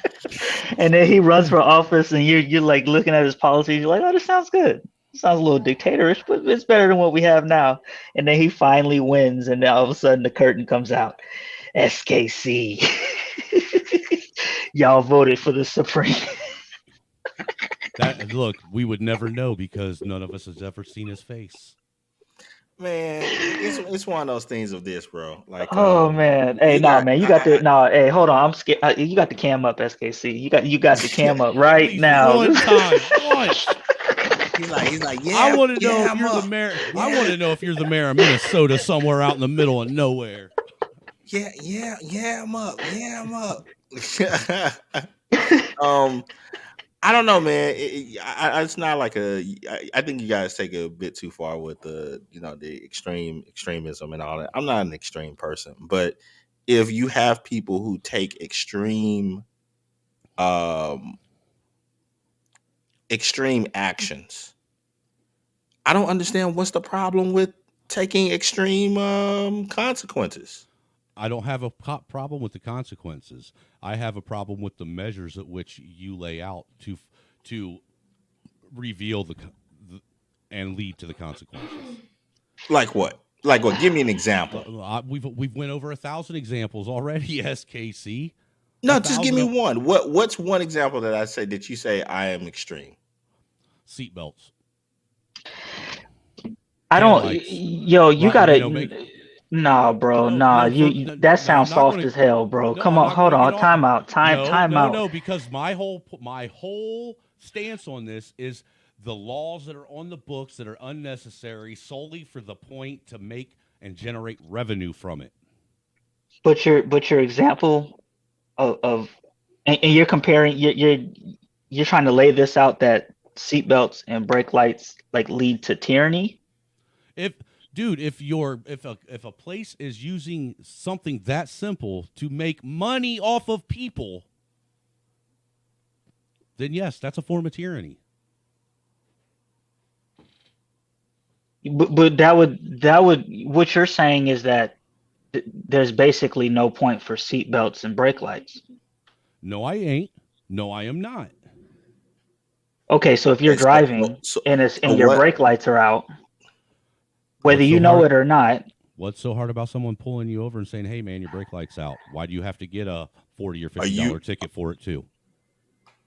Okay, so all I'm asking is this: you're stating that the things that you stated was seatbelt and brake light as an example of my quote unquote being extreme. So that means that you're saying that the majority of the U.S. is extreme. I'm saying the majority of the U.S. is getting extorted by their government. Which is by far, which is what you're saying is extreme. Yes, we are all being extorted. Okay, so for not wearing a seatbelt.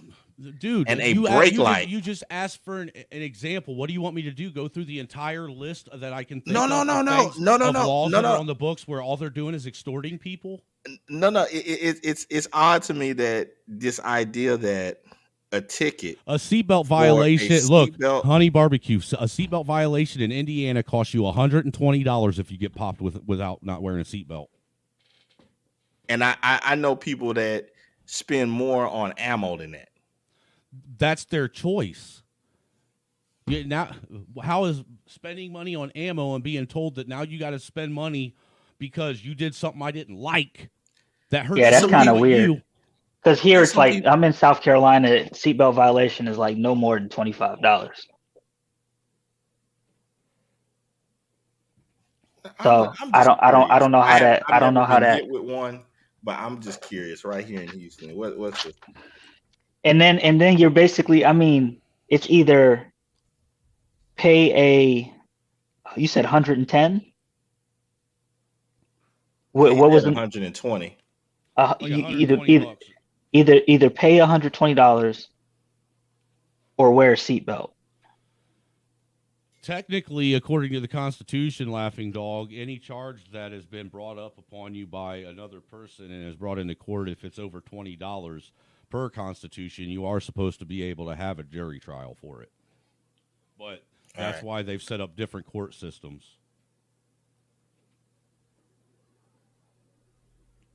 All right, so here in Houston, a seatbelt violation, driver or passenger over 15, is $184. See, that's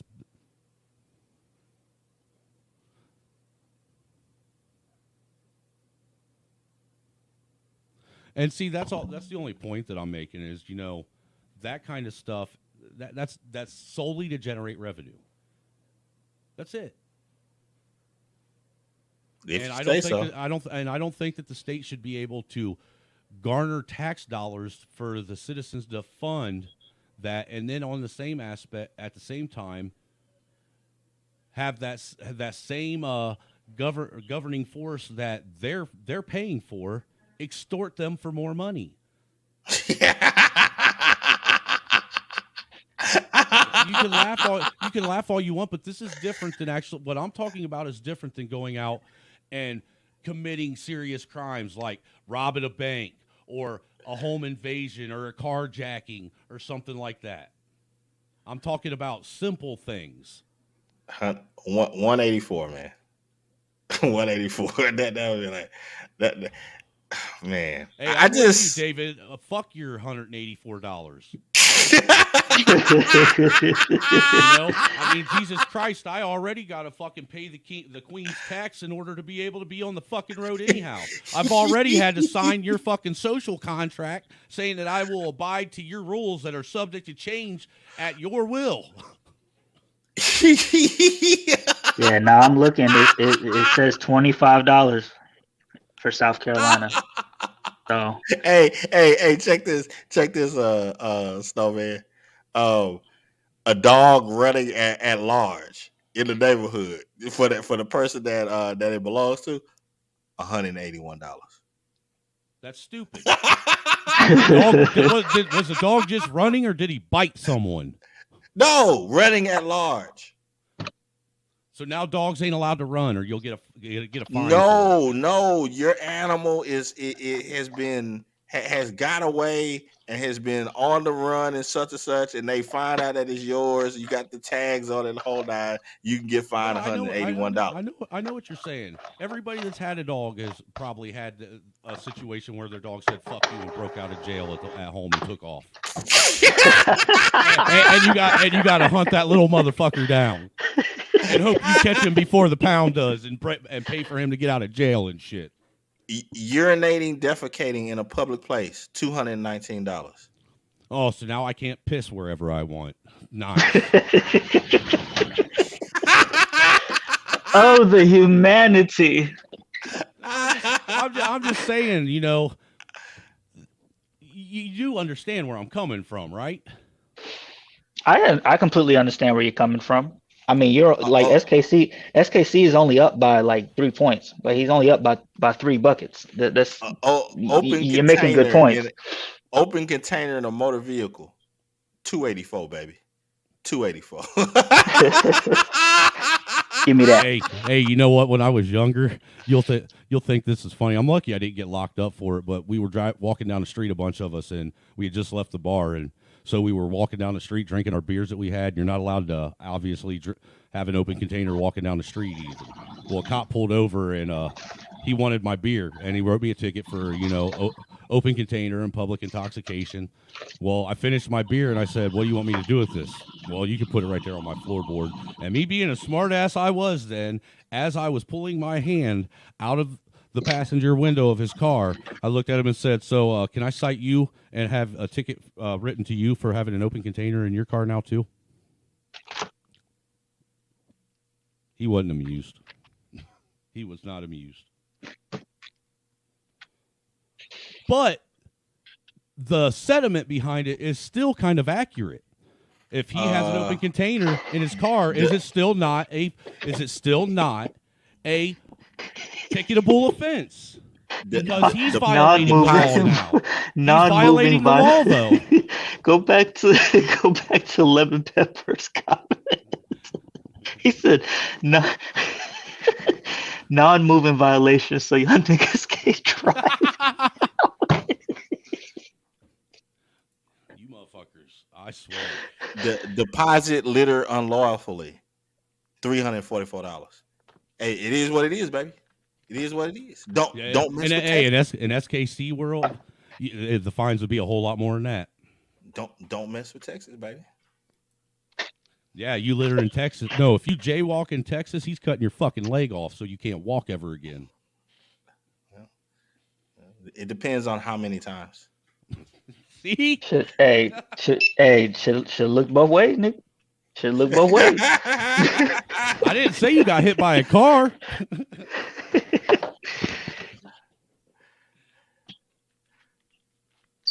And snow, for the people burning their trash and stuff, a failure to obtain uncompacted combustible waste permit, 831, baby, 831. Iraq hell. Hold on, barbecue. what? He just moved us straight to Beijing, China.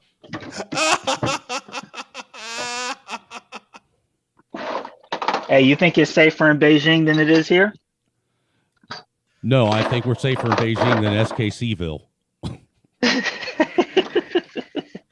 Hey, I'm just reading you off the ordinances here in Houston, man. It is what it is. And I don't have any problem. And see that's why I don't leave my house if I don't have to. That way I know that I ain't going to get busted for breaking no laws. Straight Yeah, up. I just don't have that. I don't. The world is a scary place. Well, it's not. Thinking. The world is a scary place. I don't really engage. I'm getting older, dude. People are stupid. I don't like people in general. And there's a lot of times that you can get fucking caught up in some shit just by victim of circumstance, being in the wrong place at the wrong time. Yeah. And honestly, people are so crazy these days.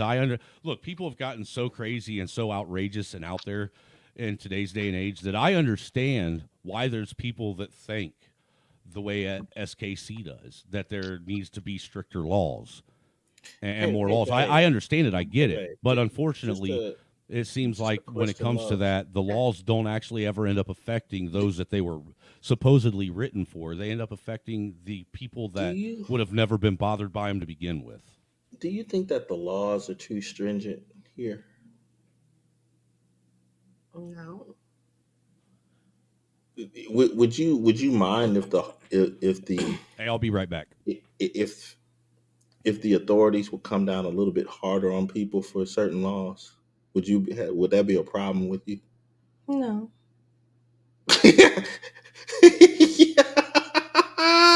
I love you, baby.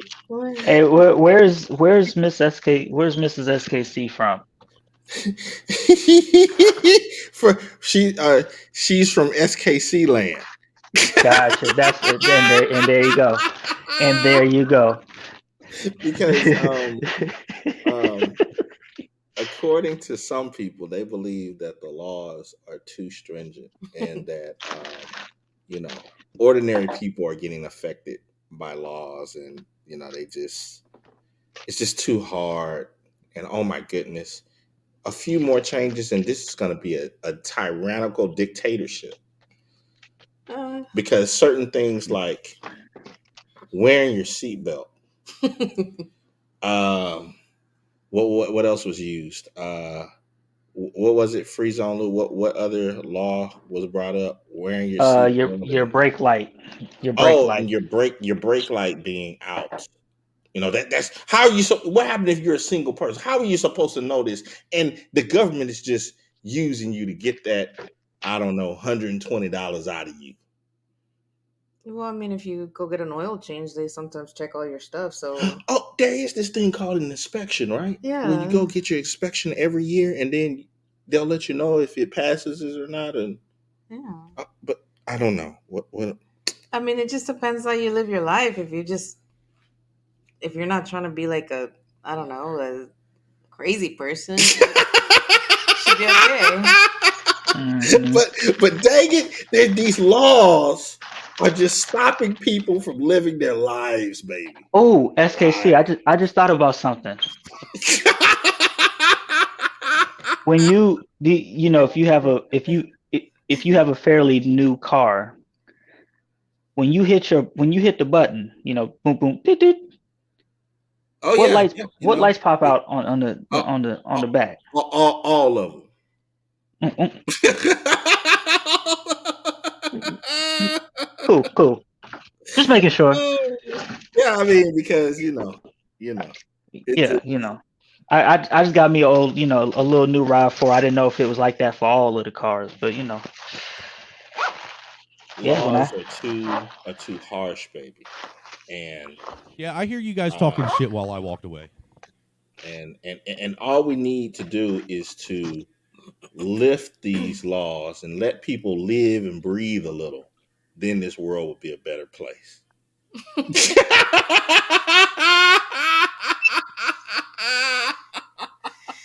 That's breathing and living way too much. Yes. Now, according to what I've been saying, I'm a tyrannical dictator because I said, like people when they do like their street takeovers and the burnouts and all that other stuff and blah blah blah.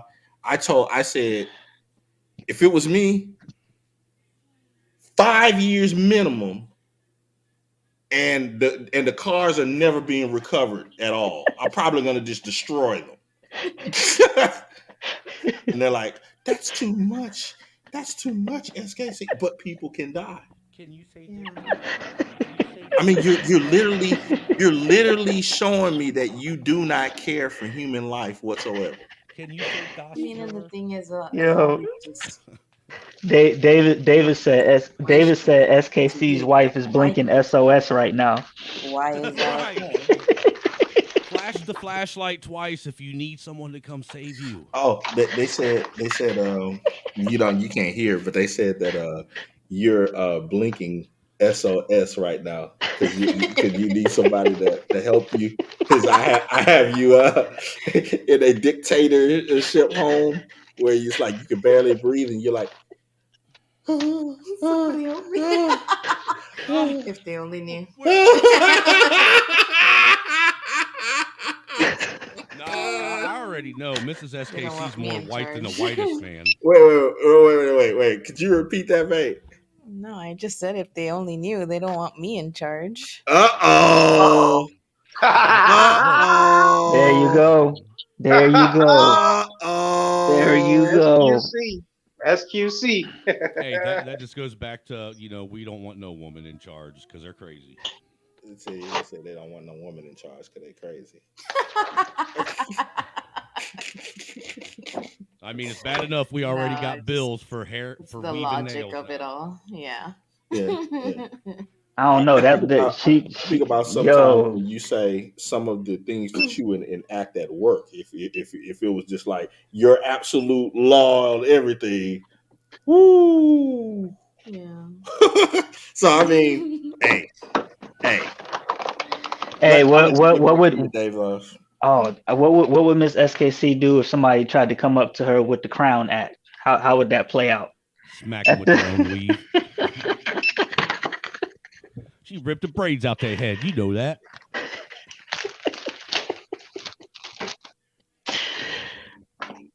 Oh man. So you talking about me? I'm trying to help you guys not have to deal with Mrs. SKC. you don't want to live in that type of society. I don't want to live anywhere near either one of you two commies, but I'll definitely do business with you. Oh, okay, hey, yeah, that's the beauty of it. Goes the beauty, man. And hey, It's all out of love and respect, though, man. Like I said, I actually enjoy having these kind of debates and discussions with you. You know, because really, these are real world things and discussions that people should be talking about. That I mean, because it's got to be addressed. That's right, honey barbecue wings. My man Clue said it's the other way around. He said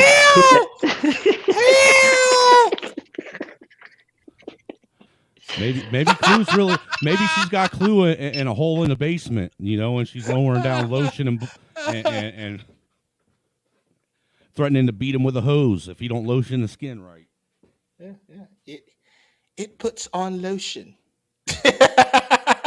It puts the lotion on the skin, or it gets the hose again.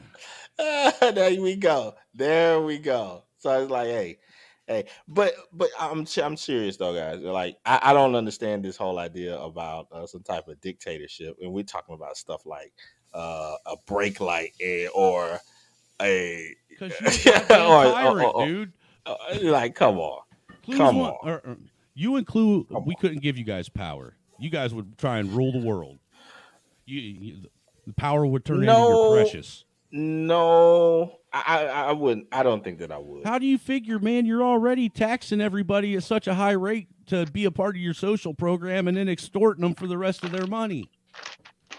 No, not really. Those people that are at certain strata, they're really not paying taxes like that. Snowman, I just need you, Snowman. I need you to come with better examples than seatbelt and brake lights, bro. That's literally, like, I kind of feel what you're saying, but the examples is weak, man. I want to root for you. I want to. Look, you got to listen to me, Lou. I'm not sitting and I'm not arguing about there being a system of laws themselves. What I'm sitting here trying to argue is the unnecessary laws that are on the books that people are being charged for. Because what you don't realize is, look, dude, a seatbelt violation. You know how many seatbelt violations get written every day? That is an easy ticket for a cop to write and generate all kinds of revenue off of. Good. And police departments aren't supposed to be revenue generation offices. More. That's my thing here. More. Because once you get to that part, now you're starting to infringe on people's liberty. More. I'm just saying, pick a better hill to die on than seatbelts, bro. That's all I'm saying. Like, I'm trying to find a law where I could meet you halfway, and I just can't meet you on seatbelts and brake lights, man. Especially like with new cars. If you have a new car, you hit the button on the way to the car, the brake light, both brake lights will pop up. You're missing the point, bro. You're really missing the point. I think you're over. I think you're focusing more on what I choose to use as an example, and less on whether or not it is necessary to use that as a reason to generate revenue from your citizenry.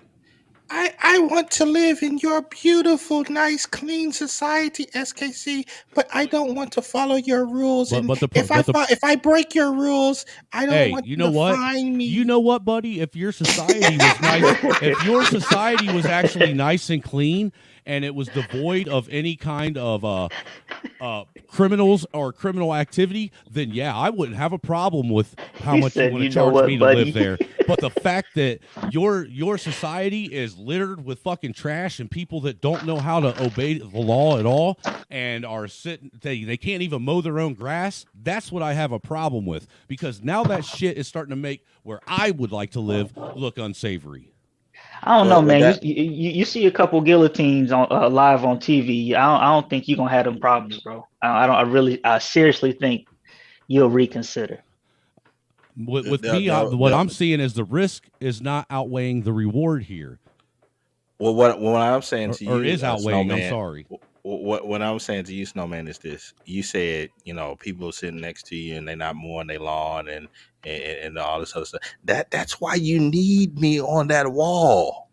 I understand because there's gonna be that officer that's gonna come by, and there's gonna be a huge yellow ordinance that's on the door that's saying we're about to shut this place down until this lawn is cut, and on top of that, $580, baby, for making us come out here. But the thing Now, is, where I'm you getting know at what's is crazy, it's your Snowman? extortion. I'm actually surprised that you didn't bring up the pandemic. That would have been a very clear-cut example to me of what you were saying when they locked everybody else in their house and made The only made a reason law why that you couldn't leave. Look, I wasn't even thinking about that because we were talking about dumb, arbitrary laws. But when you say dumb, arbitrary laws, your weight it doesn't hold as much weight as something serious as people being locked in their homes for a year or two. Because you're not wearing a seatbelt. You're not wearing a seatbelt because of comfort, and it's going to cost you $120 because you're uncomfortable driving. Well, being comfortable while you're driving does play a big part into whether or not you're actually being aware and paying attention to what's going on around you. Why is a seatbelt so uncomfortable for you? I've never had an issue with a seatbelt. Because the lap belt itself puts pressure on my the lumbar area of my back where I have two discs that are all but gone. Gotcha. Hey, easy there, killer. Man, you go to the store, bro. They got them little back cushions that you could just sit back on. Dude, I've tried everything you can think of. Yeah. Oh, you one of those that need like a whole new back. You need. Yeah, I am. What about Bob? We got to get him a Tesla. Get him a Tesla. Yeah, we got to get him a Tesla so he can lay down in the back seat and just say, put in the address and it drives him there. Well, if I wasn't afraid it wasn't going to drive me straight to off a cliff because you're. Well, I mean, there people die.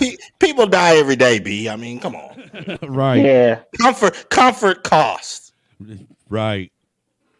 Damn, David. If I had seen that you dropped a comment, I would have brought it up sooner. I'm glad you was thinking the same thing. I wasn't born in seatbelt times. I was not. When I was a kid, you didn't have to have seatbelts on. It was still one of them things where it was a choice. I remember my parents being pulled over, me, my sister, and my brother all in the back seat bouncing around like morons, and the cop not saying a thing. I remember my mom bringing my brother home from the hospital, and he was sitting on her lap and not in a car seat when he was born. And see, hey, Honey Barbecue, I was in Florida at the time, but I didn't experience none of that lockdown, lockup stuff, and we didn't have them issues. I was out there in the country, so you weren't finna tell me nothing.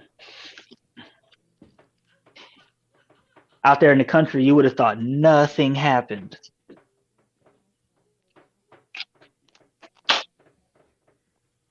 Yeah, just make sitting in there. That little small table. Make sure you use that. Okay. David said Tesla's endangered his safety. I would love to hear the story behind that one. Because I've seen compilations of like videos of Tesla's like pre-stopping and all that, like actually saving a lot of people. I did see it cause I think I saw it cause like 3 or 4 accidents on YouTube, but Yeah, it's killed. They killed people, but I mean, hey, that's the price you pay, huh? Hey man, just like that movie I, Robot, that's where we're headed. So, yeah, who are you giving this to? Free Zone. who am I giving what to? Oh, to stream y'all finna dip. Everybody in the chat, go ahead and throw your whatever out there, man. On, I guess Yeah, who won this impromptu debate? Put a SKC for SKC and put a snow for snowman. What we got for the debate, man? But you know, SKC, the fact that we're able to debate like this is why the Gulag is still undefeated anywhere in debates.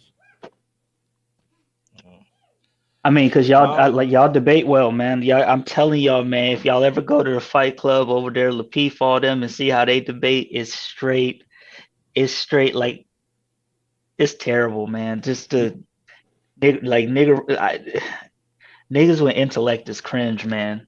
It's the Jesuits, you bitch ass nigga. The Jesuits, like, yo, for real, over the Jesuits, like, calm down, bro, calm down. Oh, what wow. I would like to see sometime as far as the debate goes is for 2 people to actually debate for the view that they would normally oppose. Yeah, I would like to see that as well. Actually, I would like to do that with you or with David or maybe even Trey or Free Zone. You know what I'm saying? To actually take something that you would on a normal stance be against and actually do the research and try and debate for it. I'm with that. I'm with that. You said they do that. Where do they do that type of debate style at Free Zone? Over there. So Anton has his own channel now that's called This Is Fight Club, which I honestly I think it's the Chitlin circuit for people he wants on Lapeef. That's what it seems like to me. And you know, they're all 12-hour debates all through the night, and they just be debating. It'll start off with a topic, and then it flows into, you know, whatever conversations they want to have. And they're just intellectually aggressive with like a pinch of roasting.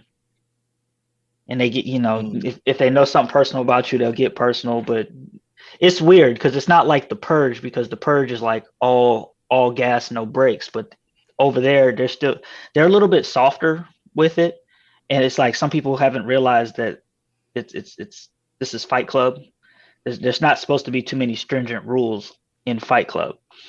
So, but people will be in the chat like, oh, this is too much. Like, why? Like, this is a waste of time. Y'all arguing about this, but they'll be there for like 5 hours, just saying that.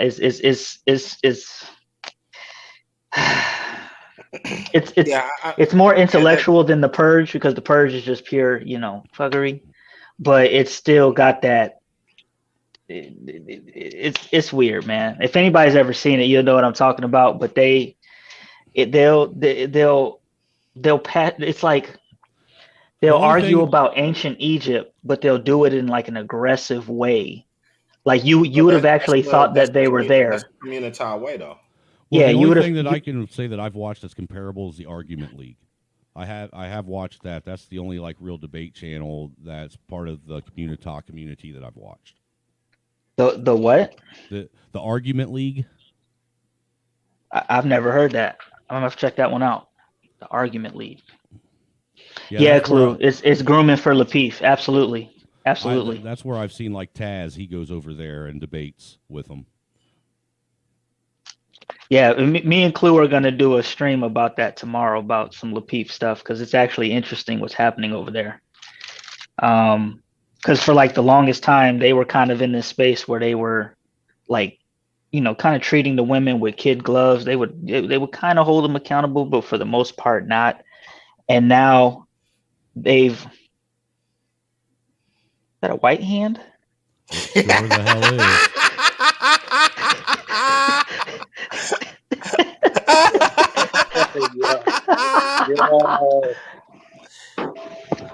That's crazy. But He's trying to trigger yeah, people. they've let the modern women just run rampant, and now they're trying to reel them in, and it's just not working. It's just not working. Like, Clue. We'll talk about it tomorrow because it's actually kind of funny. It's actually really funny. What does barbecue wings mean by this? You say, SKC, I've seen some TikTok people or YouTubers on YouTube Shorts putting in those hood court cartoons for their kids. Like, which ones? The Jules TV thing. I mean, oh my god. That's crazy. I got to figure out how to do that for mine because I think you can do that on StreamYard as well, where you can have like the animated or the like video, or it's like a GIF or something. A GIF. A GIF. Oh no, I've been monkeying around. Yeah, I'll use that term. Monkeying around with. I am not associated with this clown who just said that. With OBS, and so yeah, I'll probably be toying with it more on my own channel. Dude, I need someone to show me how to use OBS because I would much rather use that when I'm streaming than StreamYard. I mean, yeah, they got tutorials of it on YouTube. It's actually not as complicated as it seems. It just takes a little bit more to you just got to put in a little bit more to learn it. Like StreamYard is just so simple that a monkey could do it. Right, because like I would actually rather have like that angry snowman shot from my intro that SKC made me as my background rather than this other shit. There's a lot of other things I'd rather do with it, and I know that it'd probably make it easier to do the things that I'm doing if I went through that. And it also makes it harder for YouTube to flag you for certain things, like copyrighted material and stuff like that, because you can throw, like, you remember how I did the Daryl Davis movie when I had my avatar over the front of it, and I just let it play through the avatar. I filtered it. I kind of did it the long about way because I was still learning about OBS, but basically I had it so the movie, you could see the movie, but it was like through like a faint Anton Duplicate avatar. Well, Clue, since you use OBS, could you hit me up on Telegram and maybe do me a quick a walkthrough one day in the near future to help me understand it? I mean, I already have the program on my computer. I just don't know how to use the shit with what I want to do. Yeah. Look, I am technologically illiterate as fuck. I'm wondering if it's I wonder if it's better than Restream. Because like I don't know. I haven't used Restream, but is Restream complicated, SKC? Not to me. Not to me. Actually, I'm going to be getting a hold of you here soon and having you do another intro for me. I got a new idea I want to run by you. You bored with your intro already? I'm not bored with it. I just want to have an arsenal of different things to use that are awesome. Gotcha. The white boy is back. For the price of a Houston Open container ticket. ×2. Gotta pay double bubble, baby. Double bubble. Oh my goodness. Jesus Christ, man. Oh my goodness. You guys gonna get your reparations one way or another, ain't you? Yeah, I'm telling you, man. One way or the other. Yeah, man. It's for us broke folk, man. It's for us broke. That's why I have to that's why I have to tax people so much.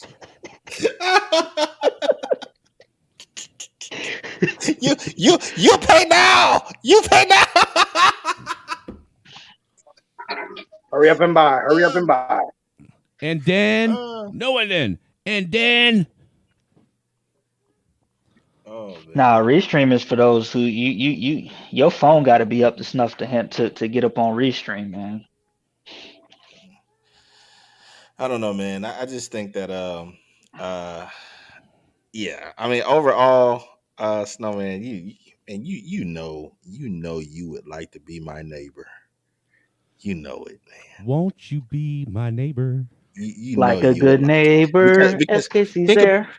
think about all the things that you would not have to deal with. I'm sorry, I don't want to deal with SKC from State Farm. You don't have to deal with loud noise. You won't have That's to the deal problem. with I don't think you would like. I don't think with you would like me unruly as a neighbor. kids. You wouldn't have to deal with trash and stuff. I mean, it's like, come on, Like I said, I don't think you would like me as a neighbor, though, SKC. Honestly, I really don't. It isn't that I don't take care of my property and that my kids are unruly, but I'm loud. I'm a musician. I'm always loud. Yes, you are correct, Honey Barbecue Wings.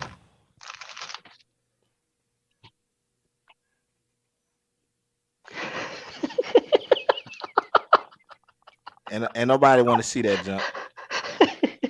Nobody want to smell that. He said nobody want to smell that. Yeah, your stuff need to be tied up in the whole nine. Hey, and you know what, Survival? That's why my loud, obnoxious ass moved out into the country away from people. Oh man, that's crazy, man. But Dude, yeah, I'm finna get out of here, y'all. I'm out, man. Peace. Hey, later, bro. Salute everybody. Hey, please don't take it easy, man. I was frying chicken. My bad, Yes, y'all. sir. Hey, chocolate covered watermelons. I hope that. Oh yeah, all day. Your stream, Kamasi. Yeah, I'm gonna chop it up, man, and put it back on. I'm gonna re-download it, chop it up, and put it back on. I think if we would have screwed up his stream, he wouldn't have been silent the whole time. I think he was enjoying me and your. You're damn right. Yeah, and Generalissimo is correct. There are perks to being in the country and the sticks and whatnot, and there are a lot of other relative freedoms that you can enjoy out there because of a less dense population. And I agree with that the laws in the sticks should be a little bit different because of the decrease in population. I think that in the sticks you should be able to drive a little bit faster than in the city. But that isn't the case. Actually, all these laws that are being put on the books to hinder crime in rural areas are actually affecting urban areas, or urban areas are affecting rural areas. I'm sorry, I said in the like here in the city. Okay, somebody's on your property. You can shoot if they try to break into your home and all like that.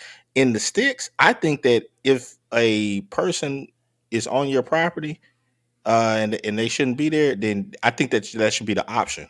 I mean, you want to pull out your Winchester and put it to work? Hey, do it. They shouldn't have been there.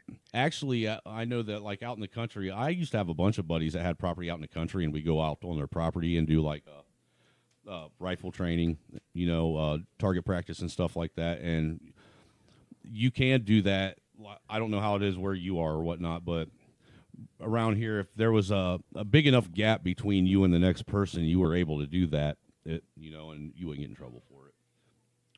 Yeah, no, I'm talking about somebody trespassing on your property. I think I don't think it in the sticks. I think that if they are trespassing on your property, I get what you're saying. Not in your house, on your property, then I think that you should have the availability to you can put them down if you want to. Well, it is like that in some states because I know like Indiana's castle doctrine.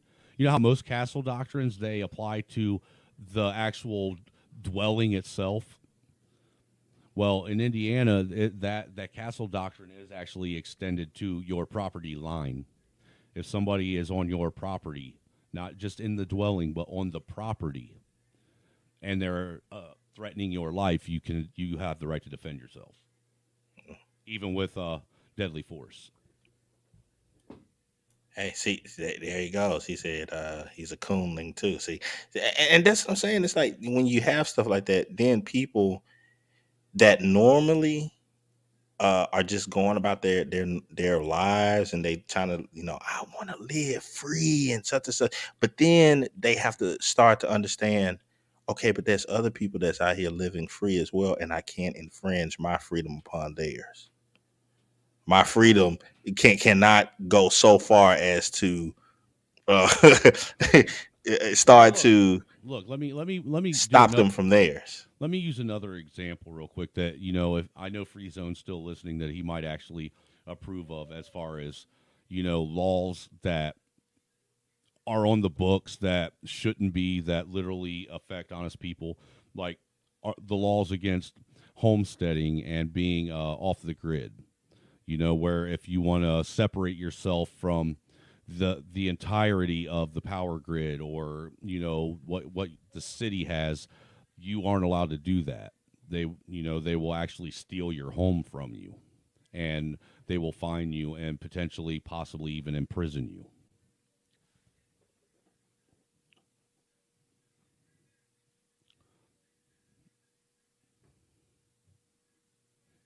Yeah, man. Yeah, man. So, yo, let me wrap this up, man. I'm going to play one last video before I wrap it up, man. And SKC, thank you for coming on. My man, Snowman, I very much appreciate you. You came through in the clutch, man. You're my John Paxson to my Michael Jordan. Hey, I appreciate it, man. And I appreciate you having me in SKC, man. I definitely, I appreciate the discussion that we had. Always do, man. Alrighty, man. All right, y'all take care, man. You too, man. You too, man. And if everybody's dropping on, let me know. I'll be on it. I'll stop on by. Anyone display Bob Backlund, there must be an explanation. You owe Arnold Skolin an apology. Maybe I should apologize. Maybe I should apologize. Well, that's more like the Bob Backlund of old.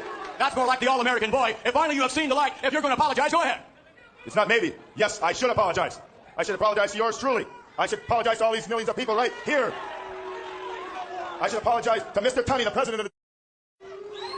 to everybody involved in professional wrestling for ever ascertaining Arnold Skolin as my manager.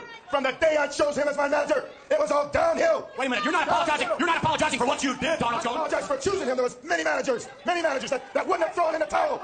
The best day of my life was on July 3rd, 1994, because I realized that all you plebeians can't get with it. You don't have enough. You don't have enough courage. You won't pay the price to be successful. You're doomed. You're doomed to down. You're down in life. I did more to try to boon your life than any athlete in the world. I sponsored kids' tournaments to try to help your children. That was then. That was about back in the old. I never have ever eaten marijuana. I have never swore in front of my children. How many times, ladies and gentlemen, do you swear in front of your children? How many chemicals do you have in your cabinet at home? How many drugs do you have in your billfold? And why do you expect your children not to take drugs and not to smoke cigarettes and not swear when they're in school? You should be taking care of your children. I know where my child is at night, and she's definitely not out there with a gun. All right, Bob Backlund, what does this have to do? What does this have to do with a cross-face chicken wing, the hold for which there is no defense, right? Well, what does it have to do with that? It has to do with discipline. It has to do with pride. And it has to do with determination. I'm proud of the chicken wing, and I'll retire if anybody can get out of it. And if any of these people in the Green Mountain State think they can get out of it, I'll be happy. Happy to put it on them. Now, wait a minute. Wait a minute. Look at that guy. He's a plebeian. You're challenging a fan to come down to see if they can escape from the cross-face chicken wing? He's not going to come down here. He's brave up there. I know these people like the back of my hand. Peace.